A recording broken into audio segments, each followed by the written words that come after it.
Good morning.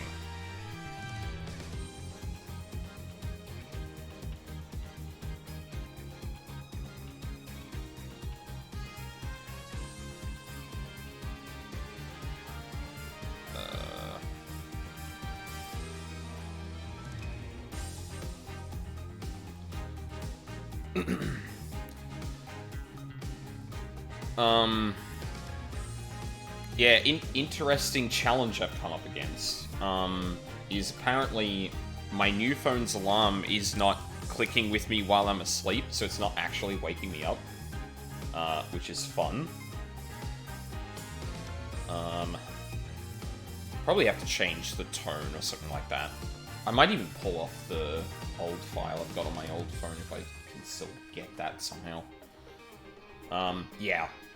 It's not like, I still kind of wake up in cadence, so, like, I'm not, like, going to bed super late and relying on the alarm, but it's still, like, enough of an annoying thing. But, thankfully, I was talking to Mina earlier about, like, oh, yeah, weather's been kind of shit. Sun's out. Please pray that that continues. I could use a walk around in sunlight and not have to do it with an overcast, shitty day. Speaking of shitty days, I don't know if I'm ready for this case. And I saw... Oh, actually, I should unmute for this bit. Hello. Hello. I saw you retweet the stream announcement with Ghastly Case. Ghastly Case.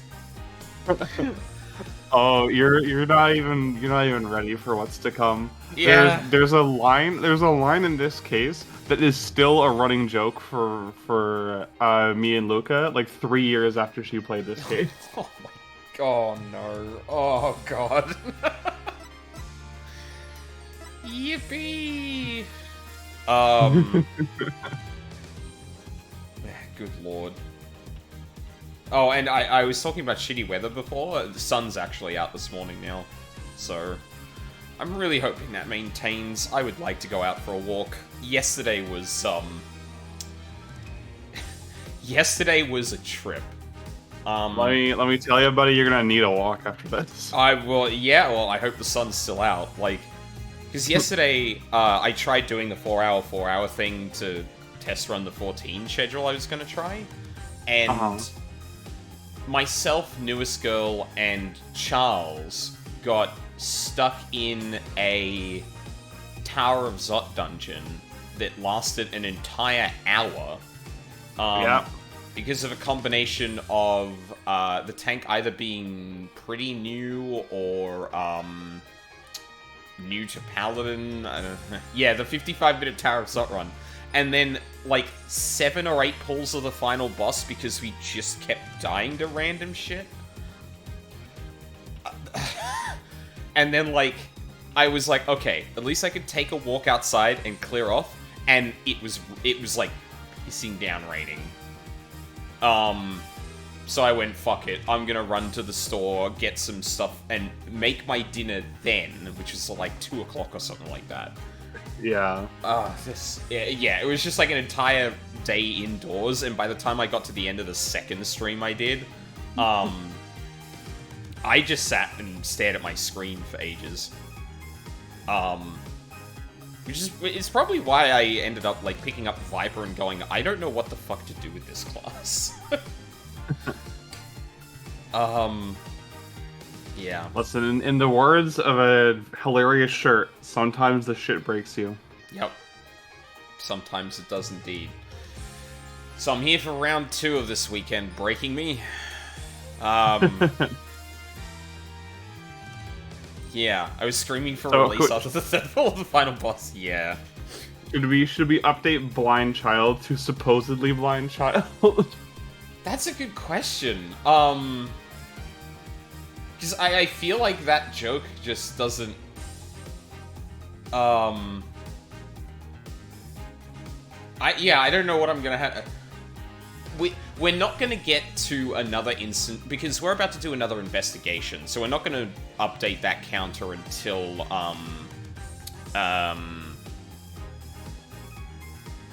we're back in the courtroom? Well, no, that's not true. We could see, We could see Clavier, and he might make some fucking stupid... He might do some fuck shit. Yeah, he might.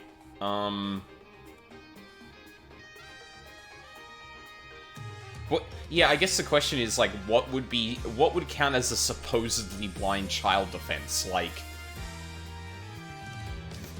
the idea that... Oh, I guess presumably blind child works, because when he was arrested for supposedly committing this crime, the common, knowledge was that he was a blind child. All of the police were operating under that assumption. Yeah. Well, okay. Okay, actually, I have it. We're gonna add a new text thing. I don't know the wording, because the wording in my head is like too long. What's the concept? Okay, so the concept is, how did you not notice this person wasn't blind? How? And yeah, actually, no, you know what? That's gonna be the... Oh, I don't remember what font I'm using for these things. That's gonna be the one. It's just a how counter. And not just like a how in general. It is specifically, how did people not notice this person was blind? And how did people not notice this person wasn't blind? Yeah. I think that's probably the best way to go. Or that's it. Like, I'm willing to believe that Maki is just a good actor who was, tutored by Lemuroir in how to be blind. But yeah, who knows? You would think that they would notice him leading her along rather than the other way around. Yeah, like... Sorry. Is it that? Oh. Why does OBS list that as the single word instead of courgette regular? That's weird. Okay, whatever. How? I think there's been at least 2 of these, so that works. I'm not leaving it this big, it's just that's how it ended up. At first.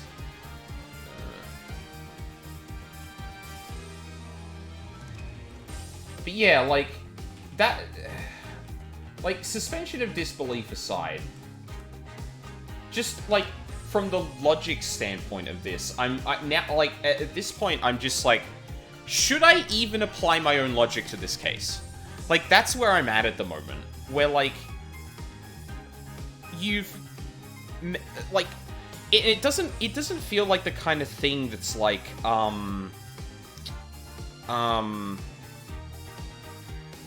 like a good rug pull from underneath me, if that makes sense. Like, it doesn't feel like... It doesn't feel like this was, like, actually at the periphery and I just never connected the dots. This feels like it was just off the map entirely. Like... It's an M. Night Shyamalan twist, where, like, there is not a reasonable amount of foreshadowing, but they can point to the witness can't see at the very beginning of the case and go, see? We totally foreshadowed that. Yeah, this is like, but Clavier technically didn't say that everyone else in the courtroom was treating the kid like he was blind. Shut the fuck up. That doesn't work. My pal came back, but I'm gonna stress test this bitch. Yeah, probably a good idea, Charles.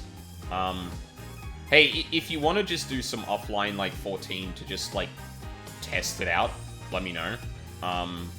Do it sometime after stream, but, yeah. That's definitely a good idea if you've had power issues. Just, like, make sure your computer runs with no problem and doesn't, like, cause the problem again.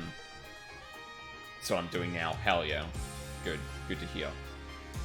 But the big how is so funny. Well, I might make it bigger if I get incredulous enough with this case that I'm just like, I'm done entirely. Which, from the illusions that everyone has been giving me, might not be impossible.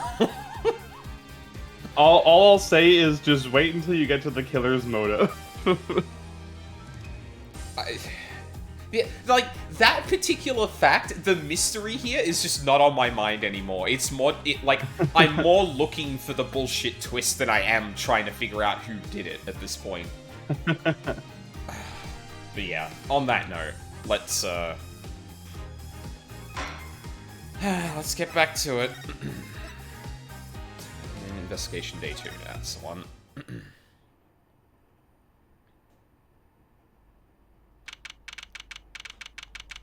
Yeah, we came back here, and there wasn't any music initially, because I was looking for a place to stop. Hey, Apollo. What? Well, actually, nothing. I mean, something. Or maybe not. Use your words, honey.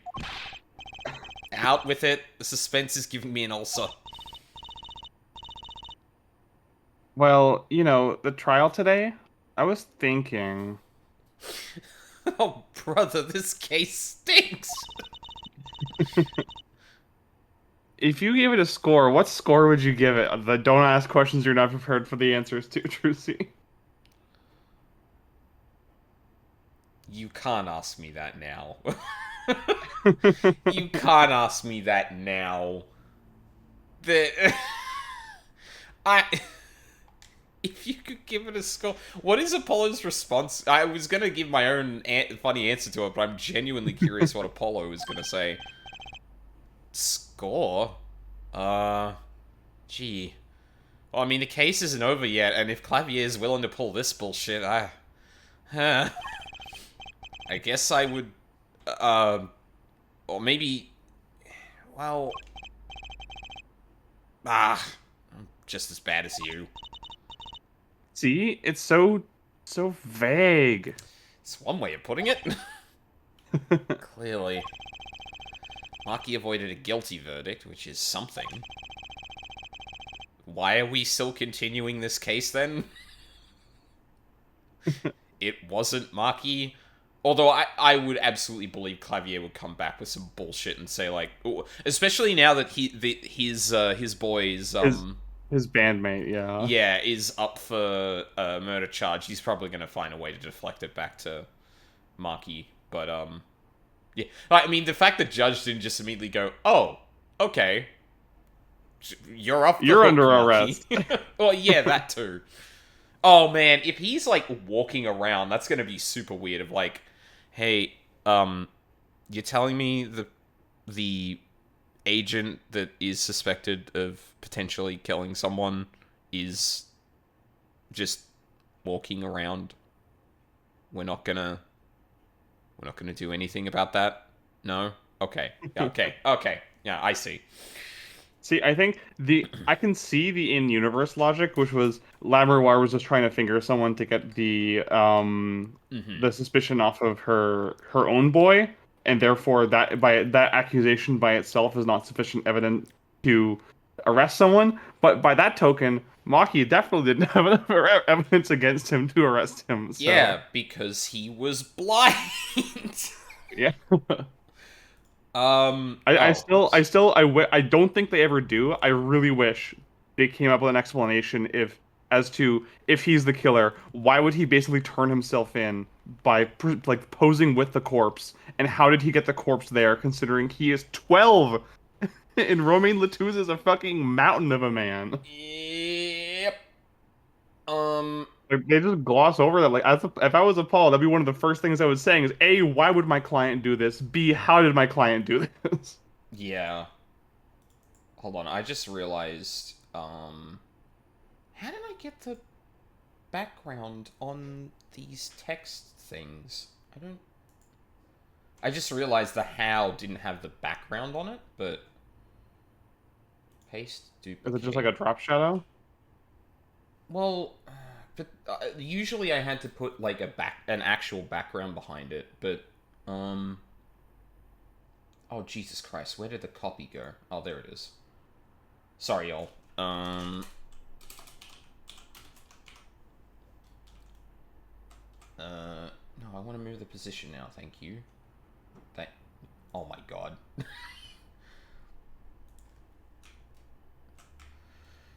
Oh, OBS. Stop fighting me. No, I don't... Oh my god. This is infuriating. This is fucking infuriating. Okay, there we go. Now, you only let me do that if I try and move it explicitly, not if I try and click on it by... There, it's overlapping, but it's done. Okay, I'll fix that during the break. In the spirit of this case, I don't think it's that bad. Yeah, that's very true. And if I had to take a little longer, well, this case doesn't deserve the grace at this point. I can't say I'm any less confused about the case. I asked Interpol about that number. I'm sure you'll find their answer intriguing. IPXX314206. The agent registered under this number was Romain Latouche. And the victim, Mr. Latouche. Who would have guessed he was actually an undercover Interpol agent? What a mess, I'll say. We don't have any idea what he was investigating. Well, true, but we know who shot him now. Levernoir told the whole court. Wait. That voice just now. It was him. I'm sure of it. That voice I heard talking to Mr. Latouche when I heard the gunshots fired. It was him. It was Mr. Darien. It's another mystery, Apollo. I love mysteries. Mina? I just realized something. What's that? What the fuck was the magician doing?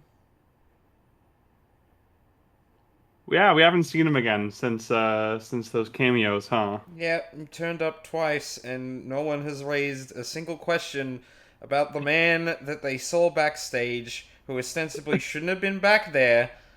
Who was creeping around, lurking. You know, he's just so forgettable. He's like a magician with a staff and a bright yellow outfit. Like, yeah, I know. We see magicians all the time. I mean, Trucy's right here. Why would we ever think that was significant in any way?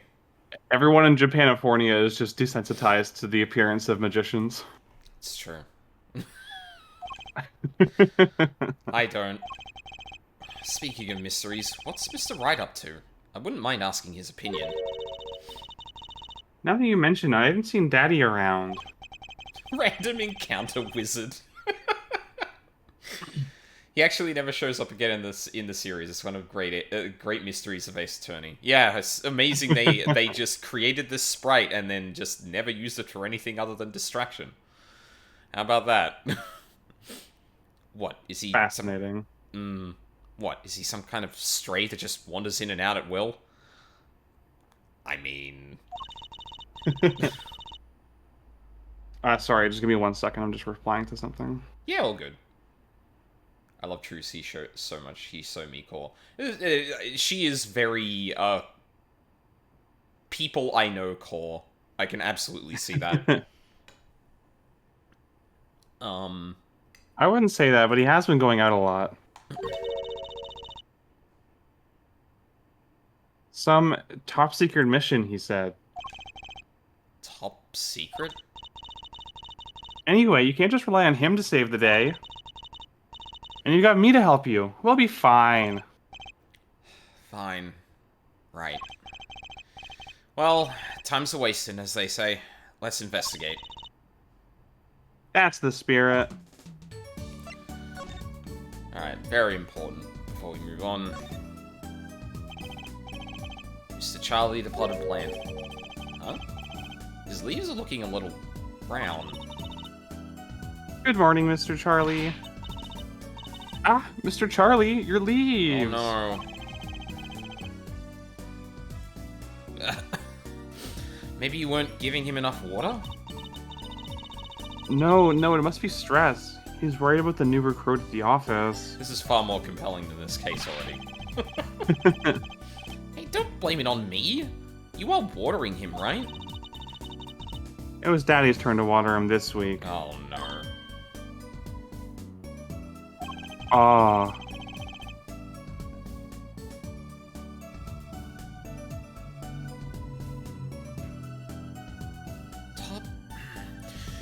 Mr. Ryder's been away on his top secret mission, no? I'm sorry, Mr. Charlie. This is all my fault. I'll water you stew, and I promise. You can water him now.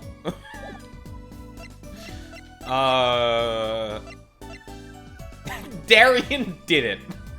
Case closed. Lamiwa dropped a bomb in court today. It was Darian. Lamiwa says that she's never forgotten a voice, right?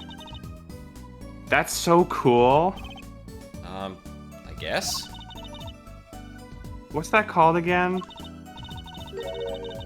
Elephant ears? I bet that's what it's called. Somehow I don't think that means what you think it means. And she has to be wrong this time. Wrong? Why?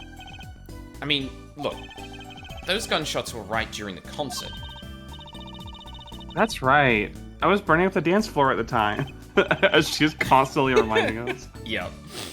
Right. Did you happen to look up on stage? Maybe a Darian, even? You bet I did. He is one of the Governor's guitarists, after all. He's so cool. Oh. Right. All the Governors would have a rock-solid alibi. He couldn't have shot Miss Latus backstage. But Lamiwa heard him, didn't she? She heard Darian backstage, right? Somebody's either wrong or lying very badly here. Yeah, this could go a couple of ways. Like, we mixed with the sound mixing, and it wouldn't surprise me if we learned later on that, like, hey, actually, there's a part of it for voices that are on stage, and it just so happens that Darian was saying something around near one of the mics or something like that, and that gets fed into the room. Because it is very convenient that the concert is going on to set up an alibi for a whole bunch of people. And the fact we don't see anything before the crime is actually takes place makes me also wonder about how solid everyone's understanding of the timeline is. When did Latus actually get shot? But then again, then I come back to, well, he was shot with a magnum. I don't think you have much time after that to be alive, as it were. So, like, you know, did the shooting take place at that literal time? If not, when did it take place, and how did no one else hear the shots? And yeah, like, the big thing is, if Darian is on stage and everyone sees him, and the crime occurred at that point, solid alibi. That's unbreakable. Without Rube Goldberg nonsense.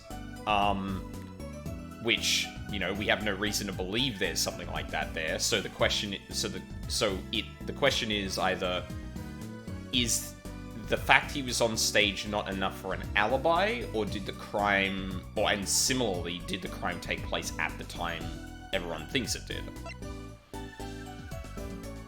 I mean, yeah, there's a lot of routes they could take in terms of playing with that setup so far. An Interpol agent. I was wondering, what is Interpol, anyway? Huh? Interpol? They're the guys who catch international criminals. Why can't they just call them International Police instead of making up some silly name? You sitting down, Trucy? Yeah. Anyway, you think... Apollo! God!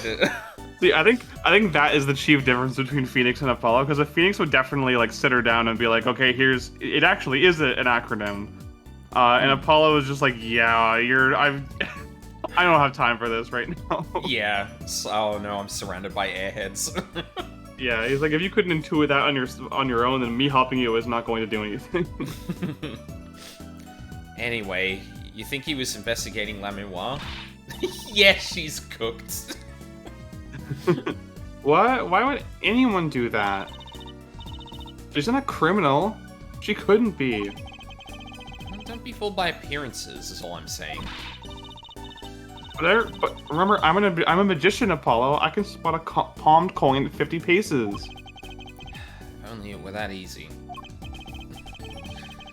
Are you sure about that? Thank you, Charles. In any case, we know he was working on something. I wonder if it was something that has to do with something. That something being our case. That last something, I mean. Something like that. God, the localizers are trying so hard to salvage this with, like, good bits. Yeah, they're not doing a bad job, to be fair. Like, but yeah, this is one of those writing things where it's just like, no, you have to follow the core of the logical writing, because you're not going to be able, like, that's the most inflexible, whereas obviously kind of the banter is a lot more up for exactly flexibility there. The moment to moment writing can be polished, the plot cannot. Yes, exactly. And yeah, even if it could be changed, you'd probably be radically changing it to a point that someone down the line would be like, no, why are you changing the literal logic of this case? Don't do that. Yeah, exactly. She's too pretty to be a criminal. Attractive older women with shawls have never done murder. Never. Never in the history of Ace Attorney. Frankly, the whole thing is making my head hurt. What was Mr. Latouche up to? Oh no.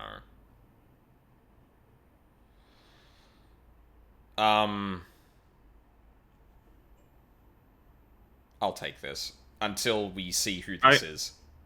I know who this is. I think you're gonna want me to take him just because otherwise you'll have a lot more talking to yourself. You know what? Fair. All right.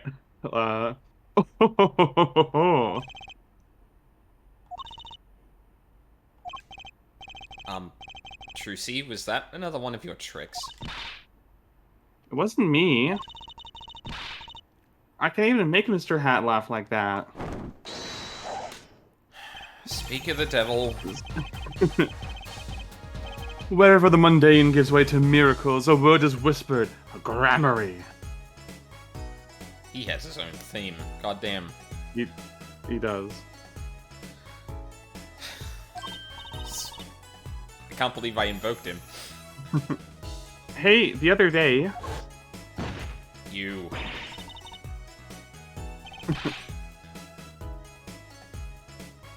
And no one ever asked about what he was doing again.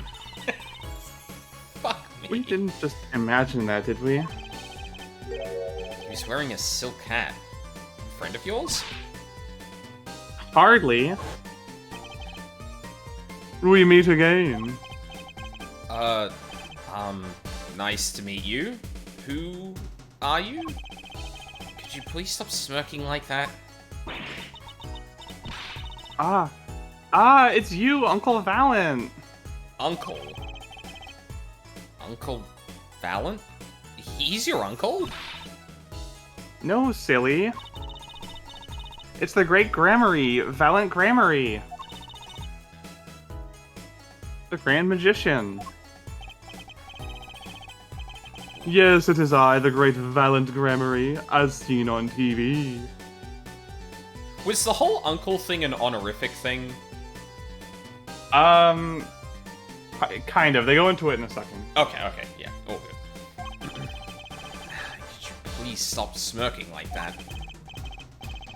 It's been a while, Miss Trucy. 7 years, to be exact. 7 years ago. My, how you've grown. Good to see you again, Uncle Valent. You look exactly the same. I hate to intrude, but what is a great magician doing paying us a visit? I believe it was you who wished to see me. Oh god, how did he know? So be cooked with your questions. And do not quail, quake, or quiver. I am quite tame. Though my stardom may sear the sight, I'm quite down to earth when need calls. Apollo must be up to his fucking neck with people who are, like, really pompous and, like, full of themselves at this point. He's the most normal guy, and he has to deal with all this shit. Yeah. Yeah, no, actually, yeah, that's a really good way of putting it. He's just, like, he is a normal dude that has been put into the Ace Attorney universe, and he's just like... What the... okay. Which, honestly, when I put that next to the fact that, like, a little bit ago with Trucy saying, like, huh, why didn't they just call it International Police instead of that acronym? Oh, instead of that dumb name? And he's just like... Yeah, alright. Anyway. Okay. Yeah, someone save Apollo. No, I didn't. I'll tap away. Good. He does have a certain aura to him, it's true. Let's ask him about the case, Apollo. The case is being investigated by the police? Zora sure isn't lost on our magician in the making. He's practically drooling with enthusiasm. After all, Uncle Valent's one of Daddy's best friends. That's why I call him Uncle. Okay. One of my favorite Mina impressions from Luca's playthrough was Valent specifically because the tone reminds me a lot of Pegasus from Yu-Gi-Oh! Yeah, it does have that, it does have that quality to it. That foppish fruitiness. That's the one. Unmistakable. What? Daddy, you mean Mr. Right? No, I mean my real daddy. Hold on. Oh, okay, yeah. Trucy's real father? Oh, interesting. It's just the same sets of dialogue. Nice. Well, I don't call Nick Daddy again. No, he was using that word, Charles. Wait, Apollo. Don't tell me you don't know about Troop Grammary. Troop Grammary? Huh? No? But it does... like, no?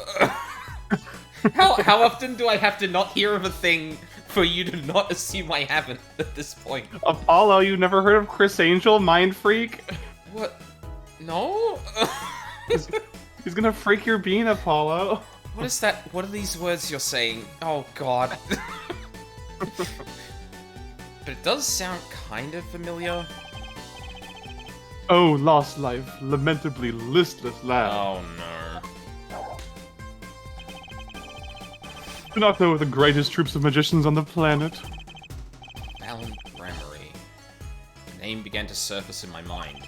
It was a name I'd heard on television as a child. You bet you've heard the name. He made a cruise ship disappear and blew up an amusement park. Huh?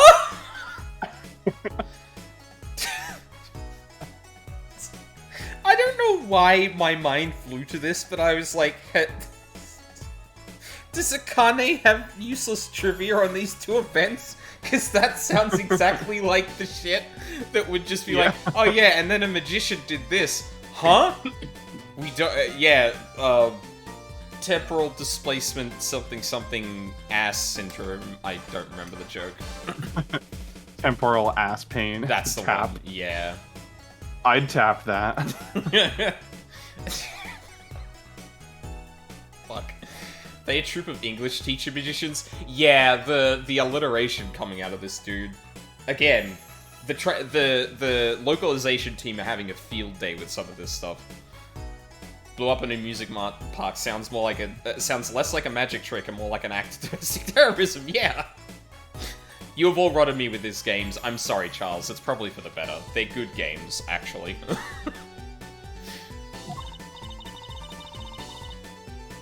Oh, and he made all the gold disappear from a safe. Uh-huh.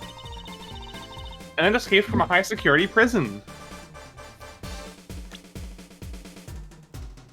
Okay, cruise ship disappearing is the only one I would consider a magic act at that point. The rest just sounds like crimes.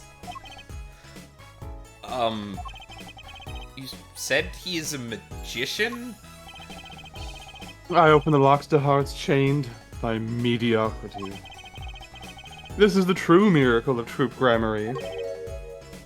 Wait. What, Apollo? I do remember seeing you on television a long time ago. Weren't you with someone else? Like a duo? A duo? Yeah, you had a partner. Something gramarye. Yes, Zack. Zack Gramarye. A masterful maker of magic, a capable crafter of shining showmanship. Huh? Why is everyone so quiet? Daddy. Daddy? Huh?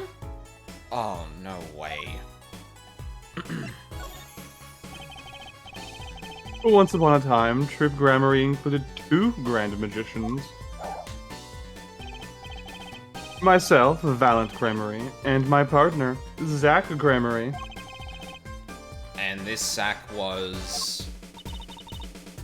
He was my real daddy. Trucy's father, a magician. I guess it makes sense. I had no idea. There wasn't much point in talking about it, now that he's gone. This is another Edgeworth is gone bit. I feel like this is another Edgeworth is gone bit. Oh, I'm sorry. No, it's okay. I'm not lonely. I've got my daddy after all. And you make me laugh, Apollo. Glad that I'm good for comic relief, at least. It is very sweet that Trucy like immediately latches onto him as like a big brother figure. Like Yeah. as soon as he enters her life. I was gonna say it is very it's very telling of her character that like she's immediately like, oh, but like I'm not sad about this because like there are people in my life I still care about. But Yeah. Apollo I don't think Apollo connects that in the same way because he's like, oh yeah, I'm here for comic relief, aren't I?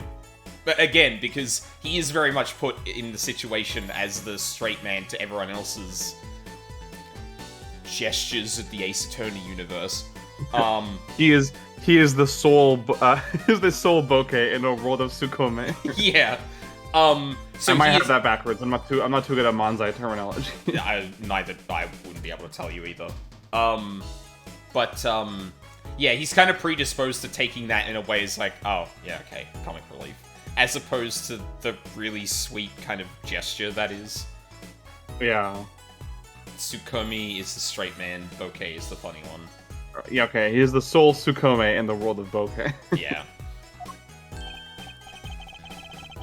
I've been remiss in remembering my reasons for my visit. Reasons?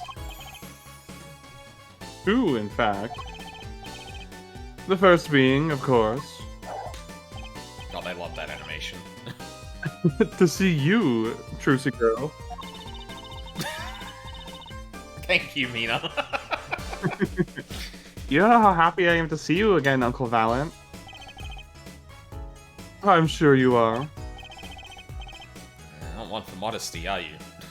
You just said that out loud, holy shit. When I encountered you at the Colosseum, the first time in 7 years, I could feign not to contain my emotions. I wept oceans. And to learn you now defend that poor pianist, that blinded boy, was the hot topic of talk amongst the staff, you know. And defend him you did. Well, it wasn't all my doing. I'm his defense attorney, actually. My other reason for coming here today was this. That's a videotape? Quite so. A recording of the concert, no less. I've brought it for you, Trucy Girl, on behalf of Troop Grammary. Will you watch it? How did you get this footage, sir?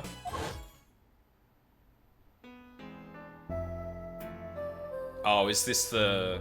Right, this is the... This fucking video. Oh, Clavier, no!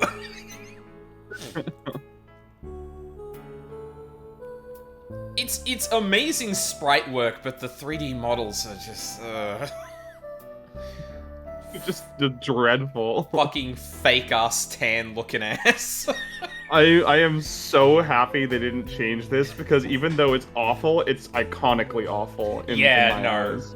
Like, oh man, the cell shading that's happening on his hair is too thick when you're, like, out far from the... Oh man. That's just way Ray Charles and Stevie Wonder. God.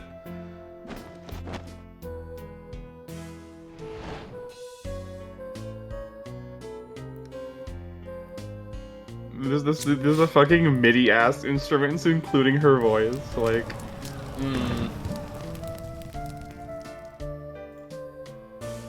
Just realized something.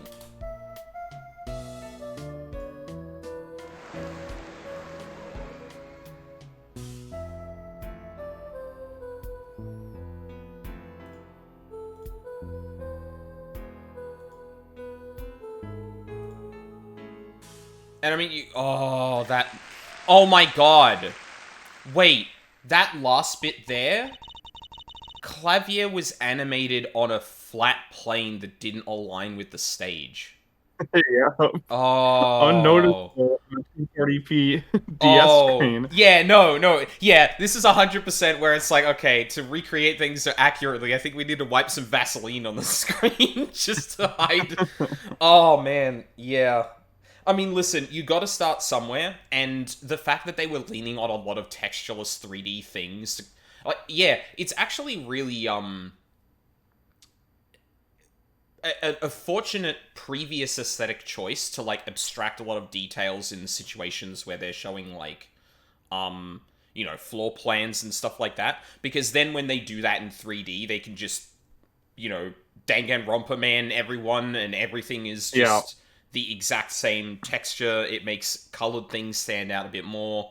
Cell shading and that doesn't really have to happen because the aesthetic difference between the colors and the grayscale stuff, like, that's just turn a little dial. Just turn a little dial's fidelity up. Yeah, exactly, and that just kind of holds. Like, that works. But yeah, when they try to go for something a bit fancier, it's very clear that they don't have the deft hand for it yet. So. Yeah, there's things like zooming out where the cell shading retains the same size, but because that size compared to the actual object on screen is smaller, or sorry, is bigger proportionally, it makes that, like, dark blonde look like it's half his hair, and then you zoom back in and it's like a pixel thin and it actually looks good. Yeah. Oh man, what a relic to preserve. Shouts out to them for not actually recreating it or anything.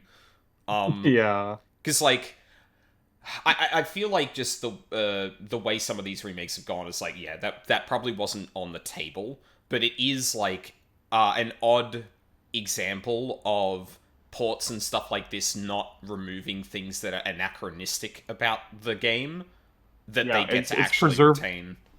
It's preserving the game as it was, not as you remembered it, basically. Wow, yeah. It's almost as good as if it were live. Computer, deep fry this fucking video, please. Oh, I alt-tabbed.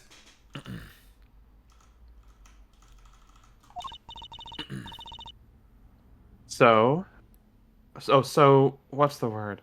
Mysterious. More mysterious things than her song going on. Way more mysterious.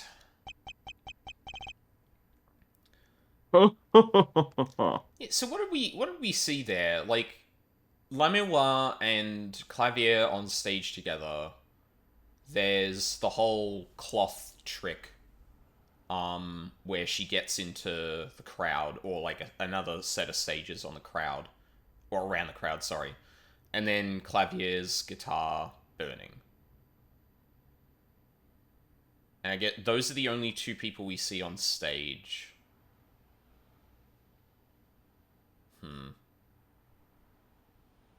I'm wondering why this is going to be relevant, other than, like, just the song.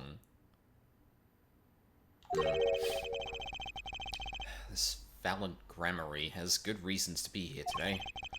But I wonder what his reasons were to be at that concert. Indeed.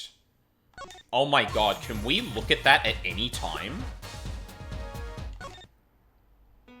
Oh my god, we can. Don't you fucking worry, you won't have to.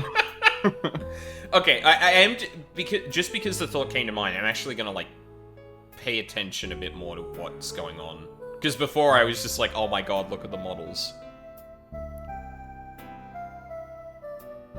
You can kind of see some people off stage.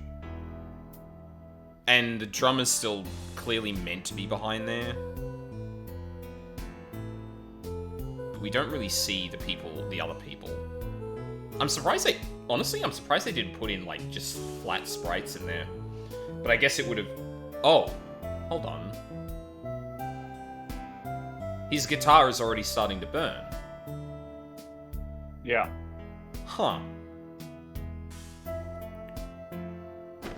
So at this stage, the fire's already started. And then...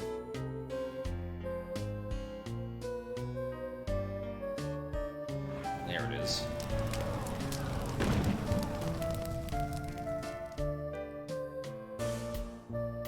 Yeah, I feel like this is gonna be a thing where, like, we get to this part of the case, sorry, and it's like, pick out the moment that you need to look at.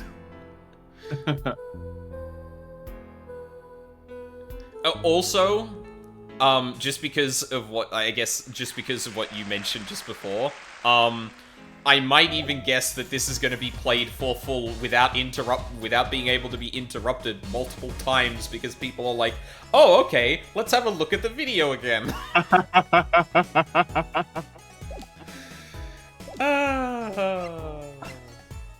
Wouldn't that be funny? That would be hilarious. Is there anything worth presenting to you? I guess the lyrics. Oh. What's this? You would ask me for a miracle, free of fee? Then thy wish be granted, thy will be done, thy evidence evicted into the ether. No evicting, please. All magicians like this, I wonder.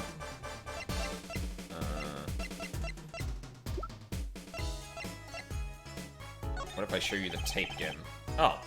So, I was wondering. That's something in the middle of the song there.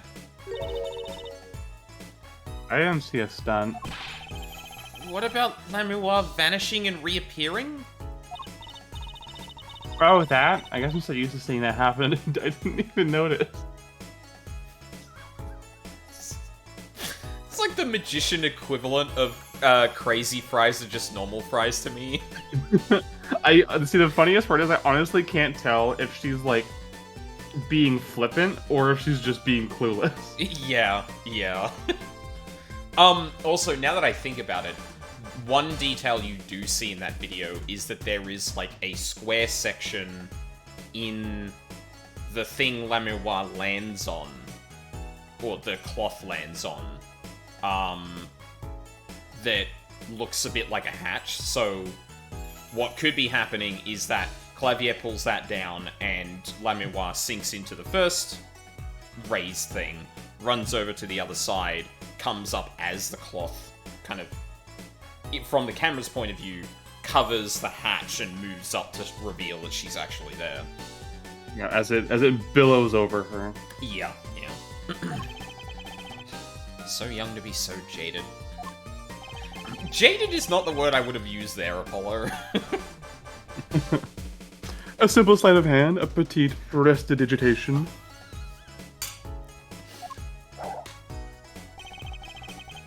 A modicum of magic from me to you.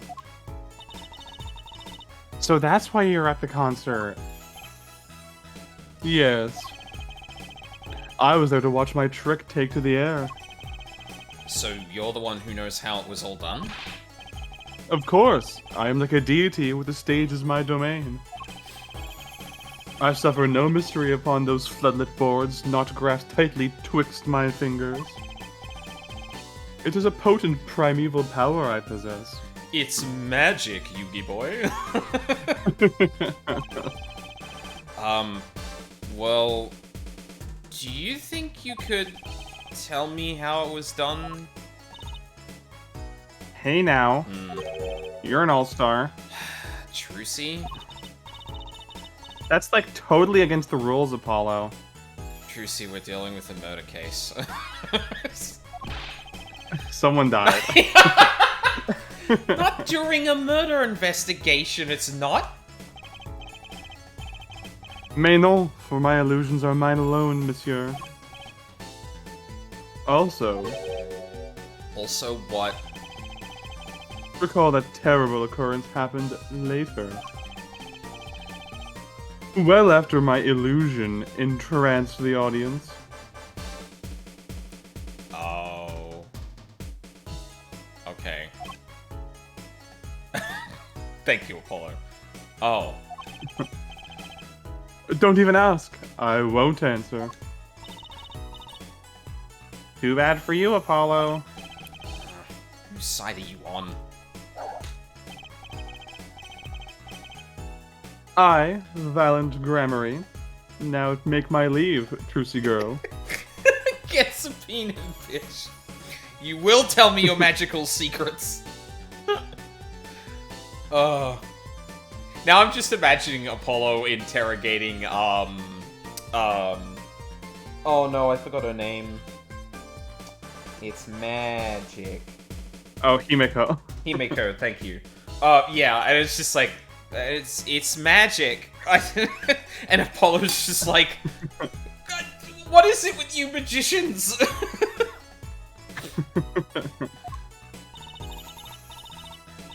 There's no need to rush, Uncle Valent. You should stay a while. I'm afraid I cannot. I may not. I shall not. I've been asked to assist with an analysis, and so I shall slink back to the scene. So, you'll be at the concert venue today? Correct. If you would call on me, come to the Coliseum. See you later, crocodile. I think you were looking for alligator. With a whirl of his cloak and a wink of his eye, he turned and walked out through the door. Normally. Literally doing the tuxedo mask, my job here is done Yeah. thing. But you didn't tell me anything. Well, there you go, Apollo. Let's get cracking. Right. Valen Grammary. Got a few more things to ask him. Foremost amongst them, that bit of magic that made La Miroir disappear. And how he knows Trucy and her real father.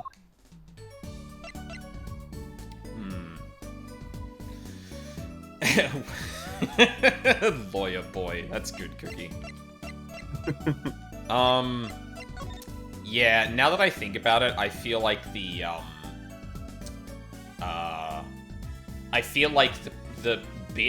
period of time that La Miroir was missing on stage is probably going to be scrutinized.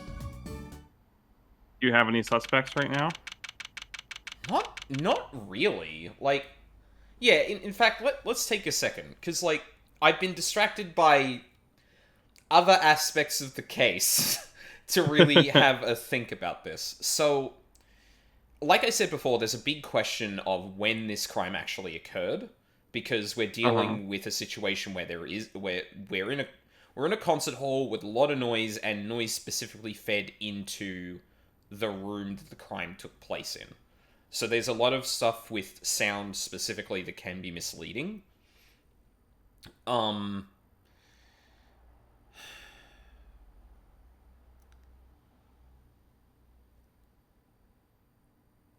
I think the only person I'm even like casting like a strong enough eye to say would be a suspicion would be Clavier's bandmate, Yeah. Darien, Mhm. but it's nothing more than he was there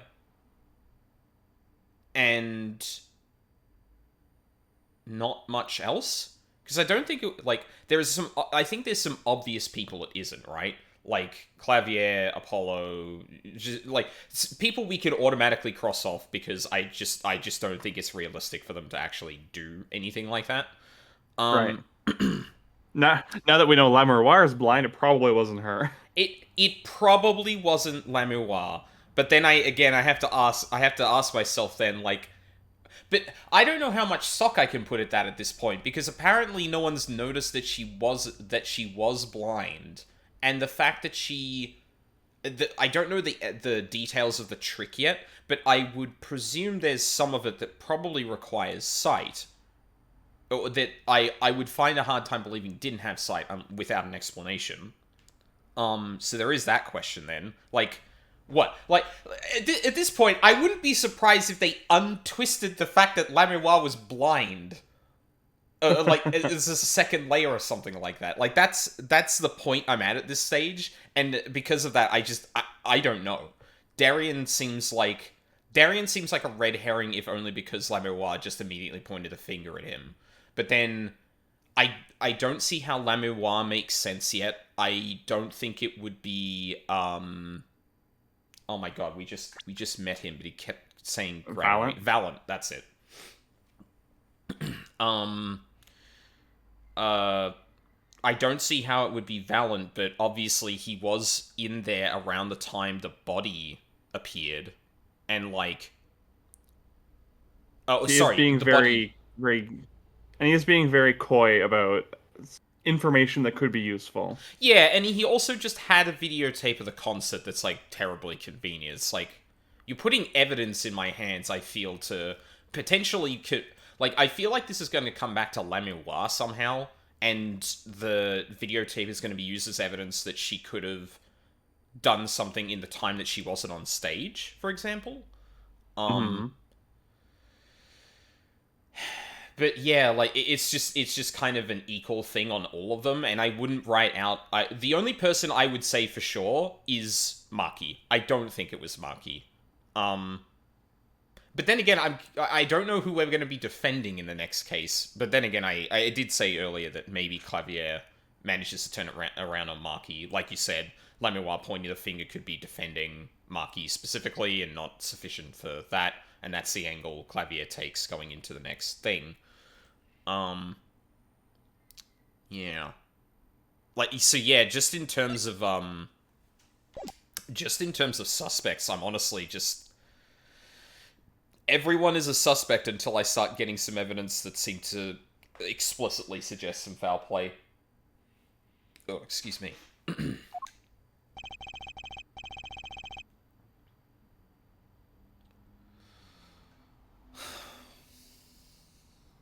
Cool.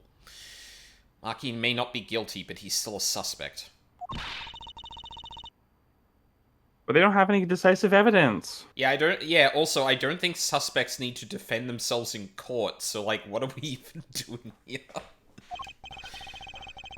Yeah, Remember, but Ace Attorney court law is you cannot pronounce a suspect not guilty, or what's it called, and the accused not guilty until you have someone else to blame for the crime. yeah. If Imagine if the O.J. Simpson trial used that, he'd still be in jail. Or I mean, he's dead now, but he would still be in jail his whole life. Yeah, yeah. Yeah, but only someone as small as him could have gotten out of that room. Right. The air vent. And he lied. Lied? Maki Tobae can see.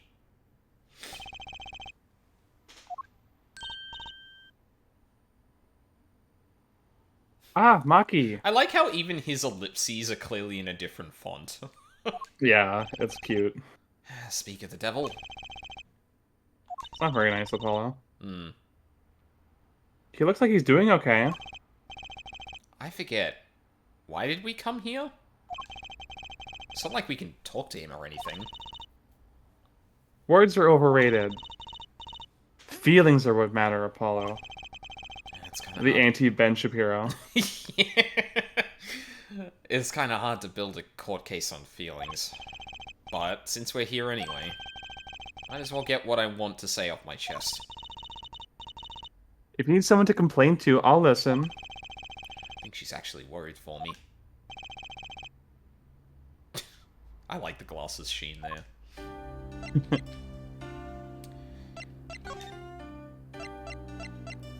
Are we gonna get anything out of this? I guess we'll have a look. So, what did you think of the trial today? Did we ever establish whether or not Maki understands English? Because I know we can't speak it. I don't remember. Okay. Ooh, I'm glad he doesn't understand English after all. Oh, okay. If he did, he would have been scared of his mind by that trial. Thank God he has no idea what's going on. Fucking smile. Hey, all's well that ends well. You have to be more goal-oriented. If he's innocent, we win. No, if he's found not guilty, we win. Maki might not understand English, but I bet he gets that better than you do. Huh?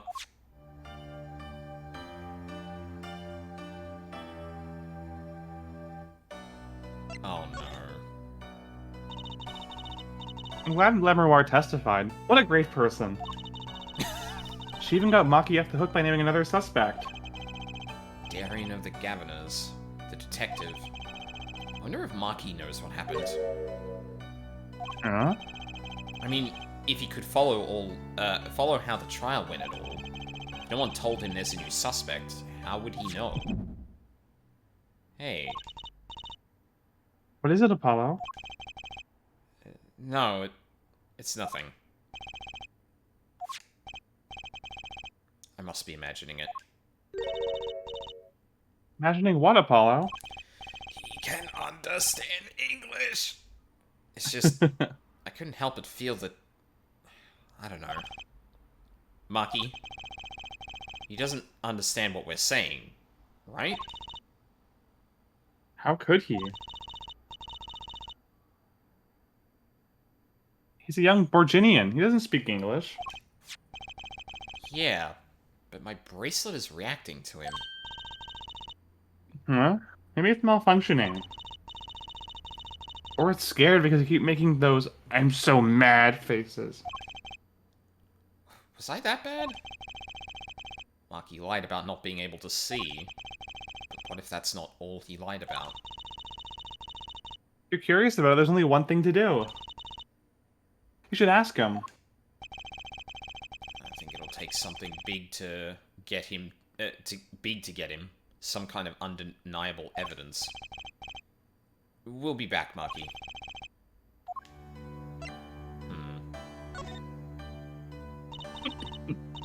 So, Maki, you can see, right? Maki can see, and Lemuroir can't.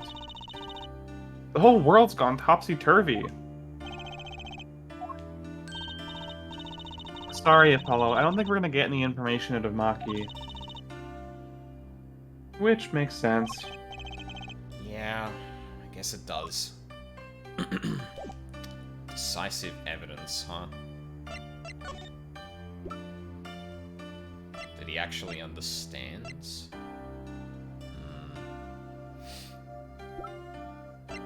Yeah, nothing I currently have for sure.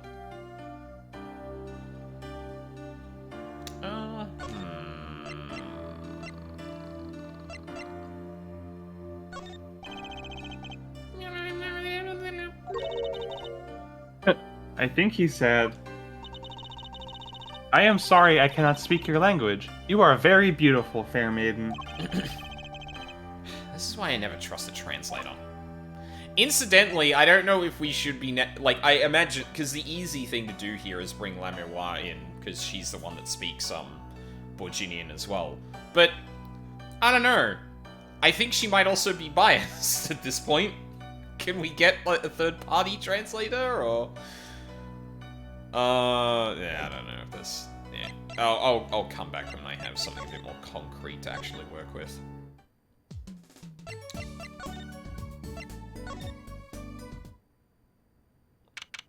Ooh. Guilty as charged. Live tour. Summer 20 XDX. Why is... Oh, right, Blue Badger. Yeah, right. The police. It's funny that they say 20XDX, even though we know the year this takes place. Like, do we? It's 7 years after the original games, and the original games do specify dates. Do they specify years as well? They do, yeah. Oh god, yeah. It's been a while since I played them. And like newspapers and stuff. Turnabout Serenade specifically takes place in July 7th through 10th, 2026. Oh, okay. Interesting. I don't know why, but I'm not surprised there's no court-appointed translator in this universe. Yeah, because then you wouldn't have... Then you wouldn't be able to use the fact someone speaks another language as a crutch to hide evidence and shit like that. Even though it turns out later on that they didn't, so, like, they just arbitrarily hold some... Actually, on that particular point, I don't think that's necessarily true, that it's a crutch. I will, like, sometimes it's transparent, but if that genuinely makes the mystery more interesting, I'm generally on board with that. But I think, for this case specifically, it's done that too much in the, like, first couple of hours of the court case, specifically, and then it's just like, okay, well, we're like, there's no coherence to the things we're holding back, and why. It's just because it makes the case more interesting. The weather matters for an investigation? Don't some days just feel like magic days or defense days? Yeah, no, exactly, Newest Girl. It's just like... It made a cardinal sin in terms of, just completely breaking my suspension of disbelief, which for me is hard to do. Like, you have to work really hard to break my suspension of disbelief, because I'll go on with any old bullshit, but... Oof. There are aggro days and tank days and healer days. Sure. Let's get started, shall we? Right on. Show us your stuff, Apollo. What stuff? Your voice training. This is the perfect place for it. I did enough at home, thanks. Oh, there's no need to be shy. Keep that up and you'll never make it on the big stage. I'm happy in the courtroom, thank you. I am a lawyer. Then you're in luck, because it's lawyer weather today. Don't you just want to face the blue sky and shout, "Objection!" Look, the weather has nothing to do with lawyers. Let's get going already. You. What's that creature there?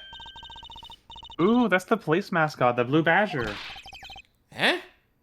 It's life-size. Haven't you seen him around town, patrolling the streets? Yeah, I'm pretty sure someone keeps operating like a dancing one outside the police station. You never seen that before?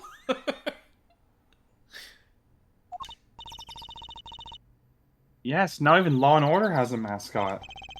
Like the concept, not the TV show. Yeah. I'd run from that thing even if I wasn't a criminal.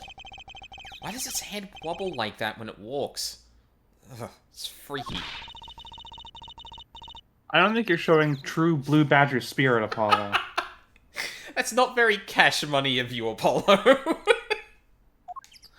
Oh, that's good. Look, massive sign for the guilty as charged tour. Giant prosecutor Gavin stares over the arena. Ooh, maybe I can take it to the office when they're done with it. Where would you put it? You couldn't even get that thing through the front door. Then I'll put it outside. I bet it'll be good for business. Just as long as no one comes expecting us to prosecute. Well, if anyone comes looking for a concert, leave it to me. this part of some twisted plan of hers to make her singing debut, I wonder? God damn, Polo. Let a girl dream. I can't believe that earpiece is still on the floor. God damn. Oh. Ah, Mr. Attorney. Lamewa? I'm sorry. Oh, oh, it's you, sorry. Oh, that is Polo. Yeah, okay. I'm sorry about today.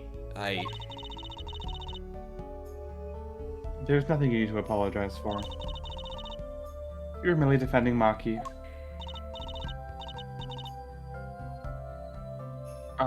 Are you okay? Alone, I mean? Humans are blessed with 5 senses. Oh my god. Even robbed of one, we get by. Have you ever seen Daredevil, dear? Though it does make being a witness rather difficult. Speaking of seeing, you knew who we were before we spotted you just now. And we weren't even talking. I heard your footsteps several times the day before. Oh. You must have great ears.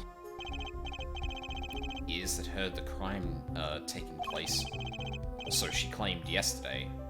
But how? The voice. That was quite a statement you made today in court. About hearing Darian Krishen's voice at the scene of the crime. I did not know his name. But I never forget a voice. Yeah, we just... Didn't we just do that? Yeah. We just saw this, like, 2 scenes ago. But also, we didn't have the cutaway to the judge in that one, which is interesting. Yeah. As I said in court, I was on my way backstage from the stage. That is when I heard his voice. I'm guessing Darian and Miss Latus were talking about something. Next moment I heard those gunshots. Why didn't you call security? To be honest, though the noise was quite frightening, I never imagined the gunshots might be real. And I was quite in a hurry myself. I left the scene at once. So, it really was Darian's voice that she heard? Yeah. At least she certainly thinks it was.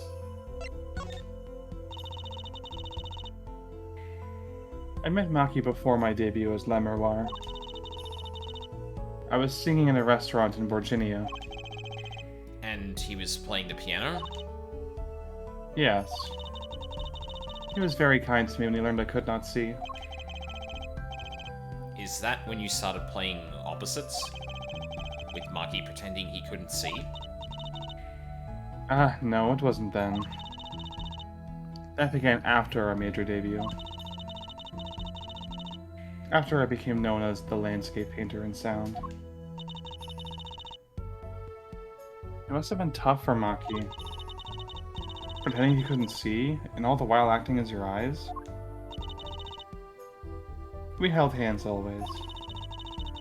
He would write with his finger on my palm to signal to me things I should know. He is a smart, gentle boy. I think I see what she's getting at. Maki would never harm a soul. About Mr. Latus. Yes. He was an Interpol agent, I hear. So, you had no idea? Of course not. No one did. I guess that's what it means to be undercover. But someone was after him. They had to know who he really was. Why did he pose as my manager? I do not understand. You have no idea?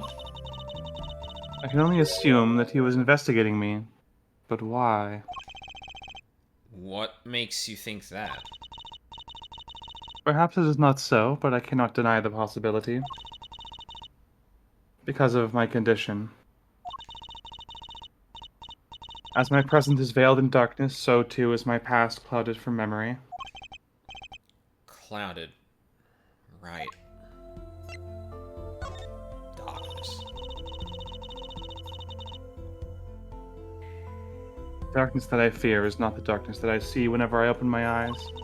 It's the same darkness I see whenever my eyes are closed as well. The real darkness punches her fist, lies in my heart. In your heart?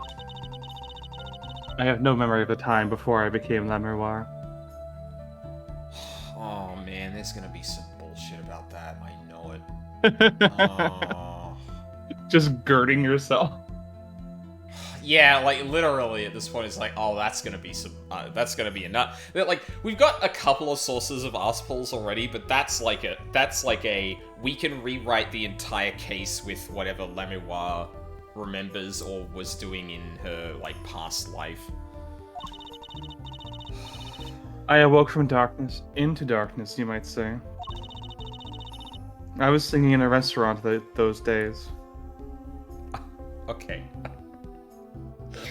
I know I'm like this is so stupid, and I know I'm only suggesting this because this case has been really stupid up to this point, but I swear to God, if for whatever reason she's only blind because she does she's blind, her blindness has something to do with the fact that she can't remember, and it's revealed that she can actually see after she remembers, I'm gonna lose my shit.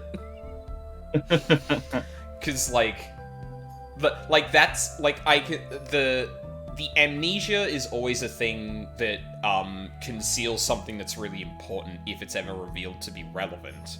So, and usually that's a thing that can turn a case on its head. But at this point, it's turned so much that I'm just like, how could you possibly one up that? Yeah, and she keeps talking about like the darkness of her eyes, darkness of her heart, and that, and I'm like. It draws a connection between the two that I'm just like, oh, please don't do this. I forgot that I could see. I forgot many things, including how to see. Yeah. My amnesia extended to very vital bodily functions. I don't really know what to tell you. What was it that she said about not being able to remember the light? I do not know my past. Perhaps I committed some terrible crime in my past. Everything before La Miroir is lost to me. But I don't think you... I can think of no other explanation. Why else would an agent of Interpol approach me? Do you think your past might be related to this case? No way. That seems really unlikely to me. I mean, you're such a sweet person, La Miroir.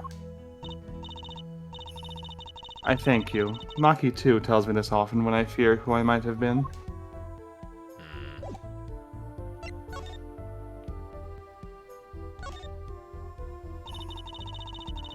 I've been lying there since the day before yesterday. Man, the police are shit at their job, aren't they? And I was like, well, look who's in charge of the investigation, and the camera swings over to show Emma sitting in the corner, just like baked into her mind. Yep. She's just been sitting there the whole time, just like... Yeah. She's like, oh, ignore me, I'm just taking like a little break. My legs feel fuzzy. Yeah. Once I find my feet again, I'll be fine. Oh, are you a little sick? No. I don't know where my feet are. I've become cognizant of my bones, Apollo. It's small. Maybe no one's noticed it. I don't want to pick it up. Make a cool souvenir, don't you think? It does stick out of my mind for some reason. Well, let's not worry about that.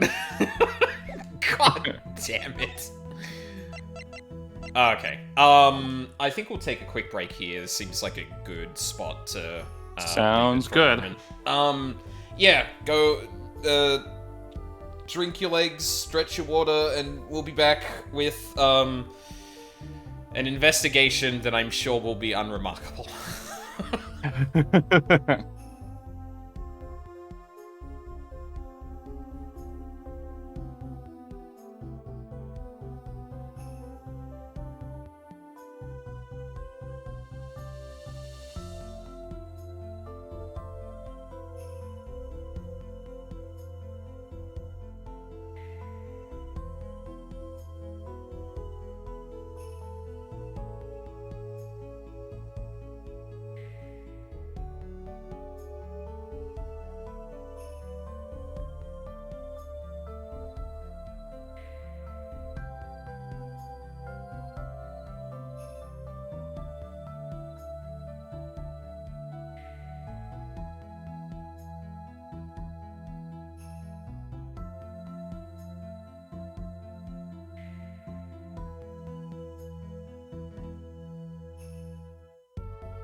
I'm back.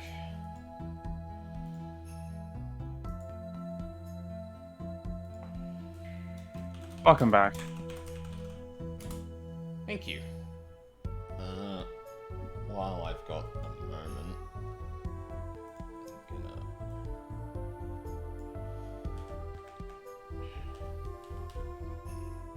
fix the overlay. There we go. Yeah, that looks good.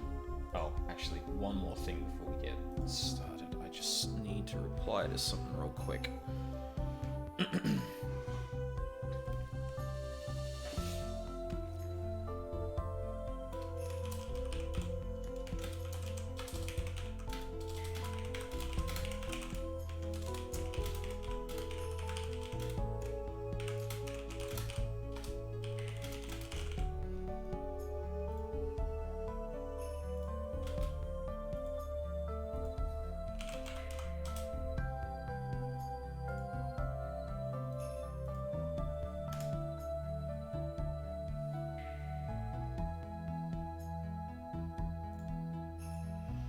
Alrighty. Making shepherd's pie at the moment. I'm probably gonna cook myself a pie for lunch or dinner. Weather's gone to shit, so I think it's another cold day inside.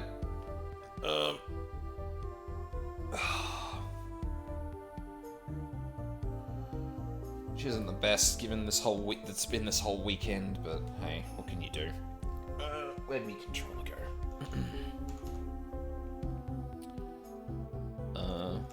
I didn't mute myself on Discord. No, okay, good. I've been, unfortunately a bit inconsistent with, like, muting myself on Discord compared to stream recently, and I'm, like, I've worked myself into being a bit paranoid about, which of the two I'm actually doing. Hitting my head against the Ensis Castle boss in Elden Ring DLC at the moment. Yeah, I got up to that myself. I just... Mm-hmm. Sorry, go on. No, go on. Yeah, I just beat the DLC last night. Oh, I saw. Final boss is very, very good. Awesome.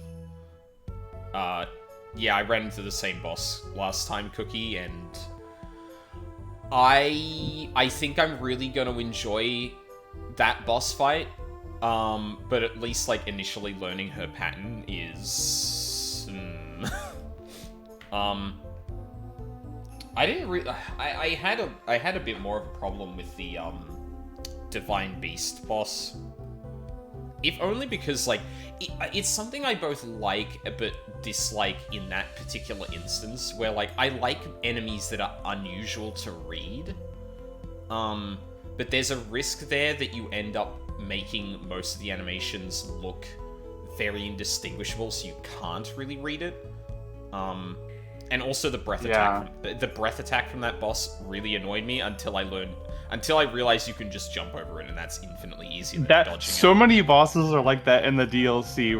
I'm like, damn, how am I supposed to dodge this? This feels impossible. And oh, right, I can jump. Yeah. Like, it really feels like it's leaning into a Sekiro kind of thing, where there are very long attack sequences that you're expected to employ different defensive maneuvers around, but, like, that's not really how Souls games work. Yeah, they want you to play it very differently than any of their previous games, and I think that's what's catching people off guard. 100%. Is like the approach to boss design and the approach to progression, especially. So many people are just bashing their heads against bosses for hours when, like, the game wants you to go and find Scatter Tree blessings if you can't beat a boss. Like, yeah. The game even has, like, a tooltip that's like, hey, you're having trouble, go get more blessings. Yeah, and like, because that's what you did. Well, I mean, it's a microcosm of what you did for Elden Ring, because, like, you know, you hit a brick wall, you go somewhere else. Yeah. But people are too used to, at least in my opinion, and at least from the things I've seen people talking about, it sounds like people are too used to being in that part of the Souls game where they have thoroughly broken the game over their knee and don't feel like they should be hitting brick walls anymore because they're either over-leveled or their build is like so synergistic that they can kill bosses in a couple of hits. So when they're met with something that is explicitly like, no, you're not doing that. You are going to look for these things that will explicitly increase your power relevant to enemies in this DLC. Everyone's like, what the hell? I can't do it. My build is breaking the game.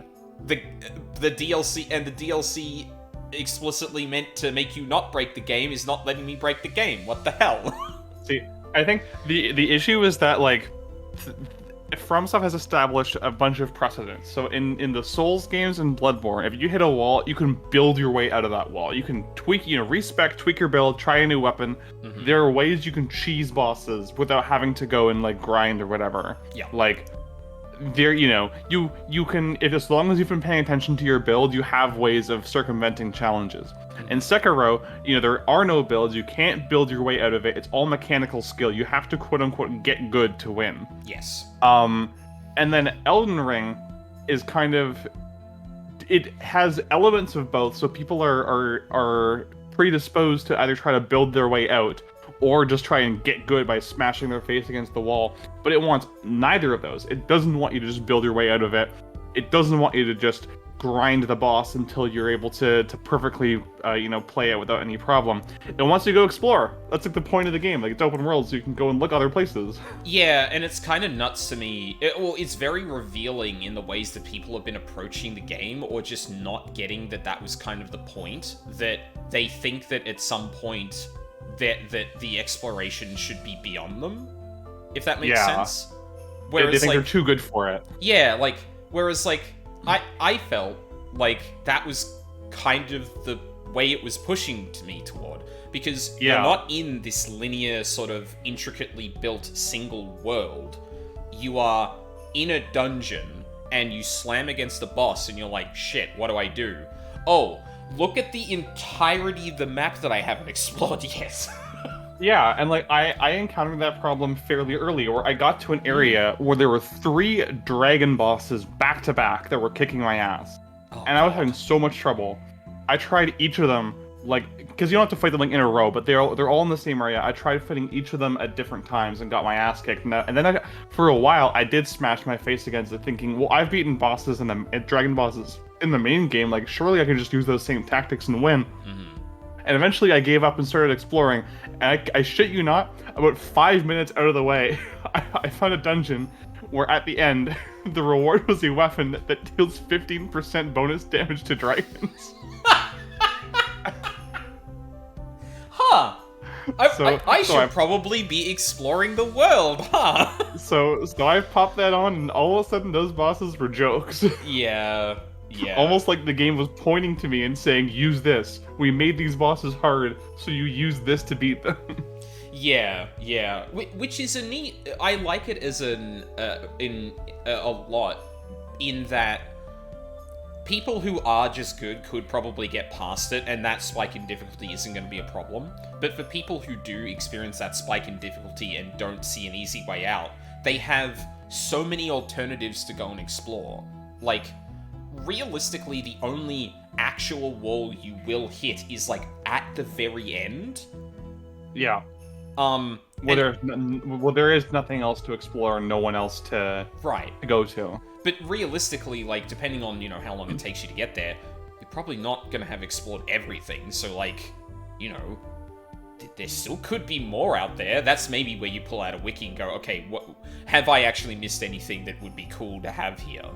What's my checklist? Yeah, exactly. It's just, it very fascinating to me seeing the reaction being oh, the DLC is too hard. It's someone made an interesting observation that people don't actually want the difficulty. They want the prestige of beating something difficult by way of cheesing the shit out of it. And when that doesn't work, it's suddenly well, no, this is awfully designed and shit like that. Yeah, you know how I beat the final boss of this DLC? I summoned my Mimic Tier, I put up a shield, and I poked it with a longsword over and over again. And it's like, there are people who will look at that and tell me I didn't really beat the boss because that was dishonorable. Well, fuck you, dude. I beat it and you haven't. Yeah, So. it's oh man, that's crazy to me. Like, I definitely get the feeling. Well, I definitely get the notion to not think Sword and Border's kind of lame after, you know, Bloodborne explicitly like kind of poking fun at that playstyle. But Yeah. I mean, specifically because Bloodborne is made in a way that you shouldn't be doing that. Yeah, and like, I didn't use that the whole game. I fought the boss, you know, quote unquote, fairly for like an hour. I couldn't get past it. I brought a shield to one round, realized that I could block all of his attacks without suffering major damage, and went, oh, okay. And I did that, and I beat it in 2 attempts after that. Yeah, like, okay, yeah, I didn't break the game over my knee, but I soloed pre-nerf Radahn with a sword and shield. Yeah. I didn't need to break the game to, like, do that, and there's not a... I mean, I'm sure there are people that can probably say they've done that, but did they do it with, like, a not, like, completely powerfully cracked build? Because that's a different experience entirely. And I feel like that's what people are running against, is the bit where they can't just power their way out, or build their way, or power their way out of it. Yeah, and that's the problem, is that there are people approaching this like Dark Souls, and there are people approaching this like Sekiro, and almost no one is approaching it like Elden Ring, which is how the game wants you to approach it. Yeah, exactly. Like, I think I completely explored the first section before I even crossed the bridge. That included killing the Divine Beast, and admittedly, like, you know, I probably could have gone somewhere else, but I was like, no. I saw the progress happening, and I'm like, okay, no, I can do this. It feels really difficult to do, but I can do it. Yeah, no, exactly. And like I saw this like this tweet that I agree with. It's like you beat the boss. That's rune level 1 without taking any damage using a joke weapon. I beat the boss at rune level 267 using my Mimic Tier in a cheesy strategy. We both see the same ending. Yep. It's like, regardless of how you go about it, like, you don't get a hidden trophy for doing that. You don't get any kind of in-game acknowledgement. You don't get a secret ending. We both see the same ending. We both get the same result. Yeah, it's crazy because, like, and sorry, we're going off on a tangent here, but this is a really good discussion because this touches on something that I really find very, very annoying about the way people approach games like these, where, like, there's extrinsic and intrinsic reward, right? Where, like, the extrinsic is more like an explicit, like, someone gives you a present for doing a thing. It could be a badge, it could be seeing the ending of a game, it could be anything like that, right? The intrinsic is more like, I am personally going to take on this challenge, and I'm going to be happy because I did it. And not for any other reason. And everyone has different standards for that, right? Like, some people's standards are, I'm not going to use Mimic Tier because I think that's cheap. And, my personal standard would be I wouldn't ever abuse a glitch to beat a boss because I wouldn't feel any satisfaction from that. Yeah, but, and, how many of some of the really broken builds abuse shit like that? It's like... Exactly. But, sorry, go on. Go ahead. Yeah, no, thank you. It kind of, like, helps make my next point, which is, like, people then end up in some very specific people surrounding in the Souls community have tried to slowly make it that their intrinsic... The things they do for intrinsic reward actually should be the extrinsic... should end up with the extrinsic stuff. So, they personally take on a challenge of, like, Soul Level 1, not getting hit and all that shit. But then they'll move into a position where they're saying, basically, well, you didn't beat the game unless you did that. And it's like... No? Like, first of all, again, people have different standards for that. Like, I go into fights completely solo, with a shield, and whatever shit I ended up picking up, not looking anything up, because I want to be like... Because, basically, like, I like learning the pattern and understanding the boss, and it explicitly helps me help people with it later, because I know when to hit in and out, I know when I can just take a bunch of blows with my shield so someone else can wail on it and, Renala Moon, the boss to death or something like that, right? Yeah. Like, and that's my kind of intrinsic thing, but I'm not asking the game to only cater to that. And, you know, if a game did exist where it's like, no, we're going to take a Souls-like approach, you're not getting hit. Like, that can be perfectly good, or that can be perfectly valid and good, and honestly should exist. I'd be really curious to see who actually gets broken by a game like that. But implying that any Elden Ring or any of the Souls games should have been that is just foolish. And for a reason that outside of the intrinsic-extrinsic conflation, is for a really, really annoying meta-narrative aspect of the games, which is that the whole thing has had cooperation as its backbone.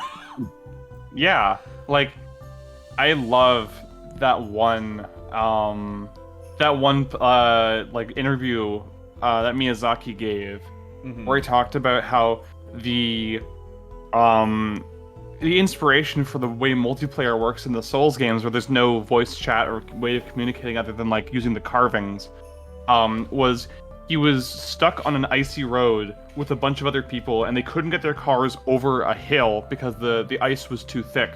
So they got out, everyone, and one by one, they together pushed each car over the hill until everyone was over, and then they drove away and they never talked to each other again. He thought that was a beautiful moment of, like, solidarity.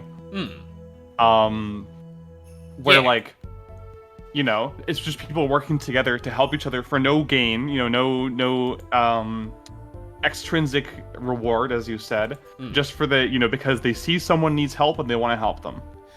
And even if you were to frame it from an extrinsic point of view, like, I would still say that, like, hey, you only got your car over the hill because of the others.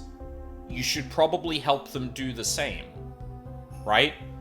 Like, even if you, I feel like even if you portray it in that kind of framework, or frame it that way, you can still argue that, like, actually, you should still help those people. Your car's over the hill already, but, like, what, are you gonna not help the people that helped you get your car over? Like, yeah. Exactly.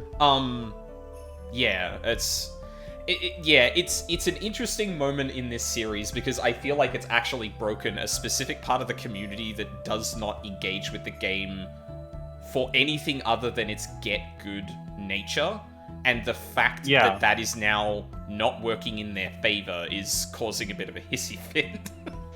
Oh, absolutely. And, like, this has been a problem for, like, basically, like, since Dark Souls started advertising its game as Prepare to Die edition. Like, that to me was the biggest mistake the franchise could ever make in terms of attracting a good fan base, because advertising the games not as you're going to have a challenging but rewarding experience about learning and overcoming your own personal weaknesses through game knowledge and experience, as you're gonna die a lot, better lube up that butthole, is like, yeah, it does such a disservice to the experience of the games. And it's and not, oh, sorry, go on. Yeah, and, like, way back in 2016, when Dark Souls 3 first came out, I beat the Nameless King, like the super boss of that game, on my first try. And I felt so proud about that, because I had seen people, you know, complain online about how hard it was. And I posted a video of me doing it on Reddit because I was proud of it. And do you want to see the first comment I got? Oh god, what was it? I'm gonna DM it to you. You can feel free to read it out loud if you want.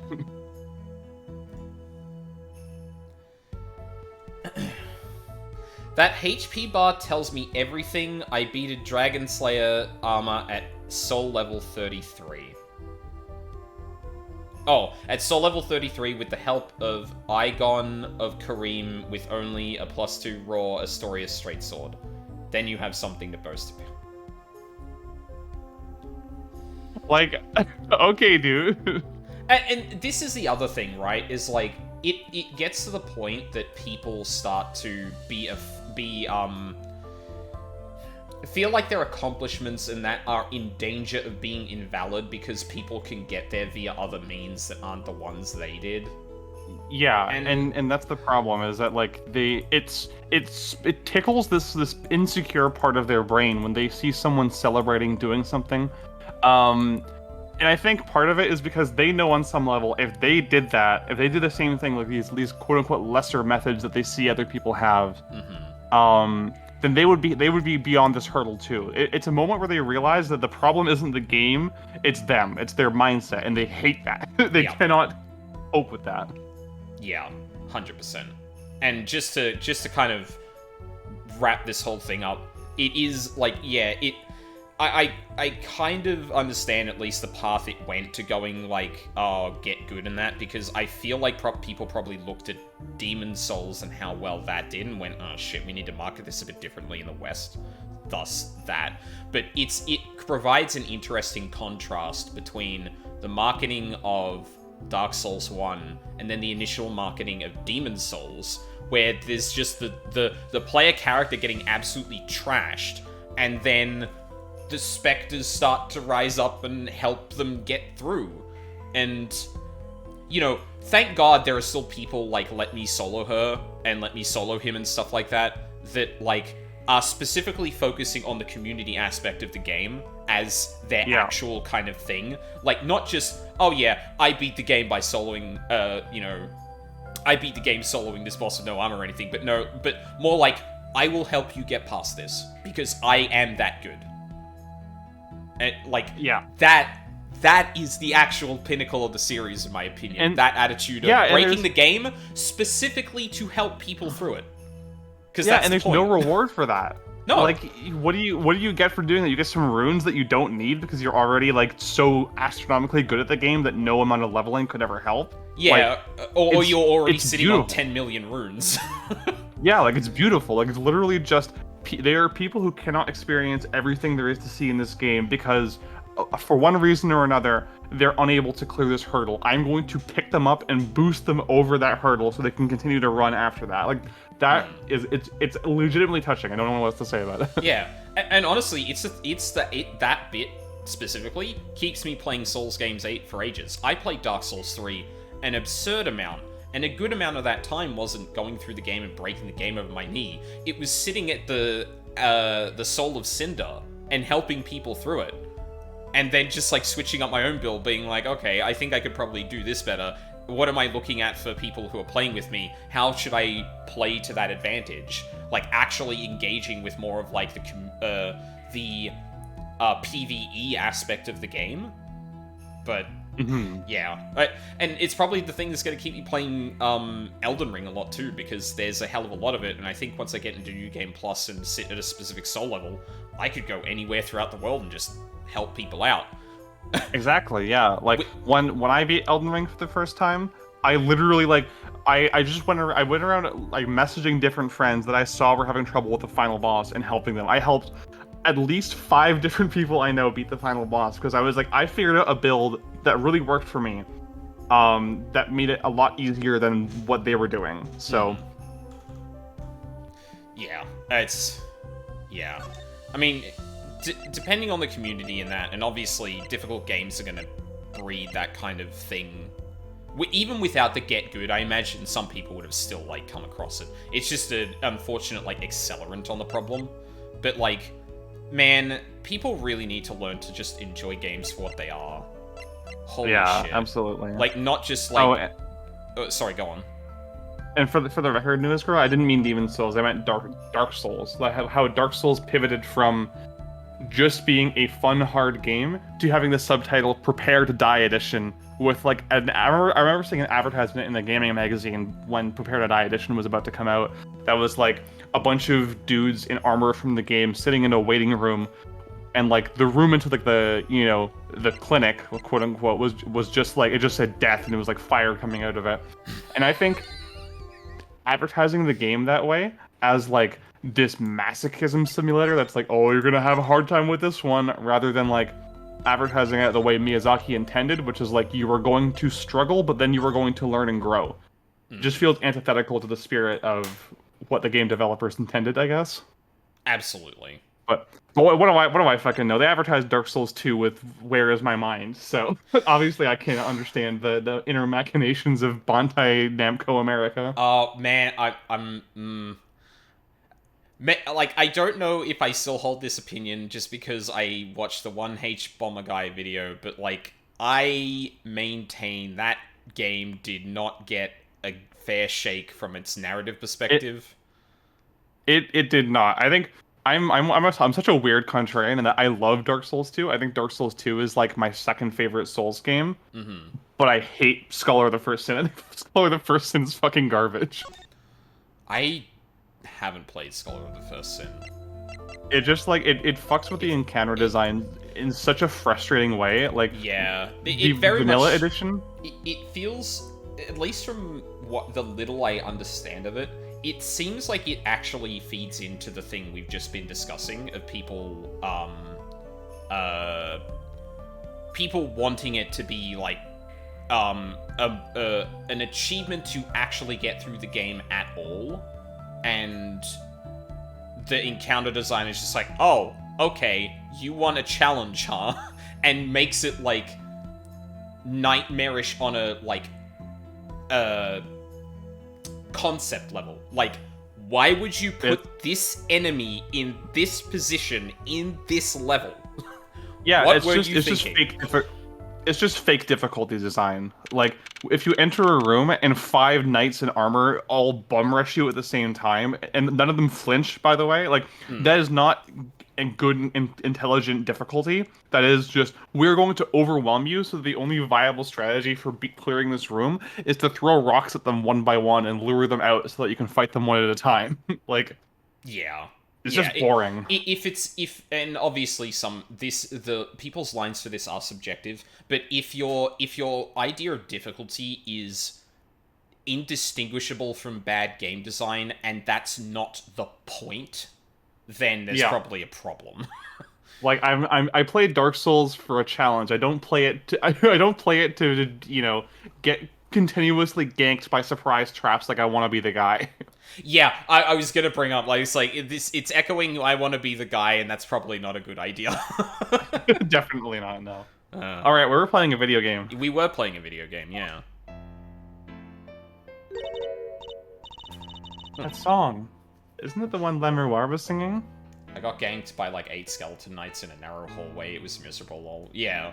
Like, and like, the funny thing is, like, you can do that kind of design and not have it be like that awful. I mean, Dark Souls 1 has probably the most infamous case of that, of the 2 archers that sit on the top of the flying buttresses of in Orlando. That is insanely frustrating, and they knew exactly what they were doing, but it's just 2. It's not insurmountable or, like, requires the level of cheese you'd think. Because really, you just have to know, okay, they're there, I need to get past this one guy, hear the arrows in the back, and I need to make sure I'm swinging a weapon that's not going to clang on the wall.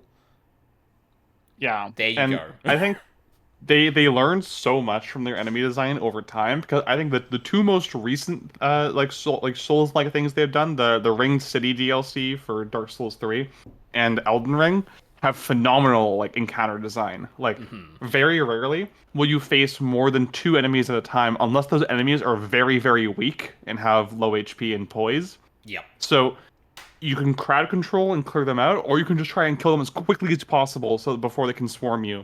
But if you're only fighting one enemy at a time, they can make that enemy as hard as they want because it's one enemy. All of your focus is on it. Yep. Yeah, and it essentially gets treated as a boss there, where, like, you know, you're not gonna waltz up to this person and just, like, poise break them, and unless your build is hyper-focused around that, you are going to pay attention to what this enemy is doing, or you're going to get trashed. Exactly, yeah. Yeah, you're right. The guitar's serenade. Wow, I'd love to do a show on stage like this. I'd come to see that. The house is full, and as one, the audience sighs with wonderment. There I am, singing my ballad, those petals swirling through the air. not bad. Wait, aren't you a magician? Oh. That's right. I was a magician, wasn't I? Some dedication. Ah, of course. Aha! It isn't Trucy Girl, and indeed it is. Uncle Valent! What exactly are you? Oh, sorry, that's you. Oh, what exactly? Got too into it. Yeah, it's the kind of character that has a lot of momentum once you get started. I still love the opening street of 100 dudes in Bloodborne. Yeah, no, I like that area. That doesn't feel like that doesn't feel like dropping 7 Taurus demons into the same area. Exactly. It's good in counter design because of the way it's broken up. The streets are too narrow for them to all attack at once, and both of the starting weapons have so much reach that you can hit multiple while they're not in range of hitting you. Yeah. And then when you get to the big area with the burning, like the crucified beast, you have like tons of carriages in the central island to block shots from the gunners while you kite the rest of them. It's so smart. Yeah. Yeah. I need to get back and beat that game one day. The DLC for that is fantastic. It's probably my favorite DLC from Sauce ever done. So I've heard. I've heard high praise of that even throughout like Dark Souls 3 and Elden Ring at this point. Although I guess jury's still out on DLC for Elden Ring because people are still getting through it. But yeah, I need more time to percolate, but I did like it a lot though. Yeah. What exactly are you doing here? I take real responsibility in tasks undertaken. I am inspecting my equipment of illusion to make sure naught is amiss. The Lameroir teleportation illusion. Ooh. Should anything go wrong, it would reflect poorly upon me and my troop. As I went about my exacting examination, I happened to notice that piano. And I remembered that fair lady's melancholy melody.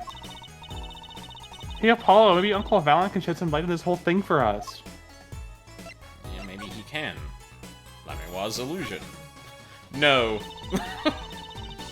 No, Mr. Lawyer, that was my illusion.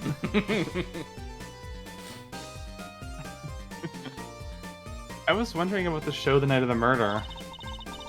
Lameroir's vanishing act was your illusion, right? Indeed, the purple prosecutor petitioned my performance. At the climax of the song, he said, "Make her disappear. Like a dream." Like a dream. Yet, what can I work with on a stage meant for musical endeavors? There are none of the conveniences of a stage built for sorcerous acts. It was a challenging task, and so I accepted. She disappeared from the top of a tower. But in order to move, you would have had to use some sort of secret tunnel. People come to me because I'm a professional among professionals. My illusions are custom-made for a time and a place.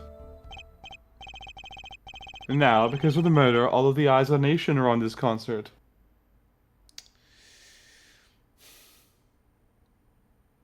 We don't have a photo of where Latouche and Marquis ended up, do we?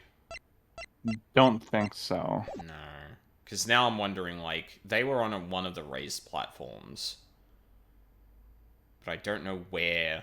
Because I noticed on the side where Clavier and Lameroir were that there was also a little thing in the ground, which I had kind of assumed up to this point, but then it made me realize, oh shit, do we have a reference for how they were lying on the floor? Because that would be helpful. Good band name, bad band name, Purple Prosecutor. It rolls off the tongue nicely, I will say that. Not a bad thing as far as the fortunes of Trip Grammary are concerned. So, you were here checking up on your trek to make sure it went well. And went well it did. Now, speaking of pianos... That piano over there troubles me. It troubles you? Why? Why? Why do you ask why? if I just go check it out myself, thanks. just I'm done with grumbles this. and pushes past him. yeah, real. I know what you're thinking in that head of yours. Grammary, yes, you say. I recall seeing him on television. Something of that sort. Actually, yes, you're right. Wow, he just read your mind, Apollo. Didn't I say that to myself when we were... You know what, never mind. Or everyone tells him that, and he made a good guess. It was 20 years ago. Oh, God. A young magician, a genius of his time, came down among us. This is where I wish I had a soundboard. Oh, you mean like one of these? Thank you. His name was Magnify Grammary. Huh. It was he who became the great Trip Grammary. At his prime, not a day passed that he did not play upon the screens of every TV there was. I do have a vague memory of someone like that on TV. Yet several years ago, that time came to an end. My troupe pulled the Vanishing Act, yes. Cries for magic no longer heard, the TV screen of barren waste, stripped of illusion. That's not true. I still went to all your shows. Like that one in the parking lot down at the supermarket. Oh no. When you start playing in supermarket parking lots, you know you're in trouble.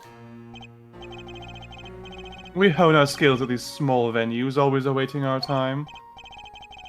Yes, one day we will rise, up from obscurity, onto fame's shining stage once more.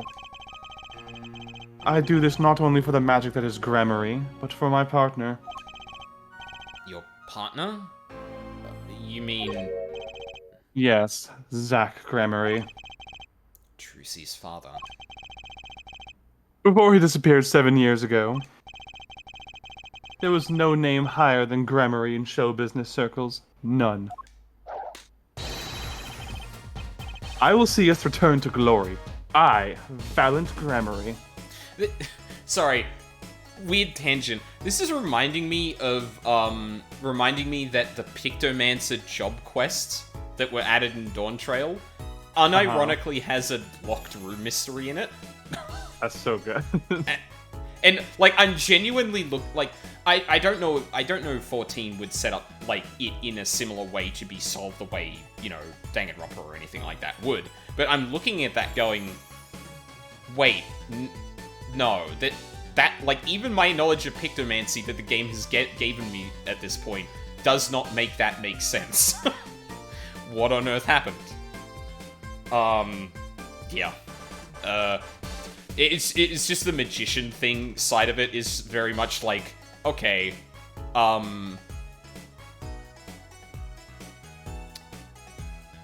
wow, train of thought gone.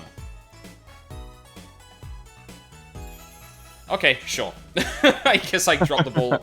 Yeah, I dropped the ball there. Sorry, yeah, another thing that came to mind, that was some honestly sinister music for talking about magicians returning to power and that. Which, yep. Like, I'm really starting to get the feeling that, like, this incident is like a smaller. Obviously, we haven't seen the connective tissue between it and what's being talked about here, but like, I'm starting to get the picture that there's actually like a lot more happening above this specific instance of a crime, and we just happen to be like getting a glimpse of all of that. It's been a theme throughout like the second case as well, where like clearly Phoenix was alluding to things that were happening with even the first case too, like the whole dark age of lore and whatnot. Oh,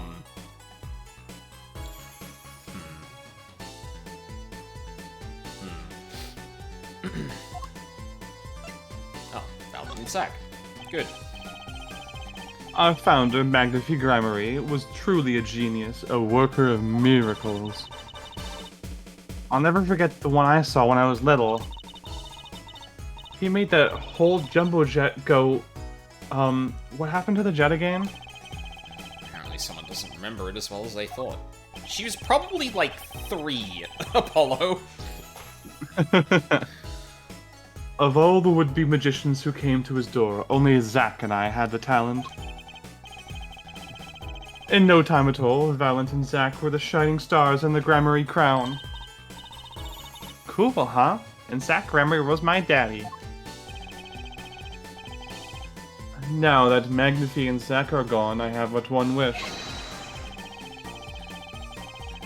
Let it be I, Valent Gramarye, who brings the Gramarye miracle back to the big stage. I'm rooting for you. Lucy girl, you cannot grow up quick enough. I need your skill by my side. One skill, coming up. How do we manage to get off the topic of the case so quickly all the time?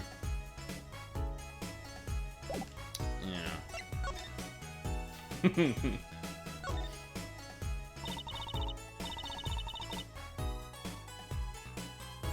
That's one big piano. I've never actually played one. You should get Mr. Wright to teach you sometime.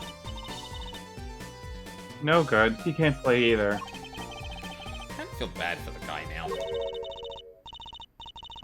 Maybe now's my big chance. Stand back. This could be the debut of a prodigy. Uh-oh.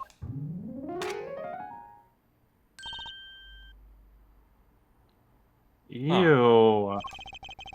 Did you make that noise just now? Let me try it again.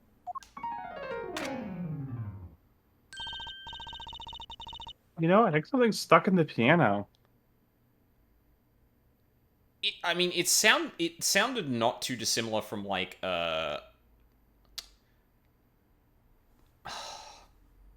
was trying to think of the actual word for the bit of the camera that snaps shut. The shutter? The aperture? Yeah, a shutter, yeah. The aperture. Oh, the aperture, yeah. It sounds similar to that, but, like, yeah. Time to take a look under the hood. Huh. Look, this was stuck between the strings. Is that a lighter? Looks like some kind of switch.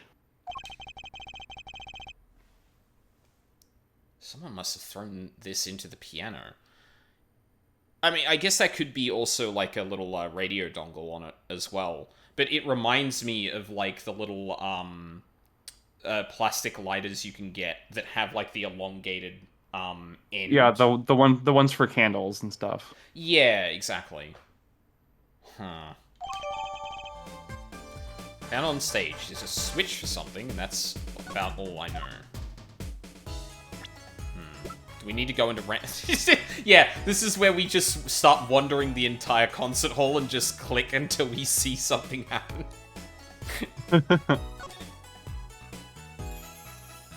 Enhance.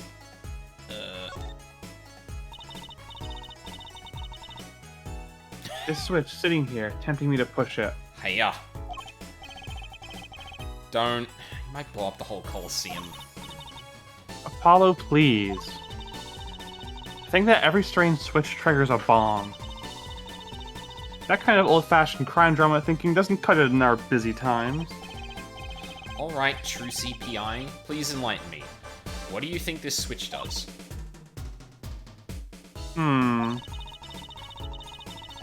Maybe it turns on the electric razor in Prosecutor Gavin's dressing room? A switch as big as a razor to turn on a razor? Okay.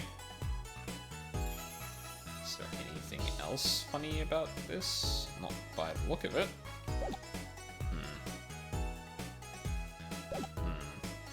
Okay. Is there much else I want to look at? Oh, is this open now? The case that Gavin couldn't open. That was He just broke the lock eventually. Oh right, yeah. That's a big instrument case. That's a case for a contrabass, I think. You could fit 20 violins in there, I bet. It may look like a violin, but it's a completely different instrument. You could fit 5 Trucies in there, I bet. Hey, are you comparing me to an instrument? I wonder who left it sitting open like that. Good question.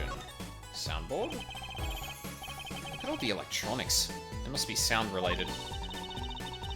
Doesn't seeing a bunch of machines like this make you just want to fiddle with them? God, the gremlin energy. Can I, Apollo, please?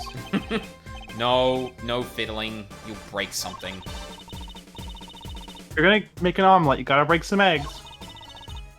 That's what Daddy always says. These eggs look kind of expensive. Can we don't see the part of the stage that got elevated here from this angle. Okay. Let's go... Oh, maybe you want to see what was in the piano, actually, since you mentioned it. Words cannot express my shock and chagrin. All I can see before me is this stage and me upon it. Nothing smaller, nothing less radiant catches my eye. True, you're getting on in years. Not much time left to make your mark, huh? This is not how I was seeing it. Oof. So he doesn't care about what I have to show him, I get the point. Okay. Sure. Can't fret over every egg. Yeah, spilt milk and whatnot. But, you know, there's a difference between crying over spilt milk and then deliberately knocking over someone else's milk. I suppose we can move around the other rooms? I did have a quick look around when we, were speaking before. Okay. There wasn't anything immediately there. Oh, that's the wrong... Yep. Oh. I guess we can look at these again? Oh, they actually took out the... What the hell? Hey, look! Part of the carpet has been torn up here. That was the part we did the luminol testing on in court. Luminol. Right. You know what I couldn't stop thinking? Who's gonna pay for this carpet? As long as it's not us. Maybe... the shooter? I guess it's true what they say. Crime doesn't pay. I would hope that carpet replacement costs weren't the only thing holding you back. If I didn't have to pay fees for the carpet I ruined with my crimes. The murder weapon. So it belonged to Mr. Latouche. That thing makes normal revolvers look like water guns. Mr. Latouche was a big man. For you. Okay, ouch, Trucy. Unnecessary. But how about the person who shot him? Wouldn't they have to be about his size? Yeah, and I guess, like, consider... Well, yeah, I still don't know if I... Actually, do we know... Doesn't say it was shot. Oh, okay. Yeah, it's probably stuff we looked at already. And, yep, down the barrel of the gun again. Yeah, an interesting piece of information we usually have is missing here. We don't know how many shots were actually fired out of this gun. Because usually there's a whole thing of, like, you know, shots not lining up. Oh, you only heard one shot, but the gun was fired twice. What is it? Have you shown Lemuroir the video yet? I think she has some dialogue about it. Oh, that's a good point. I did not think of that.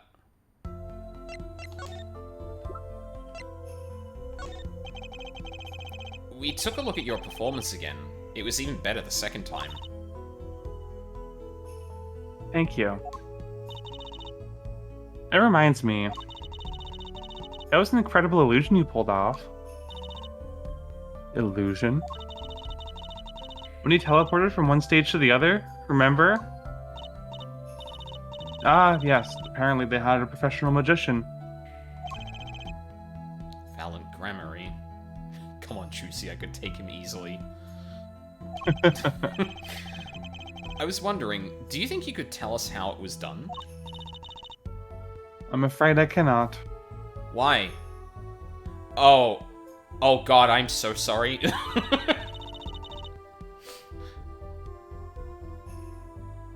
Mr. Gramarye made me swear to never tell a soul. I was afraid of that. Oh, that's you. Yeah. I don't know why I keep stepping on your lines. I've done it plenty of times too. It happens. We're kind of expecting the follow-up line to be something it's not, basically. Yeah. Now I'm just thinking about God Blue screaming, "Their illusion's dead." Hard to be a magician if you can't keep a secret, you know? Ah, I am reminded that I wish to speak to you about something. Yes? When I was walking this hallway before, I stumbled upon a small device of some kind. Why is this what triggers this? You had to talk to Lamiwa to get the idea to pick up the thing. Okay. This is talking to Pearl before Mimi approaches you in that fucking second case of Ace Attorney 2. Yeah. Device? Maybe you mean this? That's been lying there since the day before yesterday. Are Might they... I Oh, sorry. Go on. Might I touch it? Volpic says, "Are they stupid?" Ghastly. Ghastly. Yeah, really. I thought as much. What? What do you think? This is one of our headsets. Everyone on staff wears one during a concert. I wonder whose this is. We use it for communication. It would be quite inconvenient should it go missing.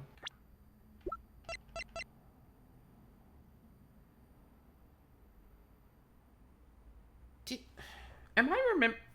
Hold on. Oh, right ear. Okay, and we saw the left side of his face. Yeah, okay. So we don't know right now whether or not that might be his. We can't rule it out. We'll hold on to it for you then. We'll give it to Prosecutor Gavin when we see him. Yes, that's best. Thank you. So can I put it on? Receiver transmitter for voice signals or concert staff or one. Attached? I'm not some kind of robot, Apollo. Everyone on staff was wearing one of these headsets. This might warrant some further inquiry. Indeed. First off... Can we hear anything coming out of this? And for that, little buddy, this is Trucy reporting in. Over. Why the sudden silence? No one answered. Don't be silly. What good is a receiver that doesn't receive? That's like Emma not performing forensic investigations. Yeah, imagine that. Make her sound like she's some kind of forensic investigation machine. I'm pretty sure she's a machine for one thing and one thing only, and it's not investigation. Which is just silly. Unless she's a super high-tech android that runs on snackoos. Didn't know robots could get high. Okay, that's what we have to say about that. I guess we could just... Yeah. Can I ask you about this headset, Lamiwa? You said that all concert staff were wearing one. That's correct. You need them to communicate across such a large stage. Hello, Luca. Welcome. We haven't tripped over anything that's made me scream yet, so you might have joined just in time. Everyone on the staff had one, of course.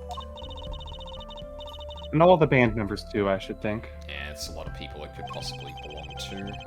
So Prosecutor Gavin and his lackeys had them on too, then. They're quite helpful, though limited. They only work within 30 feet or so. After all, they're only for use on stage. 30 feet of what? Each other, I guess. And a stronger signal will interfere with the sound system. No, but that is true. That makes sense. Yeah, because, like, heavy electromagnetic waves would get picked up by stuff that's, like, sensitive to sound and that would, you just get feedback from shit like that. Though, yeah, I unfortunately have to suppress a part of me that's like, wouldn't be how headsets work, but... Yeah. No, absolutely not. Yeah, like, I guess, for anyone that is actually interested, the kind of way it would work is that those headpieces would be connected to, like, a backbone network, and they would need to be within a certain range of those things, not, like, interconnected to each other. Yeah. What is how? And like, sorry, go on, Mina. I'll explain how after and that. And 30 feet is like, that's like nothing. Like that wouldn't even cover the entirety of that stage. No, and like, yeah, so it'd be impractical to communicate with each other, and that implies that everyone's doing telephone, or that like you need to be 30 feet within someone to talk to everyone within 30 feet of each other.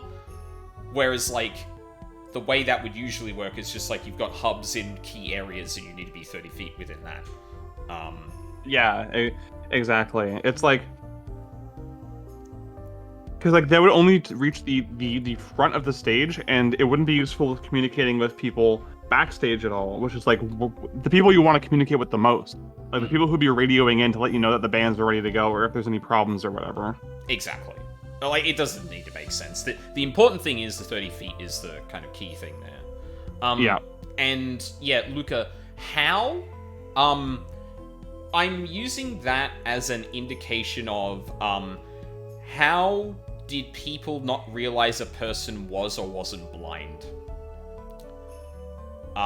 Because I don't think we're going to get anything in the blind category anymore. We're probably still going to get things in the child category, if I'm being completely honest. But yeah, I had to try and think of a way to encapsulate, like, the twists that was going on and how much that didn't make sense. And I thought, yeah, how? How did people not notice this? Honestly, I could put one here for the earpiece, but... On the other hand, I will also say that thing would have been much smaller proportionally to the room. It's probably that big specifically for the player. Otherwise, it'd be, like, yeah, fucking tiny on the floor. But, yeah. Counter of all the times you're going to be exasperated throughout this case. Got it. Probably, yes. Yeah, it will probably be more of a how did no one notice? And not just like, oh, this was going on during the concert or that, but just like, there is no fucking way no one picked up on this being a thing. You'd think someone would notice if they dropped their only communications lifeline. So why was this one lying here? That's a very good question, Apollo. Anything else? No. Perhaps we now go have a wander through the rooms. No.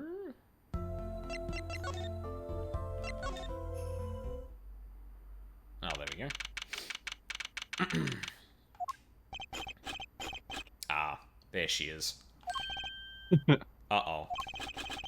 There's only one person I know who can munch with such venom. What are you doing here? Luca appears and Emma immediately appears. What a coincidence. Hello, Emma. You're looking as grumpy as ever. Oh, am I supposed to be happy? You gave me the second degree in court, and Prosecutor Gavin makes me look like a fool. Emma, you were trying to imply a blind child fired a magnum. I'm sorry. You're talking about the bloodstain Mr. Latouche left. Why the Barbie Chief had a field day with that one? Even a blind person could see the shooter wasn't blind. Funny guy, huh? That's what I'm saying! This place looks like a college student's dorm room with punch marks in the wall near the door. Yeah, considering I'm questioning the timing and stuff of this crime, I wouldn't be surprised if those bullet holes aren't even bullet holes, but like, But, yeah, this is the whole thing this case has put me in towards, because I'm like, no, there's no way someone would mistake bullet holes for something else, but, like... Fucking... Everyone thought the kid was blind and making accusations like he wasn't blind, but it turns out he wasn't blind, but no one but Clavier knew that, so, like... I don't know. But that bloodstain helped uncover the biggest mystery of all. Now we know that Miss Latus was really with Interpol. You wouldn't have found that one out without you. I suppose. Maybe that's why the chief gave me these after he was finished chewing me out. Bullets definitely wouldn't impact a wall like that, but I don't know if Capcom knows that. Yeah. That's like, it's like someone punched it and then fired into the center. Oh, well...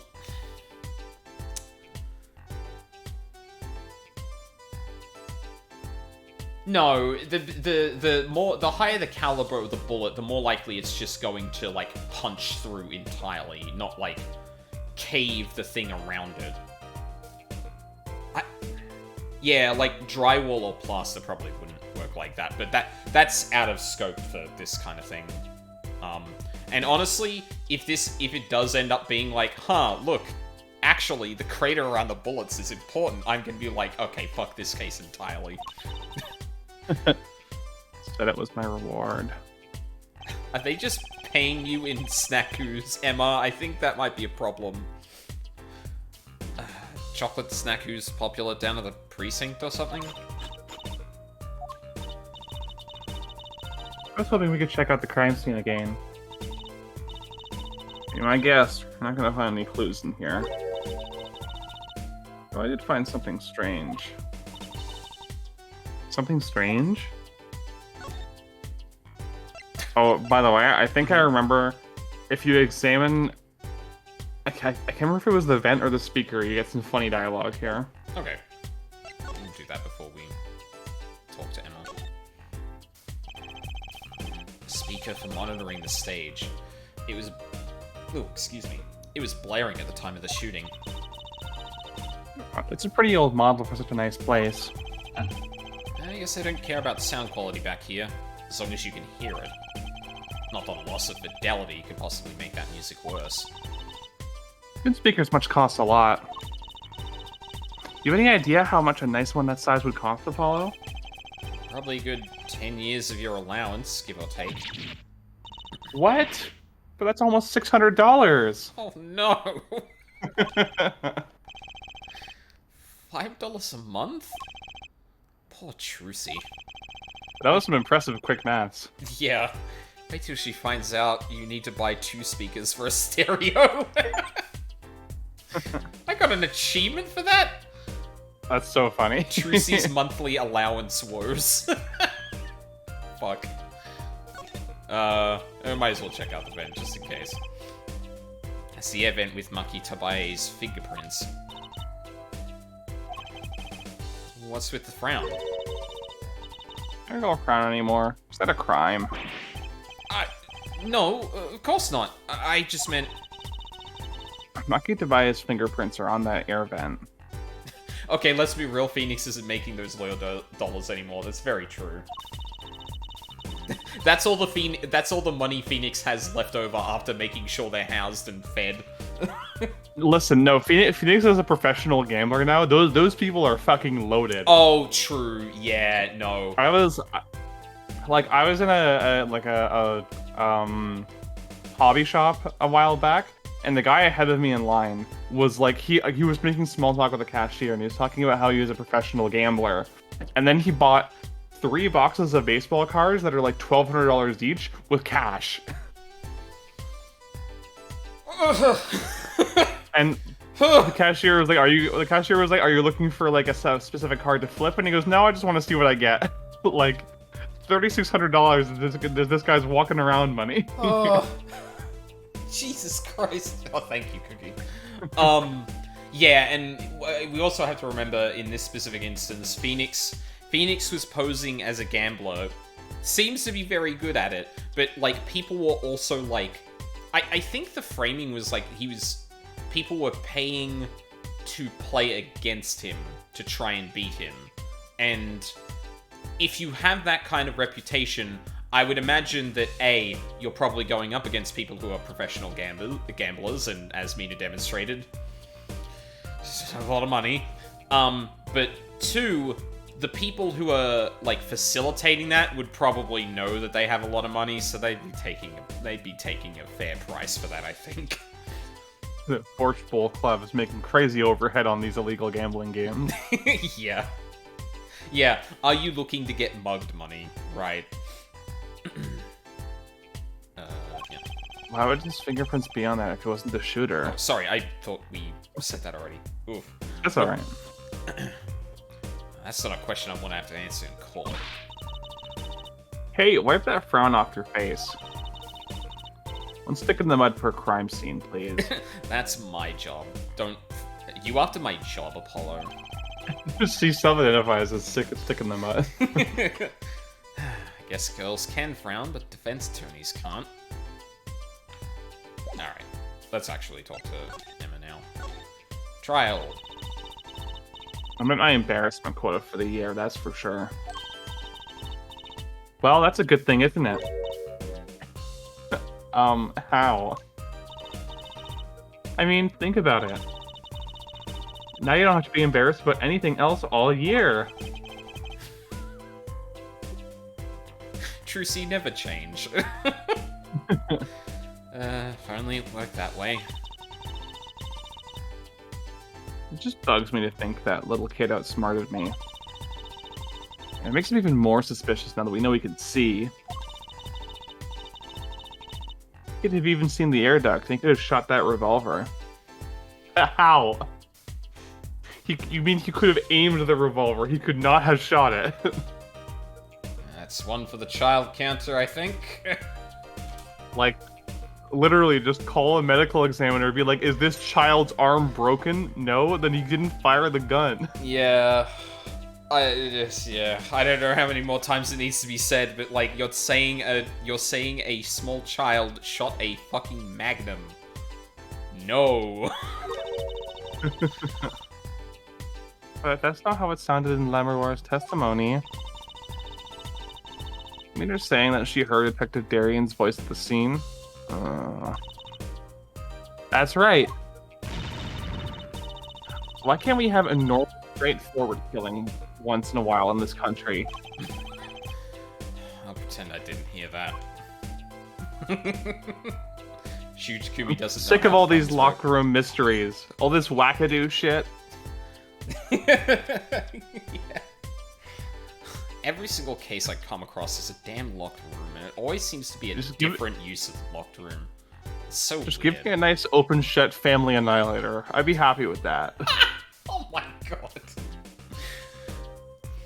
Well, Luca, it's not Shutakumi doesn't know how guns work, because other characters are acknowledging that, yeah, you would have had to be a big person to do it. It's just for some reason Emma is just caught up on this, like, almost like, god damn it, Luca. Almost like at this point she's just like, too all in on the idea that it was the kid, because she now thinks she's been embarrassed by him, by being tricked by him. And now he's like, well, obviously he did it then, because that would mean that fuck that kid, basically. Fuck them kids, Emma Scott. Yeah. Shutakumi loves incidents and family issues. Yeah, he sure fucking does. Not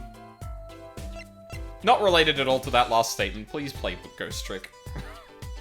I was watching Holly play that last night, and I was reminded of how fucking wild that game is. That game is so good. That game whips ass. Yeah. Was it that true, what you said in court today? You know, about the case. How everything was happening according to those song lyrics. The Guitar Serenade, you mean? I found the link, you know.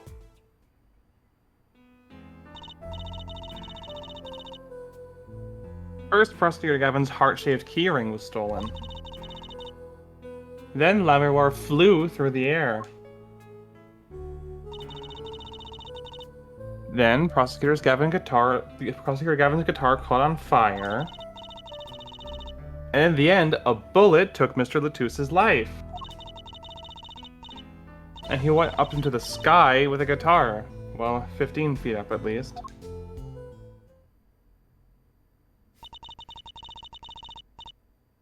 It's kind of hard to chalk it up to coincidence. I know. Now I found it. You found it. Zero escape voice. Hmm. You think the same person did all this? Don't ask me. I didn't do it. Neither did I. I couldn't fit through that air vent anyway. Not all the snackoos I eat.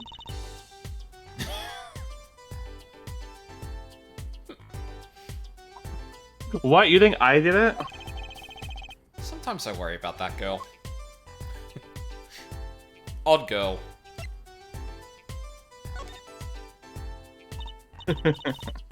I love memory so much. And his ass is way too fat to be in a... So, what did you find? I'll trust you on that, Luca. It's so little, I must have passed it over yesterday. I found it under the sofa. What the fuck? Okay, that's a lighter. What is it? Part of some device, I think. I haven't a clue what. If it's sticking up from the end, looked familiar, so I had it examined. Turns out it's an antenna.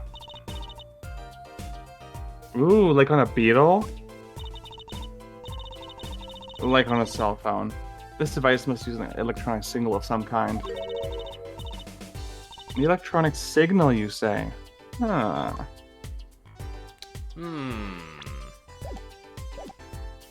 So if I just click this remote right here... oh, right, I need to present. Do you think you could take a look at this? Small device. Looks like a transmitter. A transmitter? Press this switch here and it sends it a signal. Capcom accounts for not making her chubby. I mean, there is something to be said for... Well, I mean, we did have, Oh, no. Plum? Yes, we did have Plum. But... I brought this up in AI the Somnian Files, but she definitely reads to me as that one chubby woman character that they sometimes include in things like Persona and AI and that, with like very, very similar vibes. Yeah. So like I want to say like, oh, at least there was one character, but A, it's only one character, and B, that is the same character they use every single time.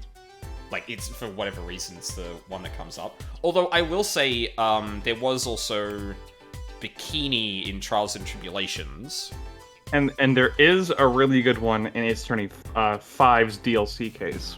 Ooh. There's a DLC case? Yes, and it's the best case in the game. Oh, good. Does that, it's included in... Oh, go on. Both of the DLC cases in 5 and 6 are included for, like, obviously for free in this collection. Right. But when you play them is different. You're supposed to play the DLC case for 5 after case 2, and you're supposed to play the DLC case for 6 after case 5. Huh.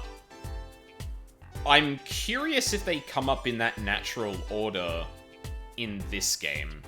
Because the way you're talking about it makes me think that, like... Well, obviously, DLC was released after the game was released, so you didn't play part of it then.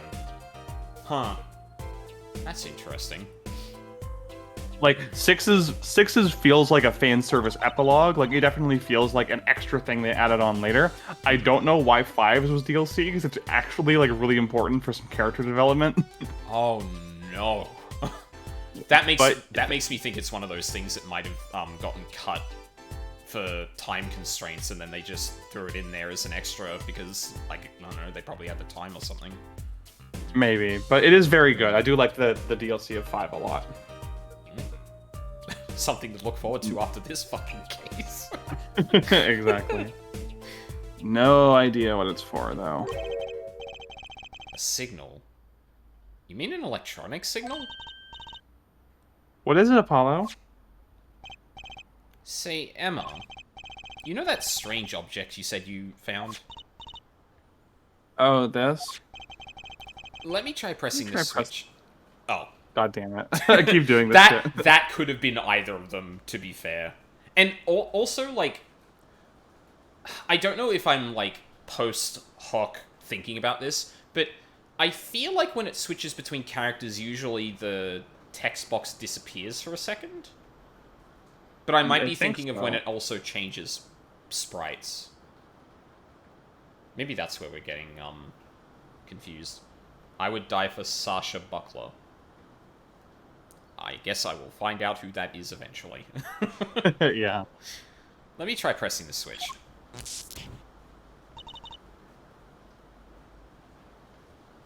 Are you okay, Emma? Yeah. Yow!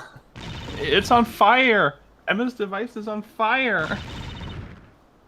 What's the big idea? Ah!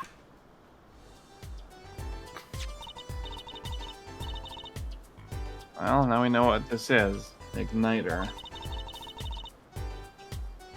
This part here must work like a lighter. It really lit me up, that's for sure. And not in the fun way. I'm already lit up. Not in the fun way. Hey, don't look at me like that. I didn't do it on purpose. I suppose. At least we're getting somewhere with this case. Hey, Apollo! Let's ask Emma more about this switch.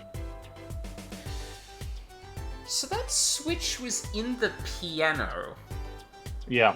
And during the guitar's serenade, Clavier's guitar starts to light on fire. Uh-huh.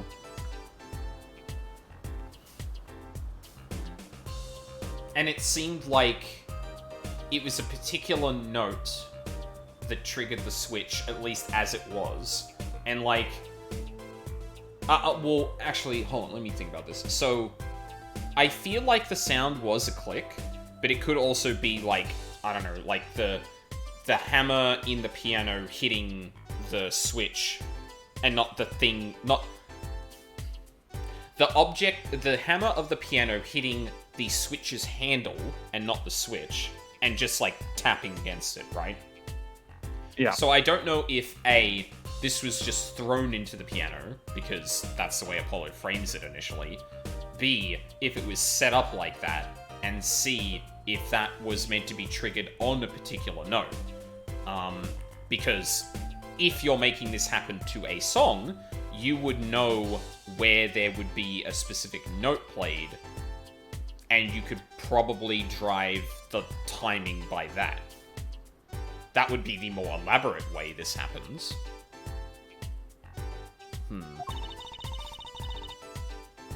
Now that she has some first-hand experience.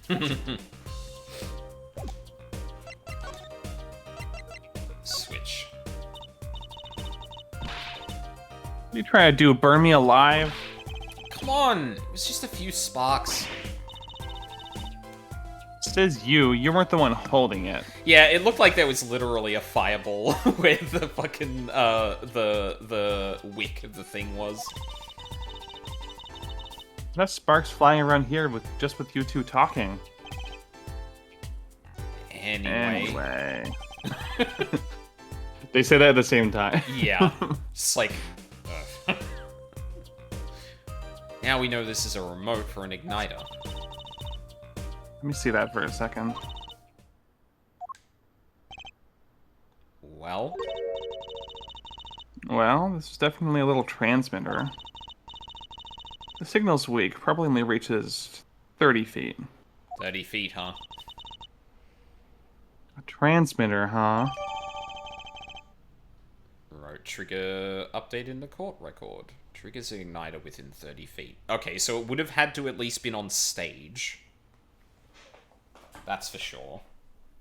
And, yeah, the piano would... What? how many feet to a meter again? It's like 3 point something.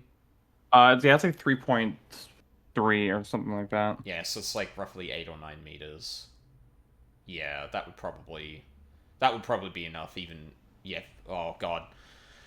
Oh no. Is there going to be a trigonometry question in this case? If the That would be piano, so mean. if the piano is 10 feet away from the thing that lifts into the air, and the thing that lifts into the air is 15 feet, how far away is the remote from the fucking igniter? Incidentally, if you look at the cross-section diagram of the stage area... Oh, this will be helpful. Let's see, 30 feet from Lamoir's dressing room. It covers the backstage completely.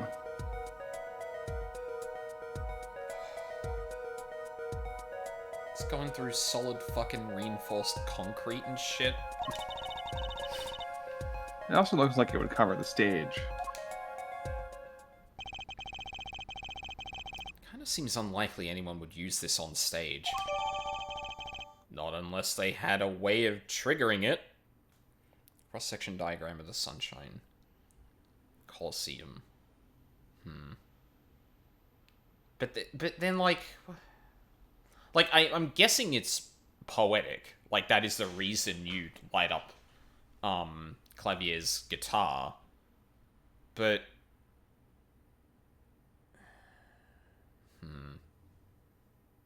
hell yeah, newest girl.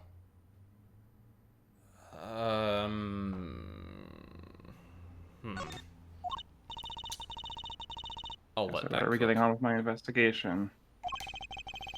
We'll have to look for more clues elsewhere then. I feel better just knowing what this is now. I'll have to look into igniters a bit more later. Good luck! I'd like to know a little bit more, or I'd like to know a bit more about igniters myself. Down to the crime scene, emits a flame when triggered by remote control. Let's have a quick look at that.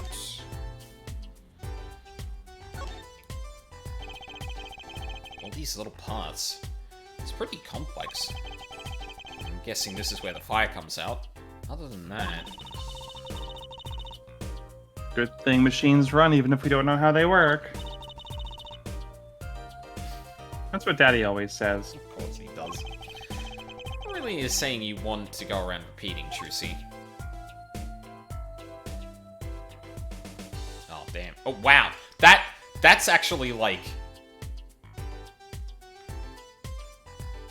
Huh. They actually thought about how this would be soldered a little bit. That's pretty cool. That's kind of impressive. I would not have even bothered, to be honest.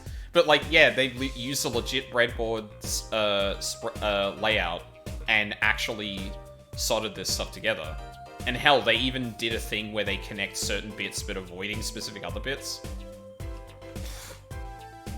Props. That's the kind of detail you really don't need in this situation. You could just say it works, but I guess if you're also making the thing rotating, you might as well think about it. Yeah. Hell yeah. Alright. I'm guessing... Oh no, Lemuel's still here. We haven't been to the Governor's room and seen anything yet. And we continue to not see anything. Get back to the stage.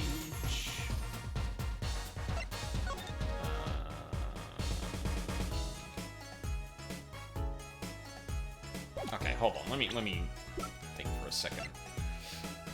Oh, we also got this. Oh yeah, we can't examine anything on it.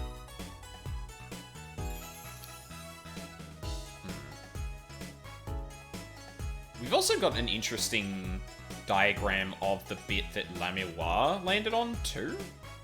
Which is she's out in the crowd. I feel like a lot of this is gonna rely on that like 30 feet kind of thing. And like using, what was it, the dressing room as the rough guide there. I would assume the whole stage is probably covered, so if you were at any point on the stage, you could probably reach any other point within there. Distinctly, you cannot... Well, also, this gives more credence to the idea of there being a secret tunnel there, because we can now see that there's, like, solid ground underneath all of this and going up to the bit that La Miroir landed on too. So there's that. Secret tunnel confirmed. Well, not yet. We can't see it on the cross section yet. I imagine, because that will probably be revealed later. Okay, so we learnt about the igniter, we learnt about the remote trigger.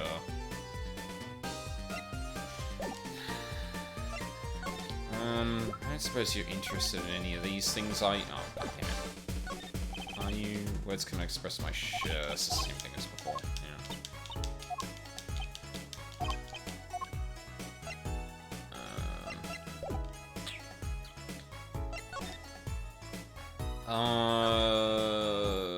What should I do here? Is there more that I can present to Emma? Is there anything else near the body that I may have missed? Oh, we probably got new dialogue for these. Look, carpet's been torn up here. That's the part with the luminol testing on in court. Lunimol. What's Lunimol? It's luminol. Get it right. Oh, she did say Lunimol. I didn't even notice that. I didn't notice anything. My brain automatically filled in the right word. Yeah, brains are funny like that. Totally forgot Valent was even a part of this whole thing. Yeah, Luca! Before we really got going with this, I was like, hey, Mina, remember that magician that just was there and no one asked about what he was doing there, and Apollo never thought to ask about what he was doing there? Remember that? Funny thing, that. Yeah. And then he walked in the door.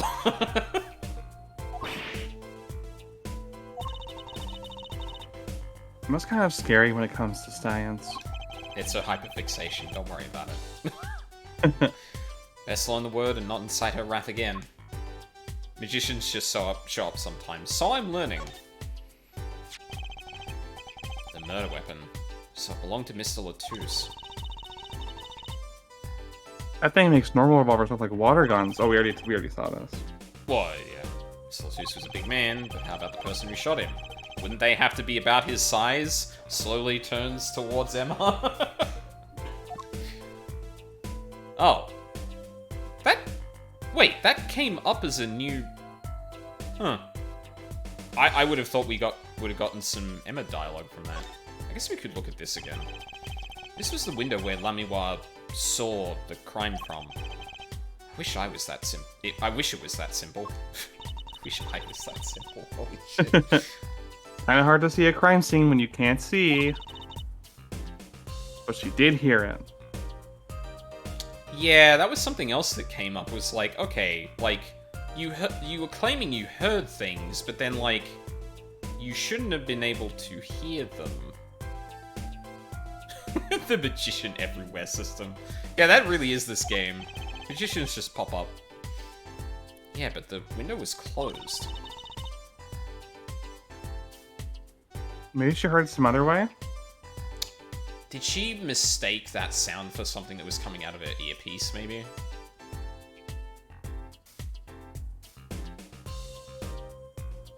Oh, whoa, hold on a minute. What's up?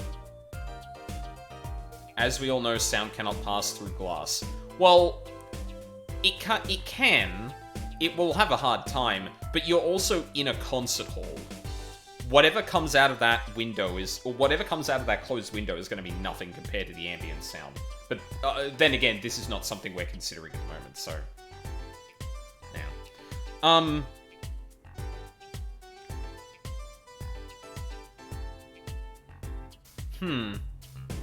Maybe I'm thinking too much about this, but... And, you know, it would have to rely on La Miroir not realizing she's wearing an earpiece.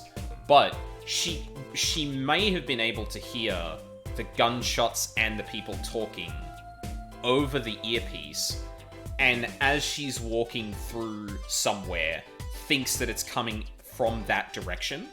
So if you've got the earpiece in your right ear and not your left, you hear everything through the earpiece through your right ear. So taking away the idea that you're wearing an earpiece for the moment, if you heard that just through your right ear, you would probably think it's coming from your right. And if she happened to be walking, if she knew enough about her surroundings that she knew she was near the dressing room, she might have interpreted that as where the shots were. But that's not actually necessarily the case. That's another way some of the sound we're supposedly hearing could be misleading. The only one that still lingers with me is the speaker. Because, the actual shots that Apollo... Wait, no, hold on. Was that earpiece on the ground when... Was that earpiece on the ground when Apollo and Trucy were in the... Well, no, Apollo and Emma. Apollo and Emma heard the gunshots? I think so. I think it was already there, yeah. That might explain why someone left it there, so you could hear the shots. You probably wouldn't hear the conversation, again, because ambient and it's a softer sound. And that would imitate, like, the thing in the room was happening in that room. But then, how...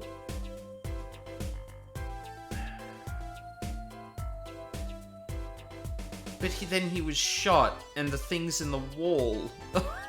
Okay, that's probably enough speculation for now. As a matter of fact, this might be a good time for a break, too. Yeah, sure. Because, yeah, we've hit 3 hours. It's probably a good time for a break before we wrap up entirely. Yeah, I guess I've got a few things to think about while I'm away. We'll see if I come up with any crack theories.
I'm back.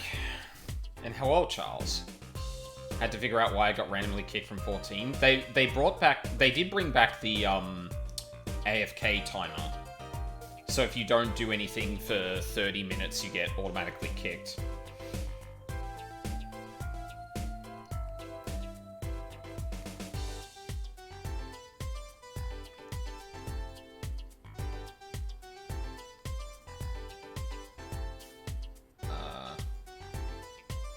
Thank you, Cookie.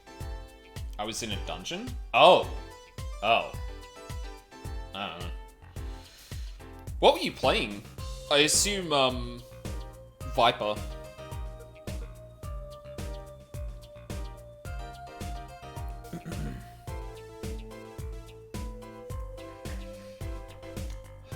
I'm looking at my, sorry, just complete random thing. I'm looking at my BRB folder, and I'm like, I should probably, I should probably put, like, a, sort of a gradient towards the center.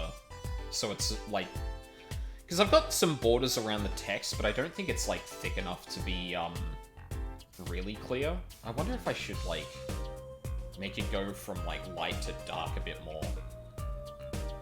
Nah, it was Astro. Tank Death, was there anything there that was, like, was there anything happening that made you think, like, you know, the tank was dying a lot, or... I got Viper to 90 today, so I can finally get back to doing MSQ. Hell yeah. I'm not doing MSQ until next weekend, but I do almost have Pictomancer at 90, so I'm probably going to do that off stream. I was considering doing something after this, but I think just the way the day's going, I might leave it open in case, like, the sun comes out again and I can do something. I gotta say, though, man, I get Viper, I get it. I really don't like the way it's designed. Now, we just got with a boss, then it said server disconnected. Oh, well, I mean, listen, that could just be server shenanigans, honestly. Or DDoSing, because that's been a thing that's been happening leading up to things.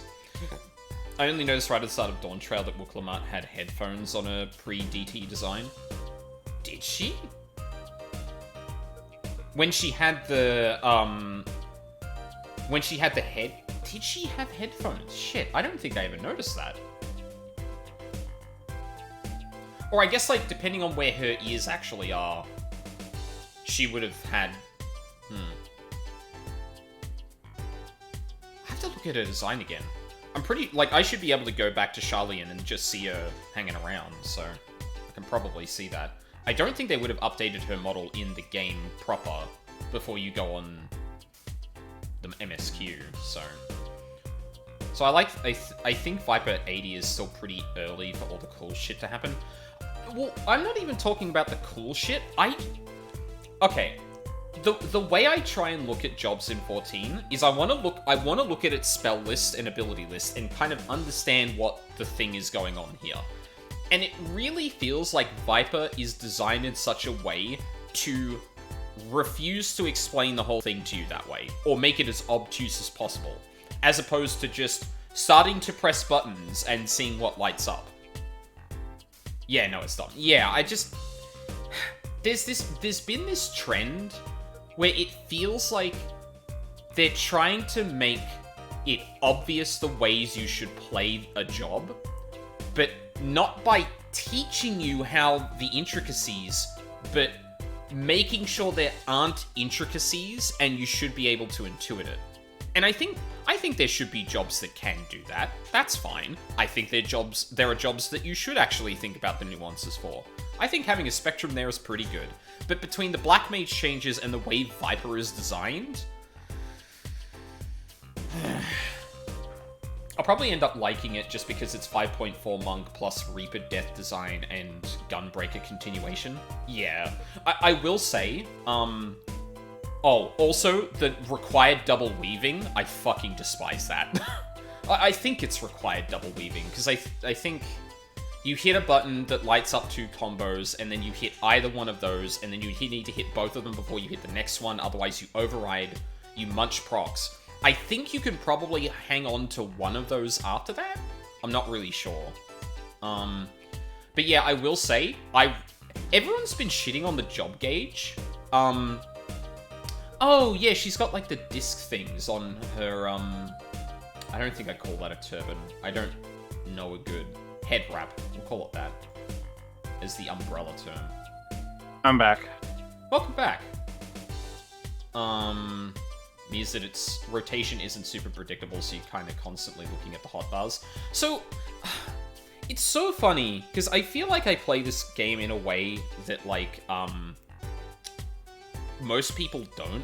Because I look at the UI you get for a job, and I'm like, how can this help me? What is this telling me that I don't need to look at? And I saw the Viper one, and saw that it was basically telling you, basically which of your 1-2 you need to hit to maintain a thing. Or to get the empowered combo.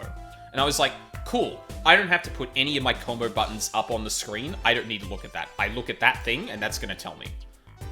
I think that's neat design. But it felt like everyone else was like, why is this here? You just look at the hotbar buttons. And I'm like, the point is you don't need to? I don't know.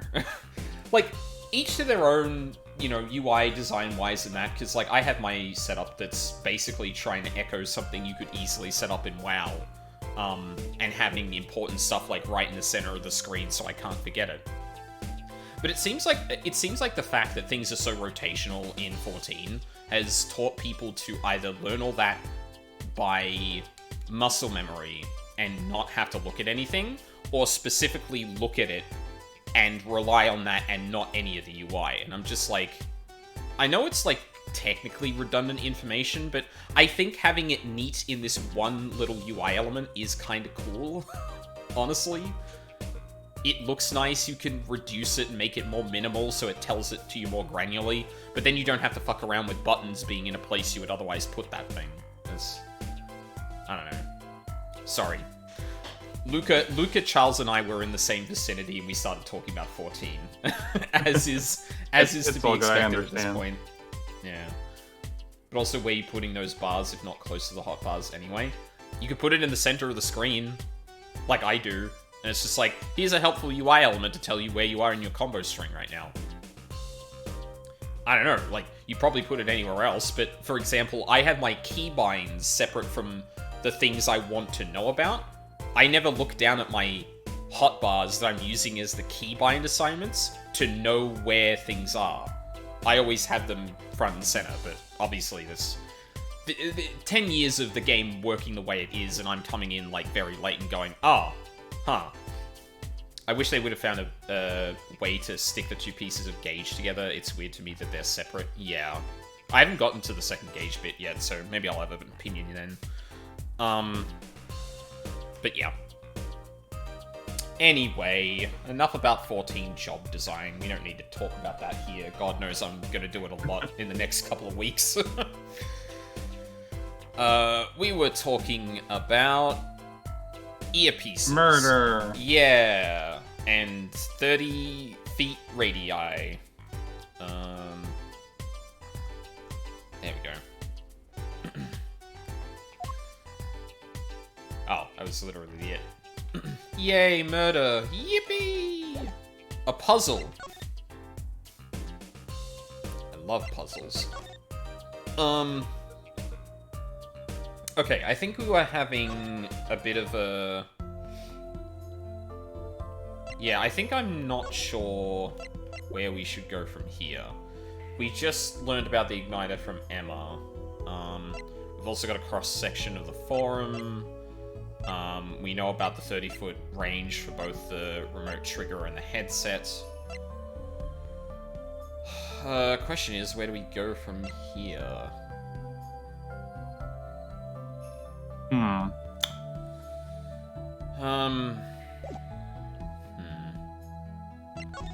You checked every room inside the stadium? I believe so. Let's have a look. Let's just run through it again. When does Waffy play Layton? Oh. Charles, I'm gonna be real with you. I don't know if I have much interest in playing Layton. the reason I like kind of the ones I've been going through is because the mystery is kind of interweaved into the thing. And Layton, from what I understand, is like almost entirely bespoke puzzles that don't really have anything to do with what's going on. They're like entirely isolated logic puzzles. And I find that less interesting, honestly. Like, if I ever do it, it'll be well after I'm done with other mystery games and that.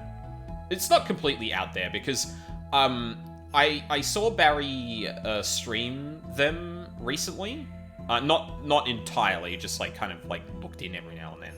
And, yeah, puzzles seem kind of up my alley in terms of them being kind of isolated logic puzzles. That sounds kind of my jam. But I don't know how... that doesn't read as compelling to me at the moment as actual, like, mysteries and puzzles that are interweaved into the narrative, if that makes sense. I don't know if,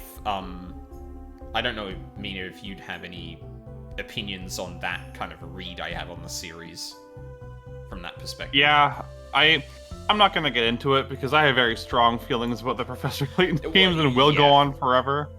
Yeah.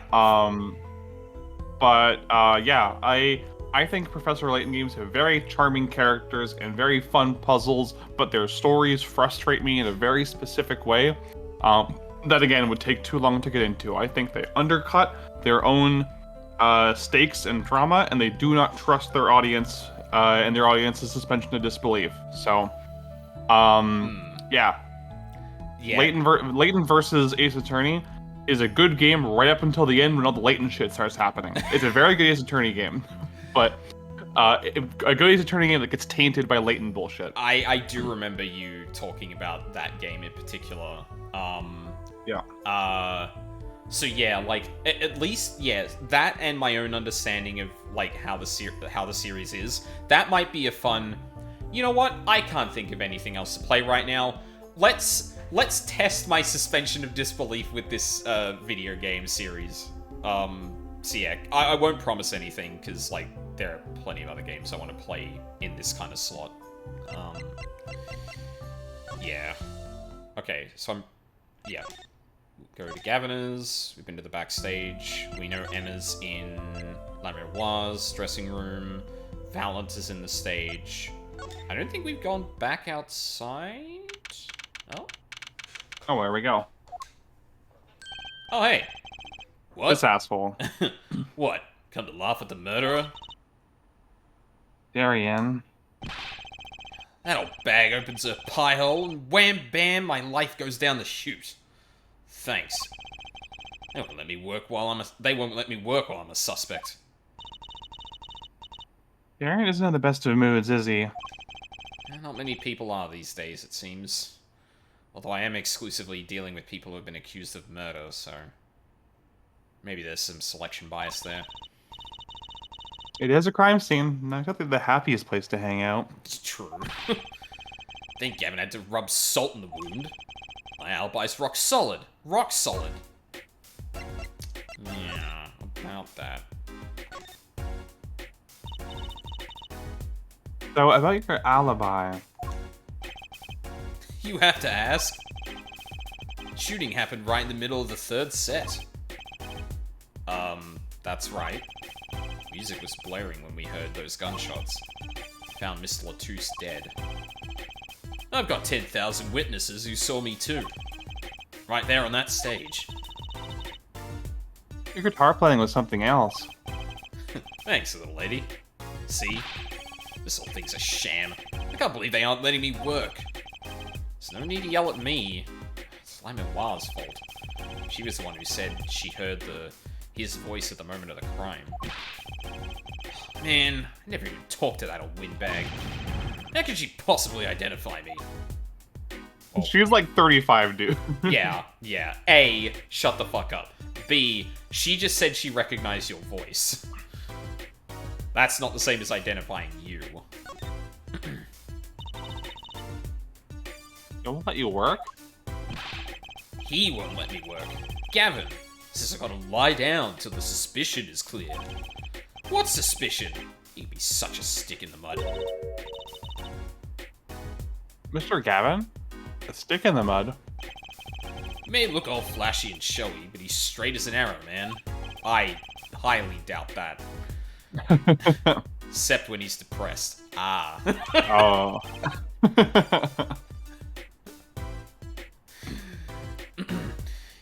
You hear him whining the other day? Oh, you mean the thing with the mixing board? And Zenza was that performance just now. What was that all about? This part is off. Which is that? Second guitar. It was you, Darian. He's just a perfectionist is all. Not a bad guy, really. Well, I think the Gaviners are the best. I have all your albums. Band's fine, too. Gavin can write a good tune, I'll give him that. Come to think of it, I haven't seen Prosecutor Gavin around much. Oh, him? He's down at the prosecutor's office, most likely. Every time he turns front-facing from looking to the side, I'm amazed at how different his silhouette is. We know. It looks like he's got like a Peacemaker helmet on. Yeah. Like a big suppository shaped hairstyle. You're not wrong. Prosecutor's office? Never been there, have I? The data on the victim should have come in from Interpol. Normally, I'd be down there dealing with it. Normally. Apollo, let's go check it out. I've always wanted to see the prosecutor's office. Maybe that's not such a bad idea. Right on. Say hi for me, okay? Oh, and screw you. Sir, please stop doing that. And tell him I want into that crime scene. We'll be going now. Hey, wait. Yes? What do you really think happened? Really? You don't think I did it, right? Well... Great. Wait, even still a guy with some confidence. Just remember, I was ripping it up on stage when it happened, okay? Ripping. Don't get led astray by some siren song, eh? Get this one wrong and you'll be eating humble pie for a year. I'll bake it myself. Let's not talk to him anymore, alright? Methinks he protests too much. Detective Darian Crescend. He's one stone I'd leave unturned if I had a choice. If. I can't wait to go and trash Edgeworth's office again. Oh, never mind. Holy shit. Oh, there's the guitar, too. Nice. So, this is it. The Gaviner's head office. It's not the band's office, it's the prosecutor's office. Same diff. Yeah, so that's why I'm asking. What is this creepy thing? Object, whatever. Looks like Prosecutor Gavin is on the phone. And they just let themselves in. Where is he? Oh, well, I guess we'll have to come back. Or we can hide behind that bookshelf real quiet, like. That's eavesdropping. I know what I said. Why? We'd just be waiting, quietly, so we wouldn't notice. What if we hear something scandalous about the band? She'd make a good reporter for a gossip mag. What? A replica? So why was he after it in the first place? Yeah, Latouche. Latouche? Look, don't talk to me about those Borginians, okay? Just get me that report. Chop chop. I'd stop leaving mysterious objects in my office, okay? Times like this, when I start to miss Darian. I can sometimes still hear his voice. Screw you, come here! Huh? Hiya. Just thought we'd drop in. Hope you're not mad. How could I be? There's not enough teehee in the world in any case. Have a seat. Prosecutor Gavin, the philanthropist. Watch and learn, Apollo. How to sit? So, who have you come to see? Huh? Clavier, lead vocalist for the Gaviners? Or Prosecutor Gavin, scourge of the courtroom? What do you think he means, Apollo? I think he's giving us a choice. You know, ask him about the concert or the case. Why does he have to phrase it like that? Which way to go? Before we do that... That was an impressive bit of pyrotechnics that did this. That's the guitar from the concert, isn't it? Yeah! Bad tan clavier. Oh, I didn't... What did he say? I thought it was one of the staff playing a gag on me. I never guessed that wasn't the end of it. I had a specialist analyze the guitar, incidentally. Oh? Did you find anything else? He didn't have a lot of time, so it's still unclear. But the results he came up with were... intriguing. Intriguing? How does that guitar tie into everything that went on? Sounds like something we should ask about. Mm-hmm. Huh? Huh? Oh, if only I could see that face. This display shows all the evidence for the case. Look, Apollo, he's got 3 televisions. Hey, don't look at those too closely. I'm still sorting out the details. Each one of us shows evidence for a different case. He does them all at once? I wish I had 3 TVs. What would you possibly do with 3 television sets? I may look laid back and relaxed, but in reality, I'm quite busy, no? I'm living life at turbo speed, doing magic, going to school, investigating cases. But if I had 3 big TVs, I could watch a magic video, do my homework, and catch a crime drama all at once. The first 2 seem useful, I suppose. So Trucy needs 2 things going at the same time to concentrate on homework. What? What? Huh? I can't believe I brushed over that. Sorry, go on. What's that on the plate there? Yeah, ADHD queen, you're right, Luca. Is that... gum? Gum? Maybe he was chewing it when the phone rang? So he put it on the plate for later consumption? You'd think a rock star could afford a fresh stick. Don't jump to any conclusions now. That's no chewing gum. Take a closer look. Although I really shouldn't be offering, should I? What the fuck is that? What is that? Looks like a lump of plastic. Wait, that phone call. Yes, that's why I'm asking. What is this creepy thing, object, whatever? We Looks don't like need... Professor Gavin's on the phone. We don't need the line that he's on the phone. That was the framing. A replica. Why was he after it in the first place? Yeah, Latouche. Latouche was after it?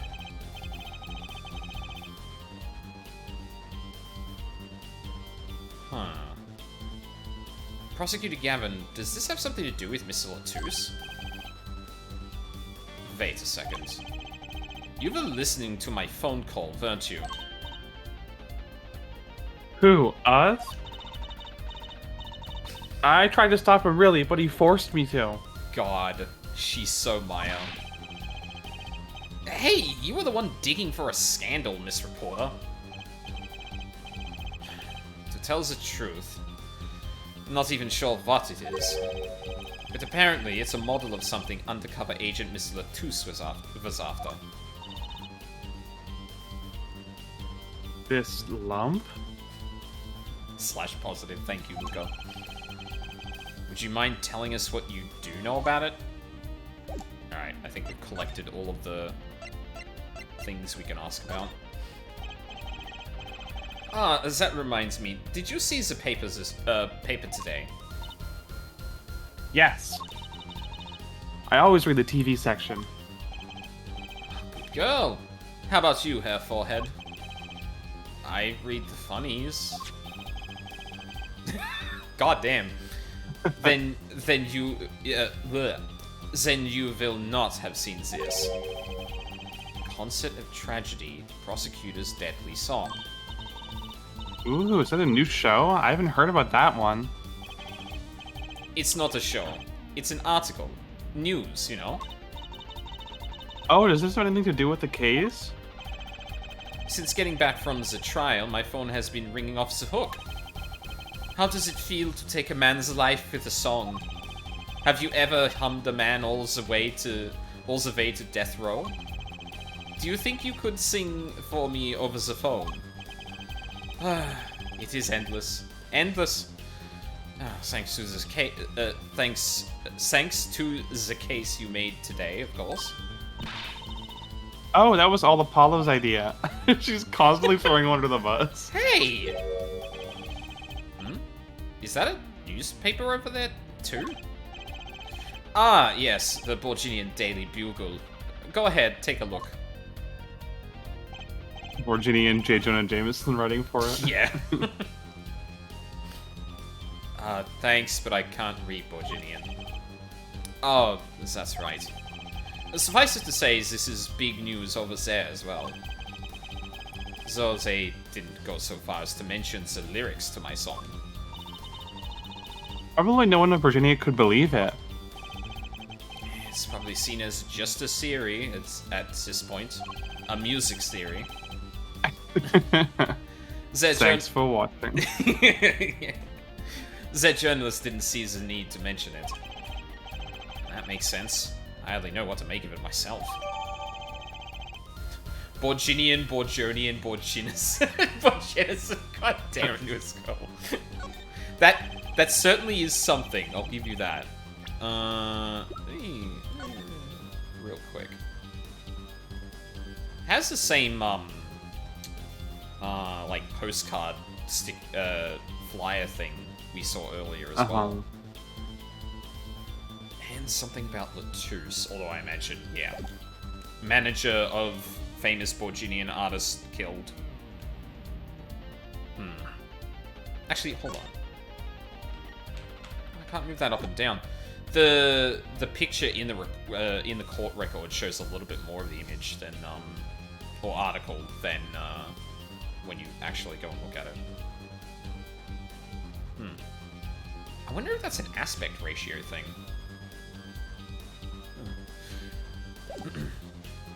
Namiwa's testimony will probably be in the evening edition, I'd imagine. Which is why I've had Darien step down from the investigation for now. Yeah, we ran into him moping in front of the Coliseum.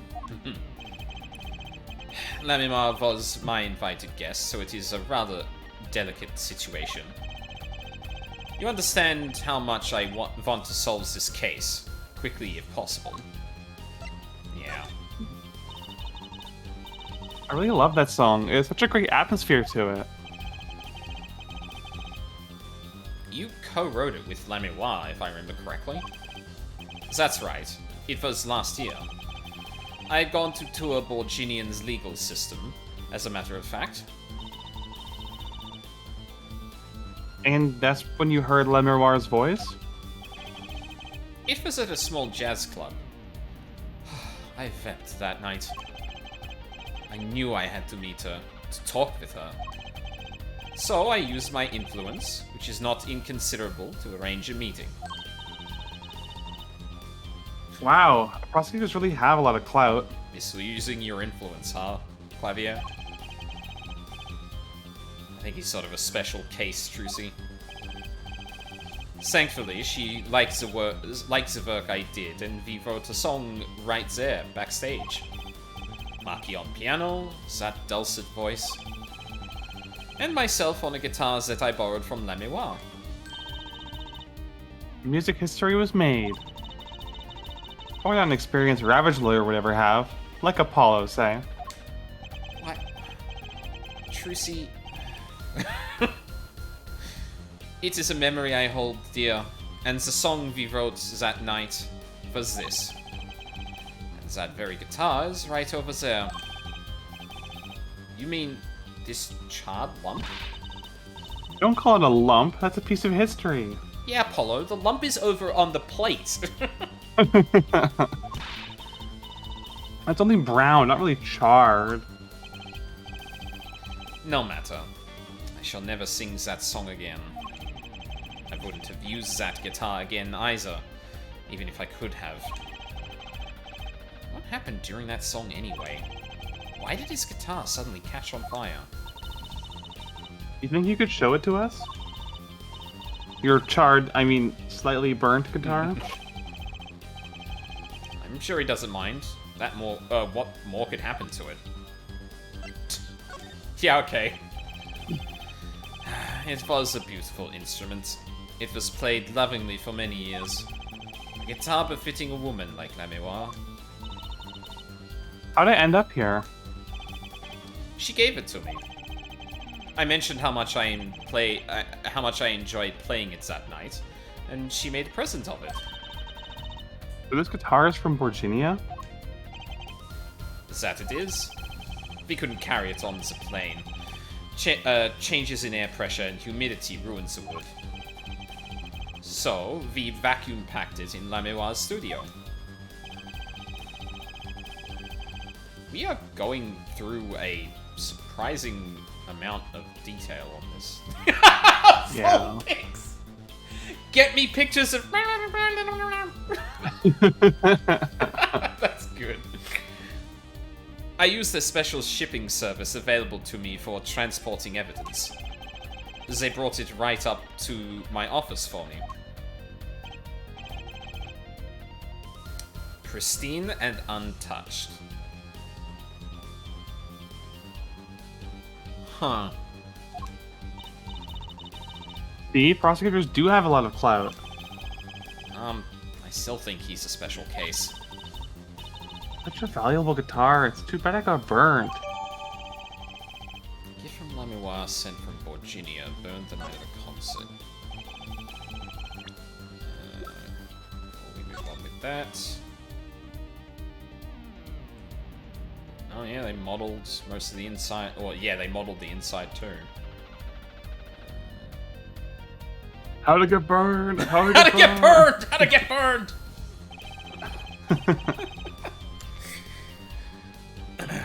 There's lightly... Oh, no, he's not making light of that. It's lightly scorched, and then there's this. It's burned clean through. Yep. It's pretty much a useless piece of junk. It's kind of like you after a trial, Apollo. Oh! God damn, Trucy.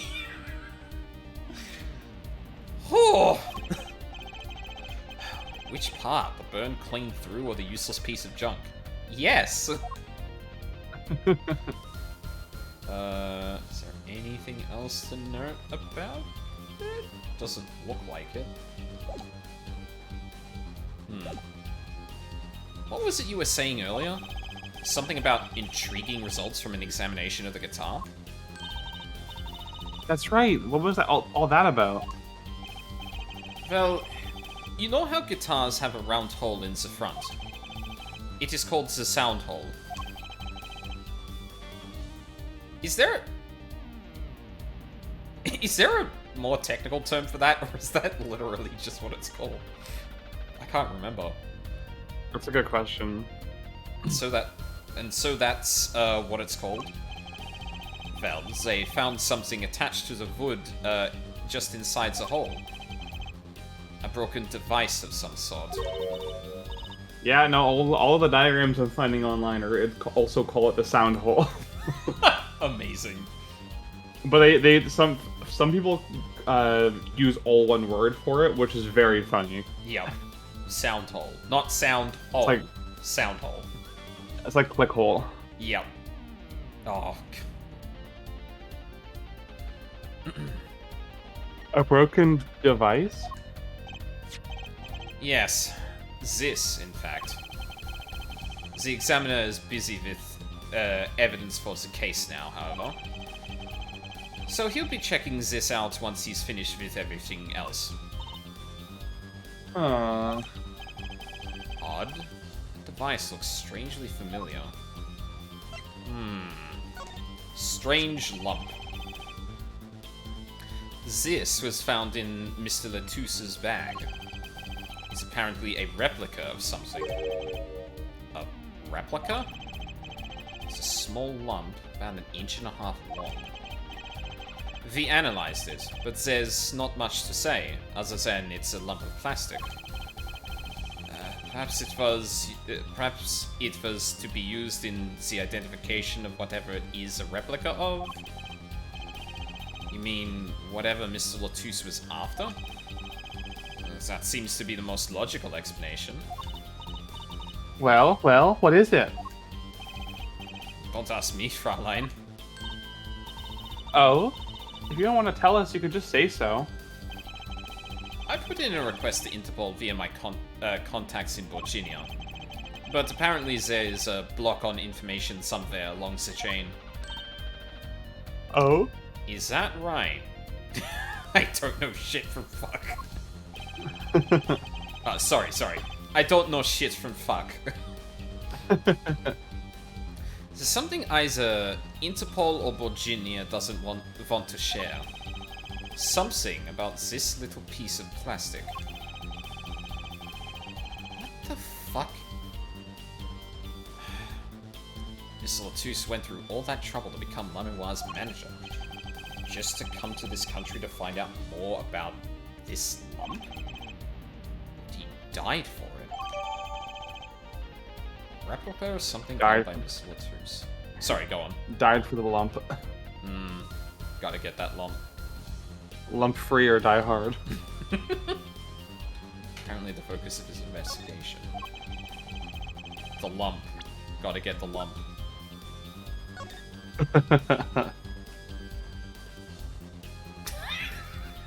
Huh! Yeah, I wonder what made you think it was a replica. Holy shit. Sample, huh? I think they put a big enough label on it. Thank you, Apollo. Maybe it's to keep people from eating it by mistake. Yes, they might think it was an otherwise tasty, multicolored lump of plastic. Maybe that's for the manufacturer. Sample toys when you can't afford the real thing. Sounds like a company Mr. Wright would make, or like. Damn. Brutal. Okay, this is... yeah. Lump. I love lump. What? Like, this is such a random fucking thing to include here now. Like,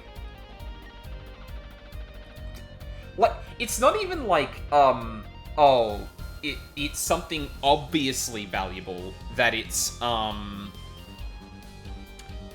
of intuitive, just like, okay, yeah, I can see someone desiring that, right? It's just... Yeah. But that means, like, its use is not obvious, but then we look at this and, like, why the hell would he want this? But, like, oh, it's... just you wait. But it's, like, oh, just okay, you wait. I know, but, I'm setting myself up for this, because, like... it's just a lump. Like, it's not like a tiny little, like, metallic object. It's not like something you could think of as, valuable or required. We don't have anything to suggest that something's been stolen or anything like that, or there were attempts to steal something like this. It's just... here.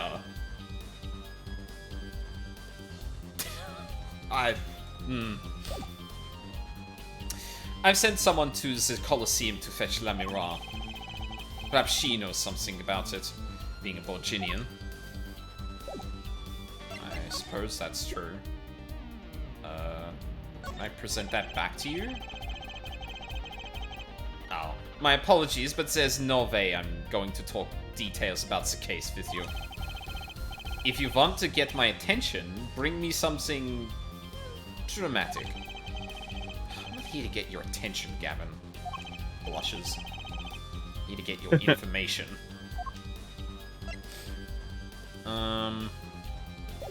Stupid handsome prosecutor. Oh, you know what? But you know what I could do with the lump? What the fuck is this? And fucking Maki just freaks out. Looks like Maki's in questioning. Don't you worry, they thought of that. God damn it. Huh. Police must have a Borginian interpreter. That's no fair. I wish we could talk to him. I guess we'll have to come back later if you want to see him. I guess so. God damn it. It's visual code used to inject Maki with the command to kill. Bro, check out this new strain. It's called Weird Lump. God. Okay. Bring Gavin something dramatic, huh? What if we show this to Lamip?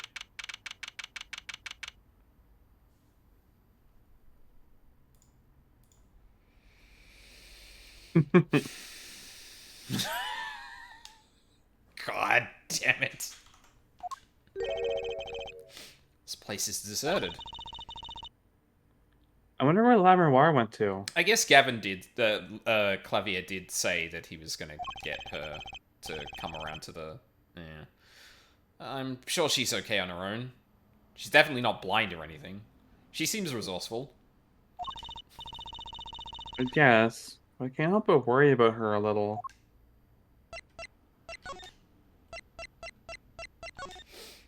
Alright. I guess we just walk around... Oh my... Fucking... I'm glad this is the last game that the fucking movement is structured around this stuff, because, God, it's so tedious to... Wait, was this the last game that does the navigation like this, or was there another game before that happens? No, I think this is the last one. Starting next one, you can go wherever, and there's a little checklist of what you have and haven't done. Oh, thank God. Okay. Hey, look at this. Oh, cool lump. Do you think you could take a look at this, Emma? Oh.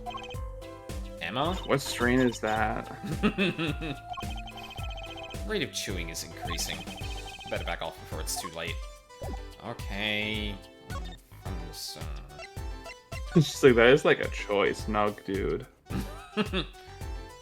Damn, Apollo, I didn't know you were cool like that. Oh, okay. Seeing these mirrors lined up like that makes me think I'm really in a dressing room. Look at all that makeup. All I know is they sure don't make up for such much of a clue. Hey, Emma, you know drugs, right? I guess she's not into makeup yet. Yeah, I don't think there's anything else I want to look in here for. What about Valent? Do you know anything about Strange Lump? Whoop. Sorry, I'm gonna check it one more time. Same shit again.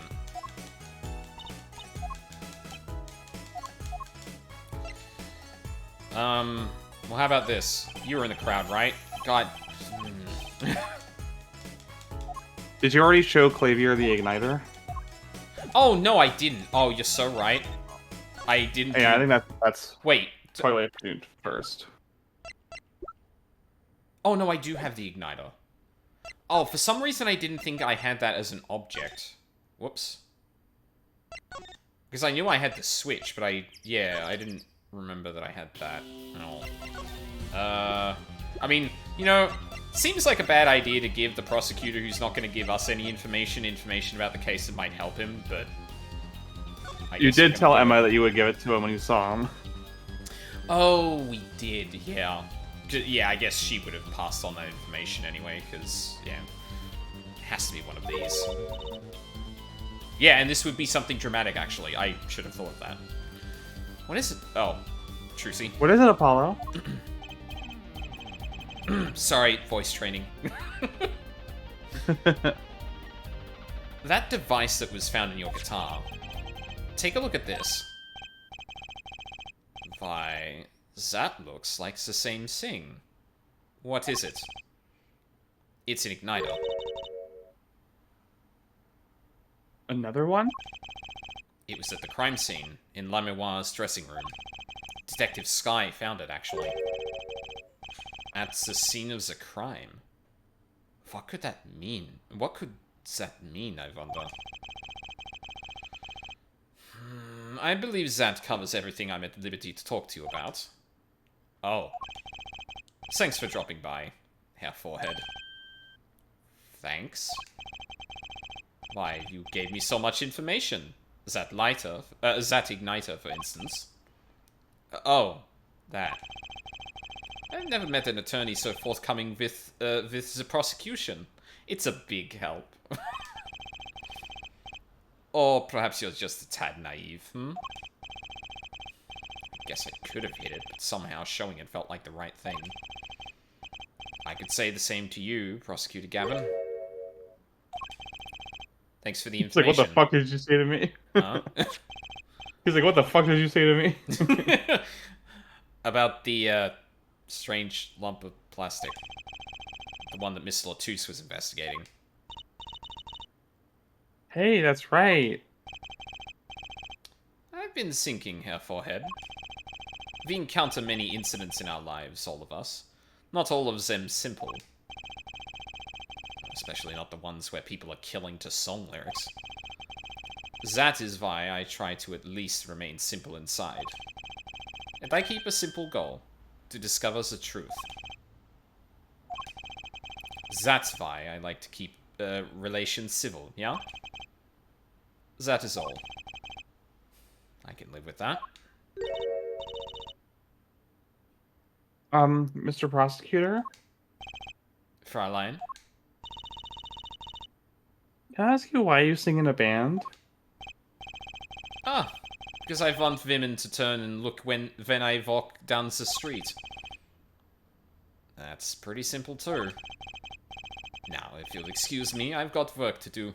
Another time, perhaps.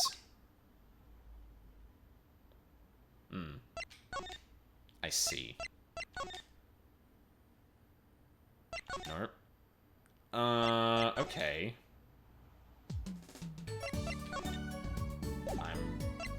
Did something happen at the Coliseum then? Sure did. Oh, it's you. You came at a good time. Hello there, Emma. What's up? You think you know where Lemoir is? Well, I saw her in the backstage hallway a while ago. Yeah? That's strange. Oh, this is kind of weird. If you don't hand the thing to Gavin and just leave, then you end up going into the hallway and not seeing her, and then coming back to Gavin. Yeah, it's weird. It's a weird order of operations. What's strange? Can't find her anywhere. I was supposed to bring her to the prosecutor's office. Oh. Lemoir's missing?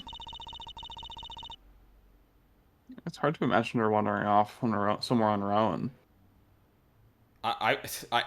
Literally, before, I was gonna make a joke about, hey, wouldn't it be funny if there was a second murder? And now I'm like, oh no. Like, I don't know if that's gonna actually be the case, because at this point, I'm also expecting hang on, how did this blind woman do this? Huh, isn't that weird? Being that she is blind and all. Yeah, we'll help you look for her. Great, thanks. Okie dokie. Lamiroir isn't blind. No. No, this is Ace Attorney Case 3, not Danganronpa Case 3. Damn. You know what? When you're right, you're right. Alright, I guess we just go everywhere from top to bottom. Like, I'm presuming I don't have to examine a thing to try and find her.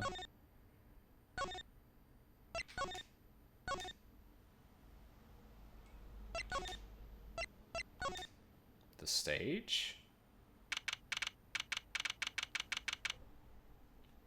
Oh, shut the fuck up. Ah, the stage is pitch dark. The power breaker must be off for this section. Great. I'll go get someone. Oh. Yipes, it was really dark out there. Dark. That's all Lamiroir has when you think about it. What would it be like to live in a world of darkness? Hey, Apollo. Huh? What? Doesn't something about the stage seem different to you? Yeah, I can already see it. Like something's changed? Changed. I can't put my finger on it, but it's bugging me. Now it's bugging me too. What's she talking about? You. Hey, that case. Wasn't that open before? Huh. I guess someone closed it. Wait, look where the case closes. Something's sticking out. That doesn't look like an instrument. You don't think it's... Let's open it, Apollo.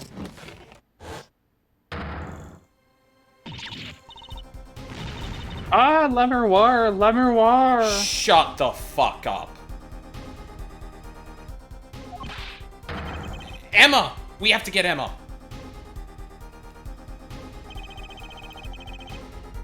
Lamiroir was taken directly to the hospital. Emma ran around, barking orders, making phone calls. Trushi just clung to my arm and cried. And me, I was still in shock. 2 bodies in 2 days is too many. Okay, I was kind of eyeing the time looking at when would be a good place to leave it, but this is definitely not a good place to leave it right now. Yeah, and there's not a whole lot left, I think. I think there's this conversation in the hospital, and then you talk to Maki one more time, and that's it. Okay. Oh, that's probably a good enough amount to push through then. Are you okay with that? Yeah, I'm fine with that. Cool. Oh, Hickfield. Can't we go to another hospital? Emma, how's Lamiroir? Is she okay? Yo. We owe you a big thanks, that's for sure. So, she's okay? Yeah, she came to a shore a while ago. She found her before it was too late. Yeah, that's good to hear. So, what happened? Someone attacked her. It was struck on the forehead. By who? We don't know. But they hit her on the forehead, right? That's right in front of her. How could she not see? Oh. Right. Would you like to go see her now? Is that alright? She wants to thank you for saving her life. You know, none the worse for wear by the look of it. Lamiroir. Ah, Mr. Attorney. You were the one who found me? We were making jokes about, like, hey, you could fit 5 Trucies in there too. Oh my god. That was really on the nose, Apollo. Thank you, from the bottom of my heart.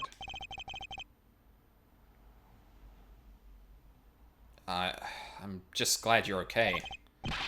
Tell me, what happened? Oh, what? Attacked. Attacked! It was after I spoke with you in front of the dressing room. Attacked. Concert hall in madness. I sensed someone approaching. I thought it might be someone coming to see me, but they said nothing. When I went to return to my dressing room, You were hit? I knew that very moment, I knew the assailant was trying to kill me. No. You didn't do a very good job of it. It was lucky for me the first blow did not knock me out. I turned and ran for the stage. Oh, wow, okay. Someone was chasing me. I could hear footsteps. How on earth did you navigate? Hand on the wall, maybe. Yeah, maybe. Yeah, that's not impossible. Yet I reached the stage first. She would have been around that place for rehearsals and stuff like that. It's not out of the question. She would have known her way around, just kind of based on where she already was and that. Mm-hmm. Why the stage? I had overheard maintenance people talking. Spatial awareness is probably better when you're blind and need to constantly navigate like that. Yeah. Well, I mean, you know, I am not blind, so this is definitely not the same. But I feel like there's a parallel to it, where like, especially in a dark room, I will be able to walk into that room when it's dark and be able to look for the light. It's just like a far more prevalent version of that, where you rely... I mean, it's the same way you rely on sight to see things, right? But instead you're using touch. Over time, you get used to more and more having the same sensation, using that to guide you. Yeah, it's one of the secret senses that humans have. But yeah, like, people who aren't blind probably do that more than they realize, just because, you know, at night you go back into your bedroom and the light's not on immediately sometimes, and you probably have a good sense of where it is without actually seeing it. I know I rely on that much. No, that's not a joke, that's true. Like, how you always know where parts of your body are even when you're not looking. Oh, sure. Yeah. I guess, like... it's because it's not one of the 5 senses traditionally, but I would imagine it's like an amalgam of all of them. Or, no, not all of them, but it's like touch, but like, it's not really you touching something, it's just your body parts are where they are, which, like, technically you feel, you know, muscles and stuff, and it's just like an instinctual thing. We've been going too deep on this, I feel.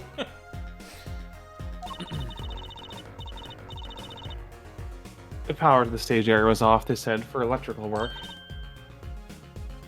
Ah. 5 senses thing is actually bullshit. It just boils down to the basics that you really need to know. I mean, yeah. Like, there's nothing to say that, like, that is the case, right? Like, because people also have intuition, and you could argue that that's a sense, but that's not, like, any of those 5. It's like a much higher level, complex meta thing we've developed. God damn it, Wisco. Darkness is my ally. Holy shit. You think the darkness is your ally? Yeah, really. There was a contrabass case near the stage. I didn't get to see the light. Ever. I've just been in darkness the whole time. That is where I hid. Huh. So the assailant couldn't see you? Once in the case, I'm afraid I passed out. Huh. Wow. That sounds like a really close call. Huh.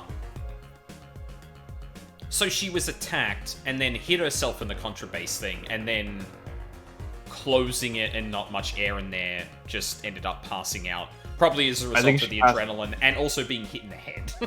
Yeah, I think it's the injury mostly. That's why Emma said it was a close call. Like she probably was suffering some brain bleed, or at least like some bruising. Yeah.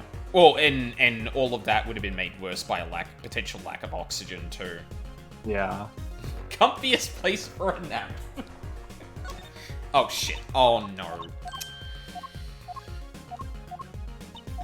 There we go.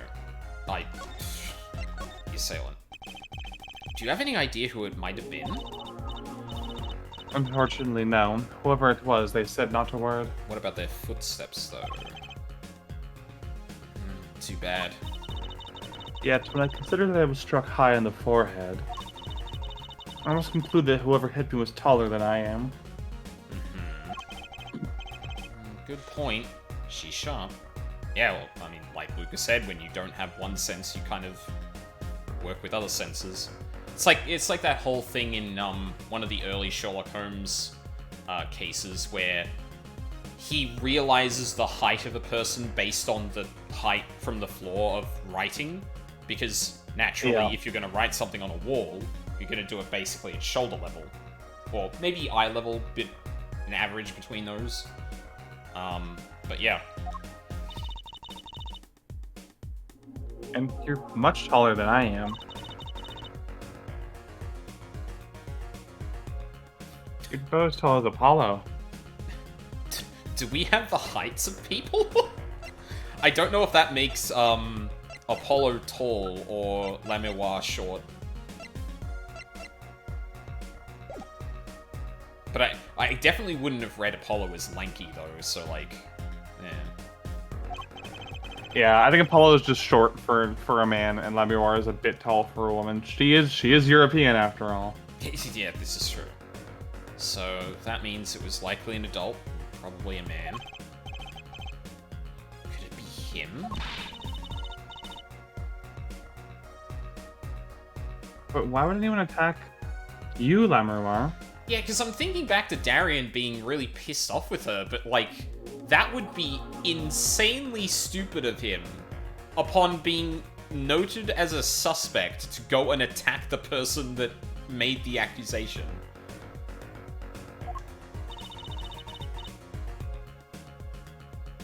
The detective asked me this too. And to her, I gave the same answer I give you. I do not know.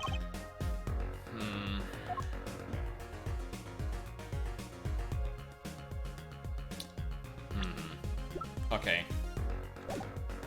Time for lump. Do you know what this is? Lamuwa, I wanted to ask you about this. Do you know what this is? Yes. This is what? I hope you handed it to Apollo, because, like, do you know what this is? No. She very passive-aggressively reaches out and gropes his hand. Yep. Miss Latus was carrying it. It's a replica of the thing he was after. It was after? You know, in his secret identity. As an undercover agent. So that's what he was doing. You mean, you know what? Yes, I know, of course. This must be a Borginian cocoon. Okay. Or rather, a convincing replica thereof. Why haven't I heard of a Borginian cocoon before? Why would he be carrying this around? Some kind of souvenir? I wonder. He was going to pull an Indiana Jones. Although he did a bad job of it because there's a massive sample label on it. Well, they call it Borginian. It must only be found in Virginia. For certain, all in Borginia know of these. It's a cocoon, so do you get silk from it? I do not know the details, I'm sorry to say. I thought she said all in Borginia knew of these. You guys amnesia, dude. Relax. Yeah. There is one fact I do know about the cocoon, though. Something all in Virginia know. What's that? The cocoons. They are not to be taken out of the country.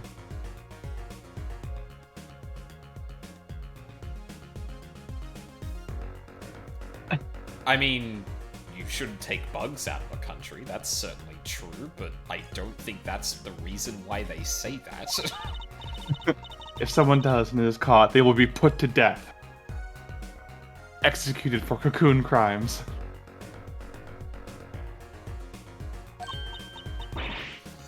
To death? Why? I do not know. You guys, if Interpol was involved, I'm sure there is a good reason.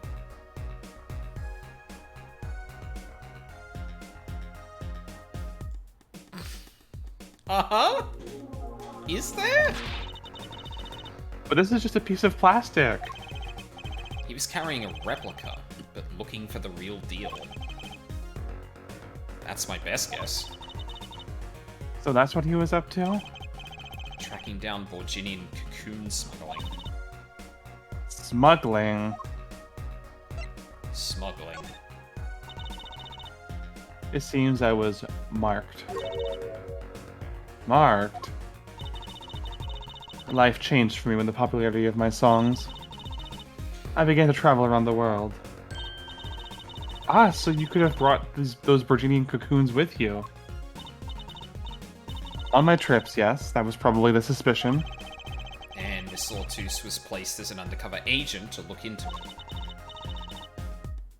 Virginia is a small, sheltered country. Not many of our people venture into the world outside. Is that why they suspected you? But Mr. Lortus wasn't a Borginian, was he? He was an Interpol agent, which means... What, Apollo? There must be some reason why Borginia doesn't want those cocoons getting out. Something scary enough to get Interpol involved. Huh? Like what? How could such a tiny ball of thread cause such a commotion? Cocoon smuggling. Mr. Lortus had Lemoir marked. It couldn't be her. Huh? There's one other person I need to talk to. Thank you for talking to us, Lemoir. It was the least I could do. Actually, I have another request. If it is within my power. I need an interpreter, someone who speaks Borginian. Apollo? Would you come with us, if you're well enough? I see. Yes, yes, of course. I shall accompany you. Huh? Where are we going? Come on, Trucy. We're about to get to the bottom of this.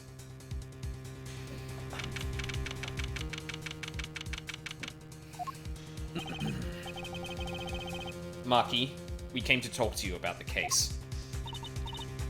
Maki. Could you interpret for us, Lemoir? Yes. Marky, I'd like to talk to you about when we first met. When we still thought you were blind.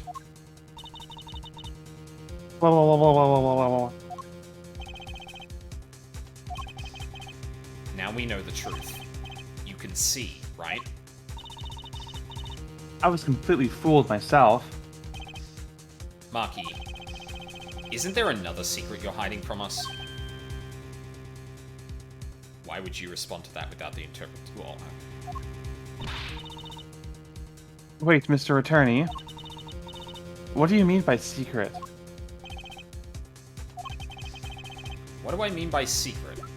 Well, lump. If I'm not mistaken, you know something about this, don't you? Yeah. Hey, you got a reaction. A big one. I have to assume that in this situation, Lamua is interpreting for us and it's not being shown to us because... Yeah. Yeah, because obviously that would make this a lot longer. But at the same time, given the fact that he was reacting to things we were saying earlier, I don't know if I need to interpret him immediately reacting to something Apollo said as him actually understanding English, or enough of English to pick up what's going on.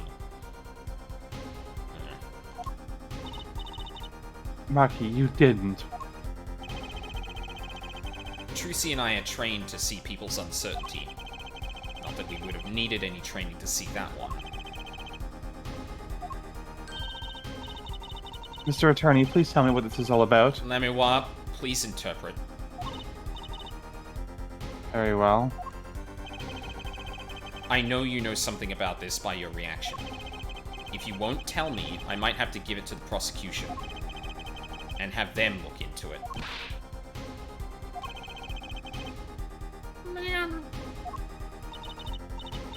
We ask you to wait. Do not be so hasty. Maki?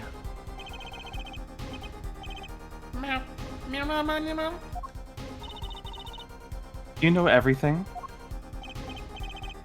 Yes. Everything. Well, sort of. Have him tell us about it.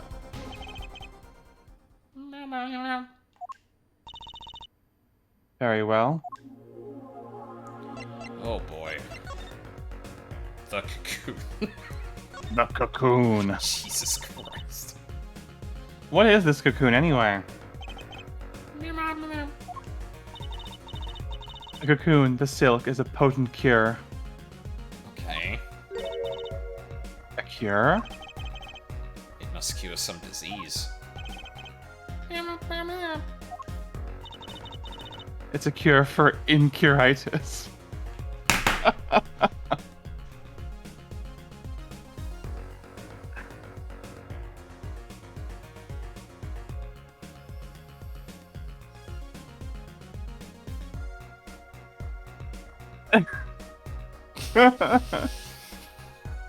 What the fuck?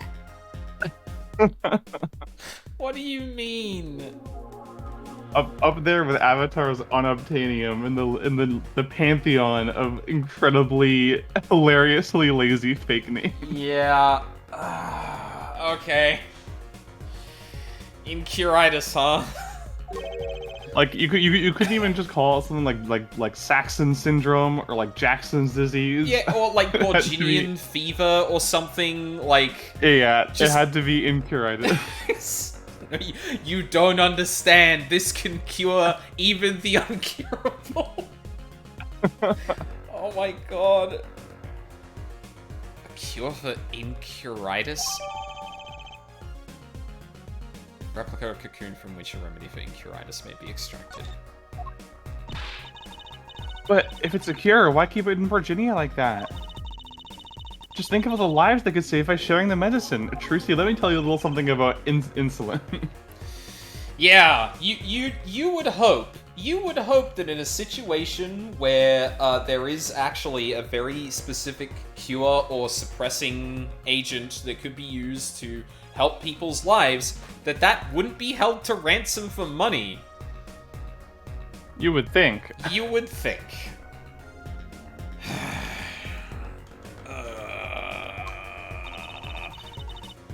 I do not understand the reasons myself.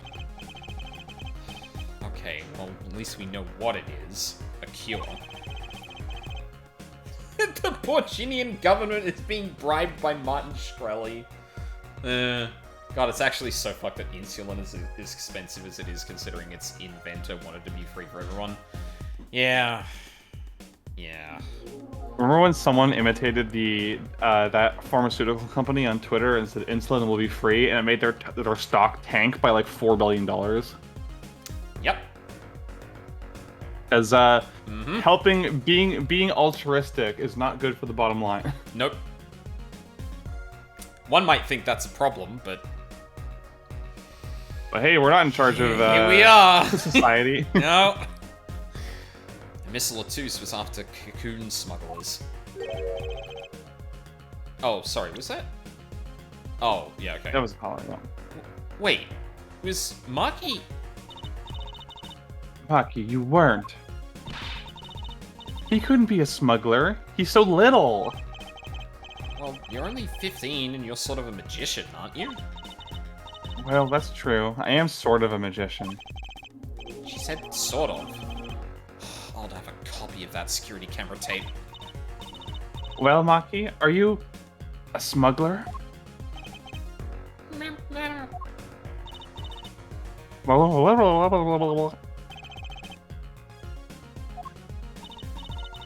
He won't tell me.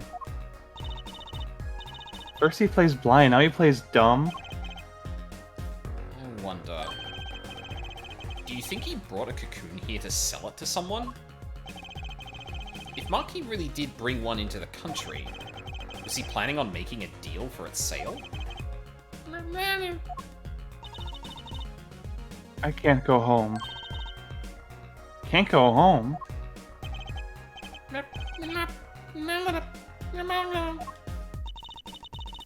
I can't go home to Virginia. I do not want to go home. The penalty for taking a cocoon from Virginia is death. You know, in hindsight, when we framed it around insulin, this is less surprising that the death penalty is involved. Yeah. That's right. It's punishable by death. About the case? What about the case? Wants to tell us about Mr. Latus's death?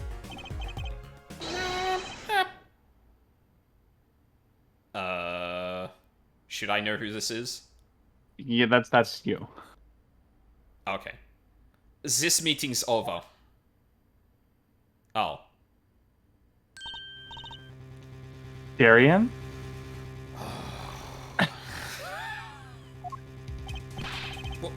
What do you mean? Visiting hours aren't over yet. There's a call for Maki from the Borginian embassy. This meeting is over. Sorry. Just give us 5 more minutes. We can call them back after that. Sorry, no go. Come on, piano boy. We're leaving. Darian, wait! I never liked you. Either of you. Huh? Darn it, we were so close. He was about to tell us. Hey, Apollo. He didn't want us to hear what Maki had to say. Apollo? There could be only one reason why. Why is everyone ignoring me? Oh, sorry. This is it. I know who I'm after now. It all happens tomorrow. In court.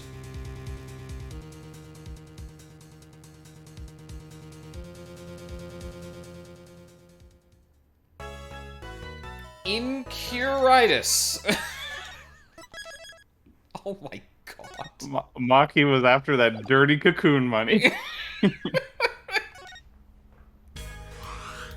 Luke and I still just message each other about dirty cocoon money sometimes.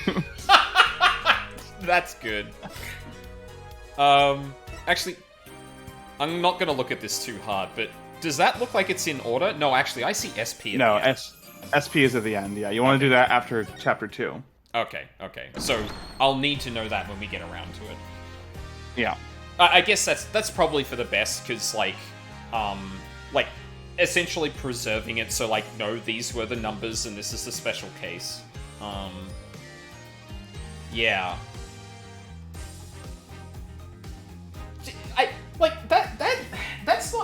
That's not as bad as the rest of the things behind it, but like, it's so lazy. It's so fucking lazy. It could be anything. Like the fact that it's cocoons that are a cure for incuritis just feels like adding extra like flourishes. It could be like a bag of jewels. It could be like a rare artifact. It could be like an illicit book. Like, yeah, like there's a lot more way, like, because what they want is something taken that is so valuable or, like, I guess taboo to bring outside of the country that it warrants the death penalty. Someone would want to buy it, and is like innocuous enough, I guess, to make you go, what the hell is this? How could this possibly be so valuable? But I mean, the funny thing is, Trucy came up with an easier idea of like, hey, actually, so the way I would do this personally was like, the cocoons have a big religious significance to Borginia, and the cocoon can be used with silk, but it's also, I mean, you could just make it a drug too. That would mean that Interpol would need to get involved in it, because it's essentially drug smuggling. So that gives Borginia a good reason to have a death penalty. It gives Interpol a good reason to get involved, and it makes someone on the other end of this willing to do a lot to get that thing specifically. But in Curitis, like unless we're going down the route of actually kind of for a moment examining how fucked up it is that someone would actually keep this within their own country for like reasons that are absolutely not altruistic, I don't see the reason they came up with the thing that they did.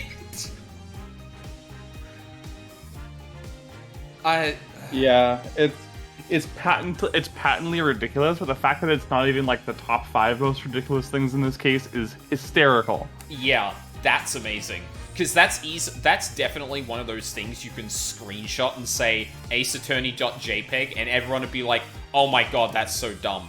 And when they finally get to this case, they're like, what do you mean that wasn't the dumbest thing in this case? Yeah. That's incredible.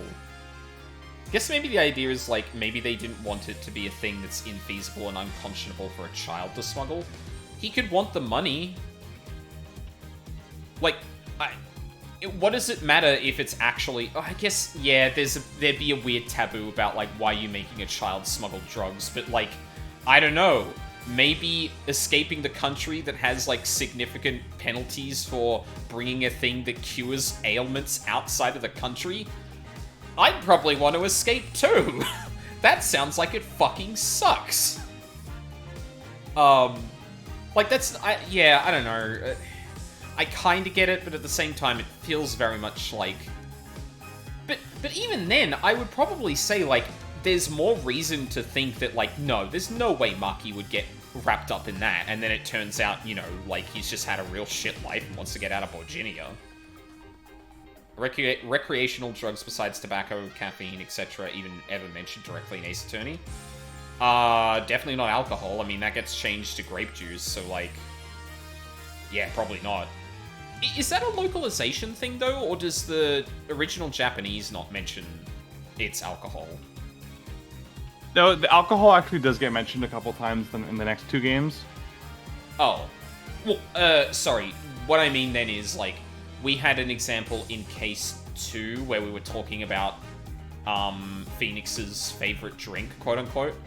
Like, is that referred to as alcohol in the original script? I think in both versions it's still grape juice, but it's, like, cheeky about it. Oh, okay. So, like, yeah. Like, Trucy and Apollo around, I'm not going to admit what that is, and they're just like, huh, grape juice, right. That makes sense. Yeah, like that's obviously in wine bottles, and like they ship it in crates like wine. Yeah. But they only ever call it grape juice as like a nod. Yeah, like the visual, the aesthetic side of that, of their appearances very much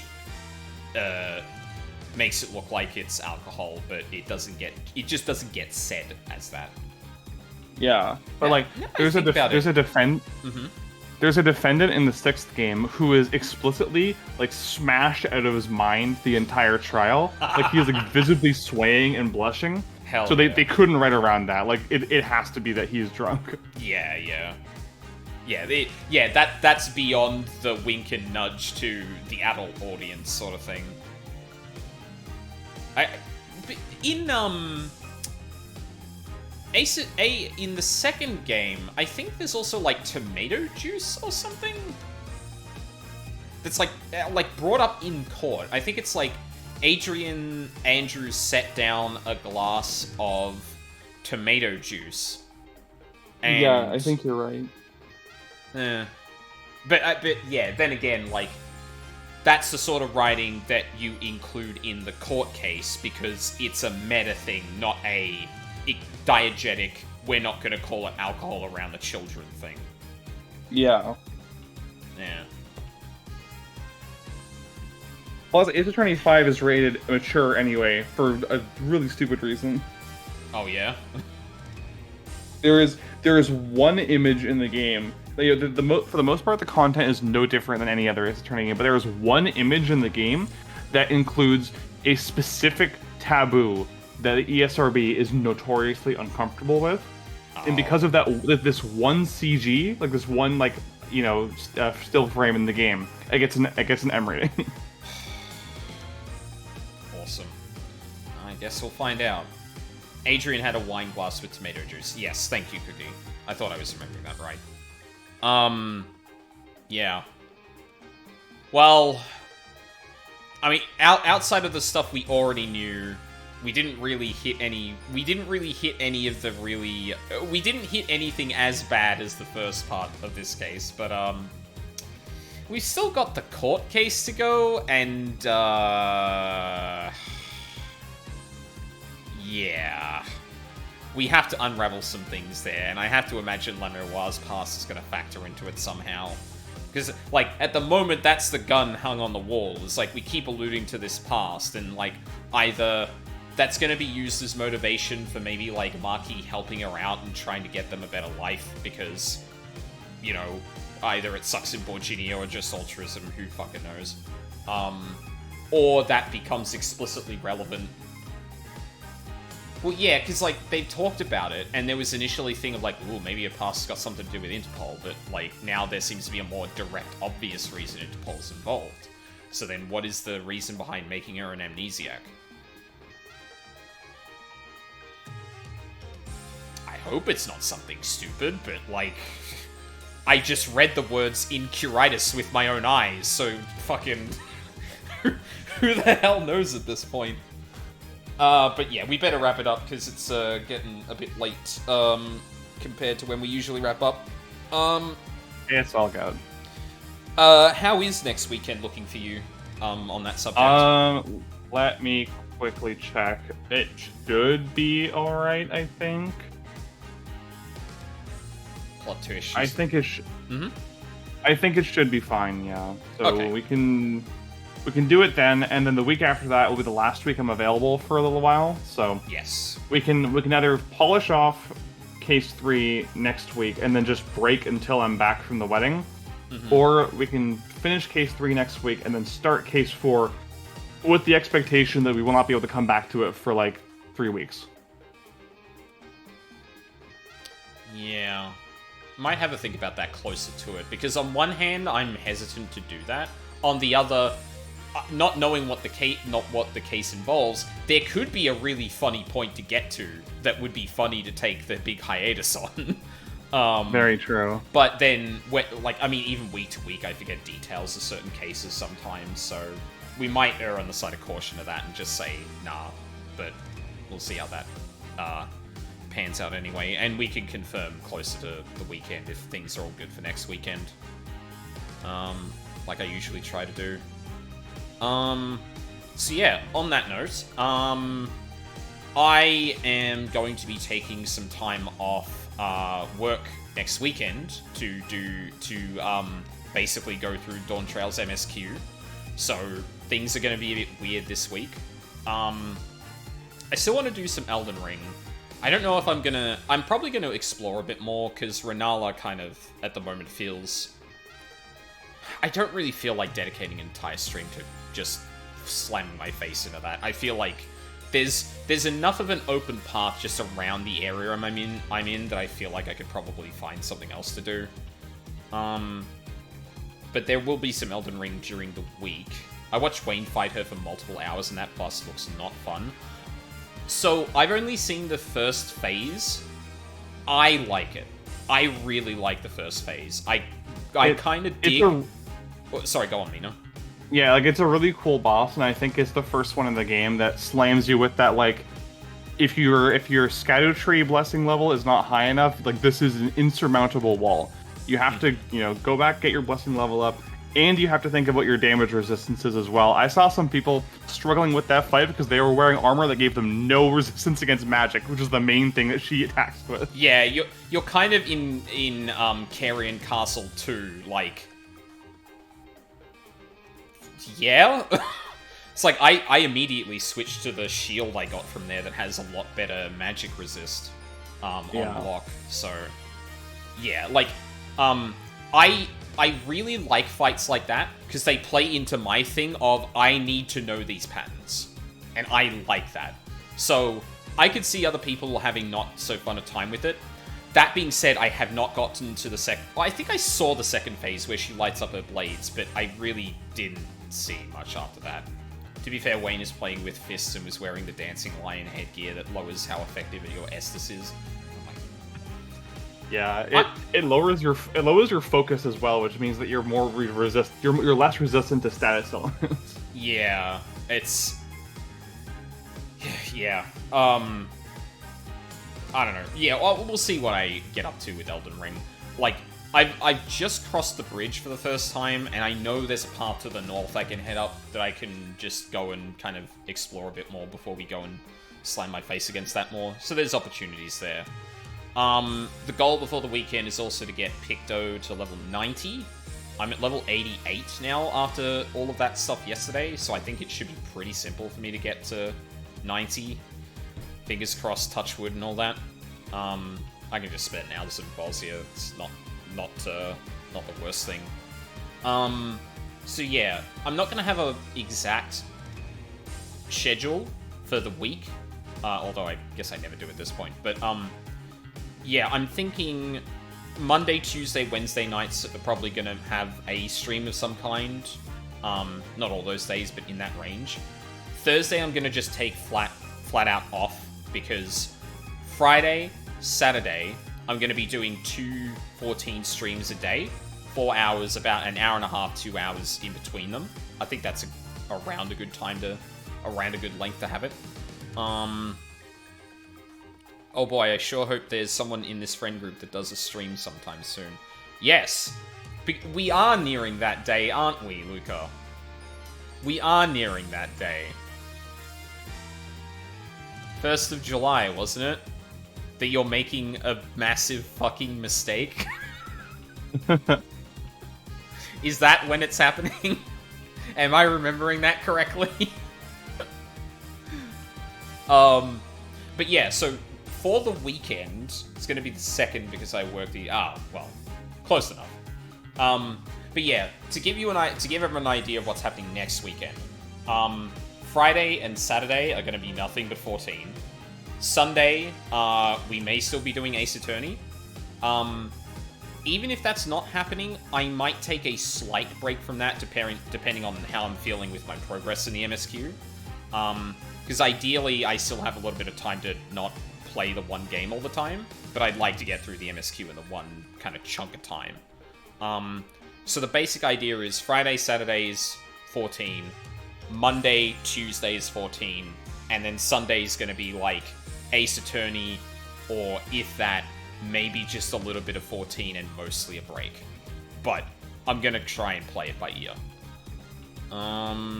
Yeah, and yes, be sure to tune in to Luca's stream on the 2nd, where this game was used as a punishment by someone on a podcast recently. I think it might be a mistake, personally. I will be playing something so cool and swag and not bad at all. Luca, I have no doubt it will be cool and swag to watch you play it. Beyond that, I don't know. The actual worst case scenario here is I don't hate it. Yeah, that would raise some questions. Because, that game has a reputation. And I'm not going to say what that is. I don't remember what it is. Good news. Tune in on the 2nd to find out. Because I ain't saying shit. But yeah, I think we'll leave it there for today. Anyone I know streaming? Oh boy, look at that! So many Final Fantasy 14. Who'd have thunk it? Damn. Alright. Oh. Oh no, then. No, that's spoilers as well. Okay, we're just gonna leave it there then. Yeah, so, yeah, during the week, 14 and oh my god, Dark Souls. Elden Ring. On the weekend, big MSQ Dawn Trail streams, and hopefully some Ace Attorney. And hopefully we can wrap up this case. I'm really hoping I'm not going to step on a mine next weekend, but like, we will see. Finally, we can get this behind us and wash our taste out with the last case. Exactly. So, thank you very much for watching live on the VODs. I really appreciate it. I hope you all have a lovely day, and I hope to see you all next time. Bye, everyone.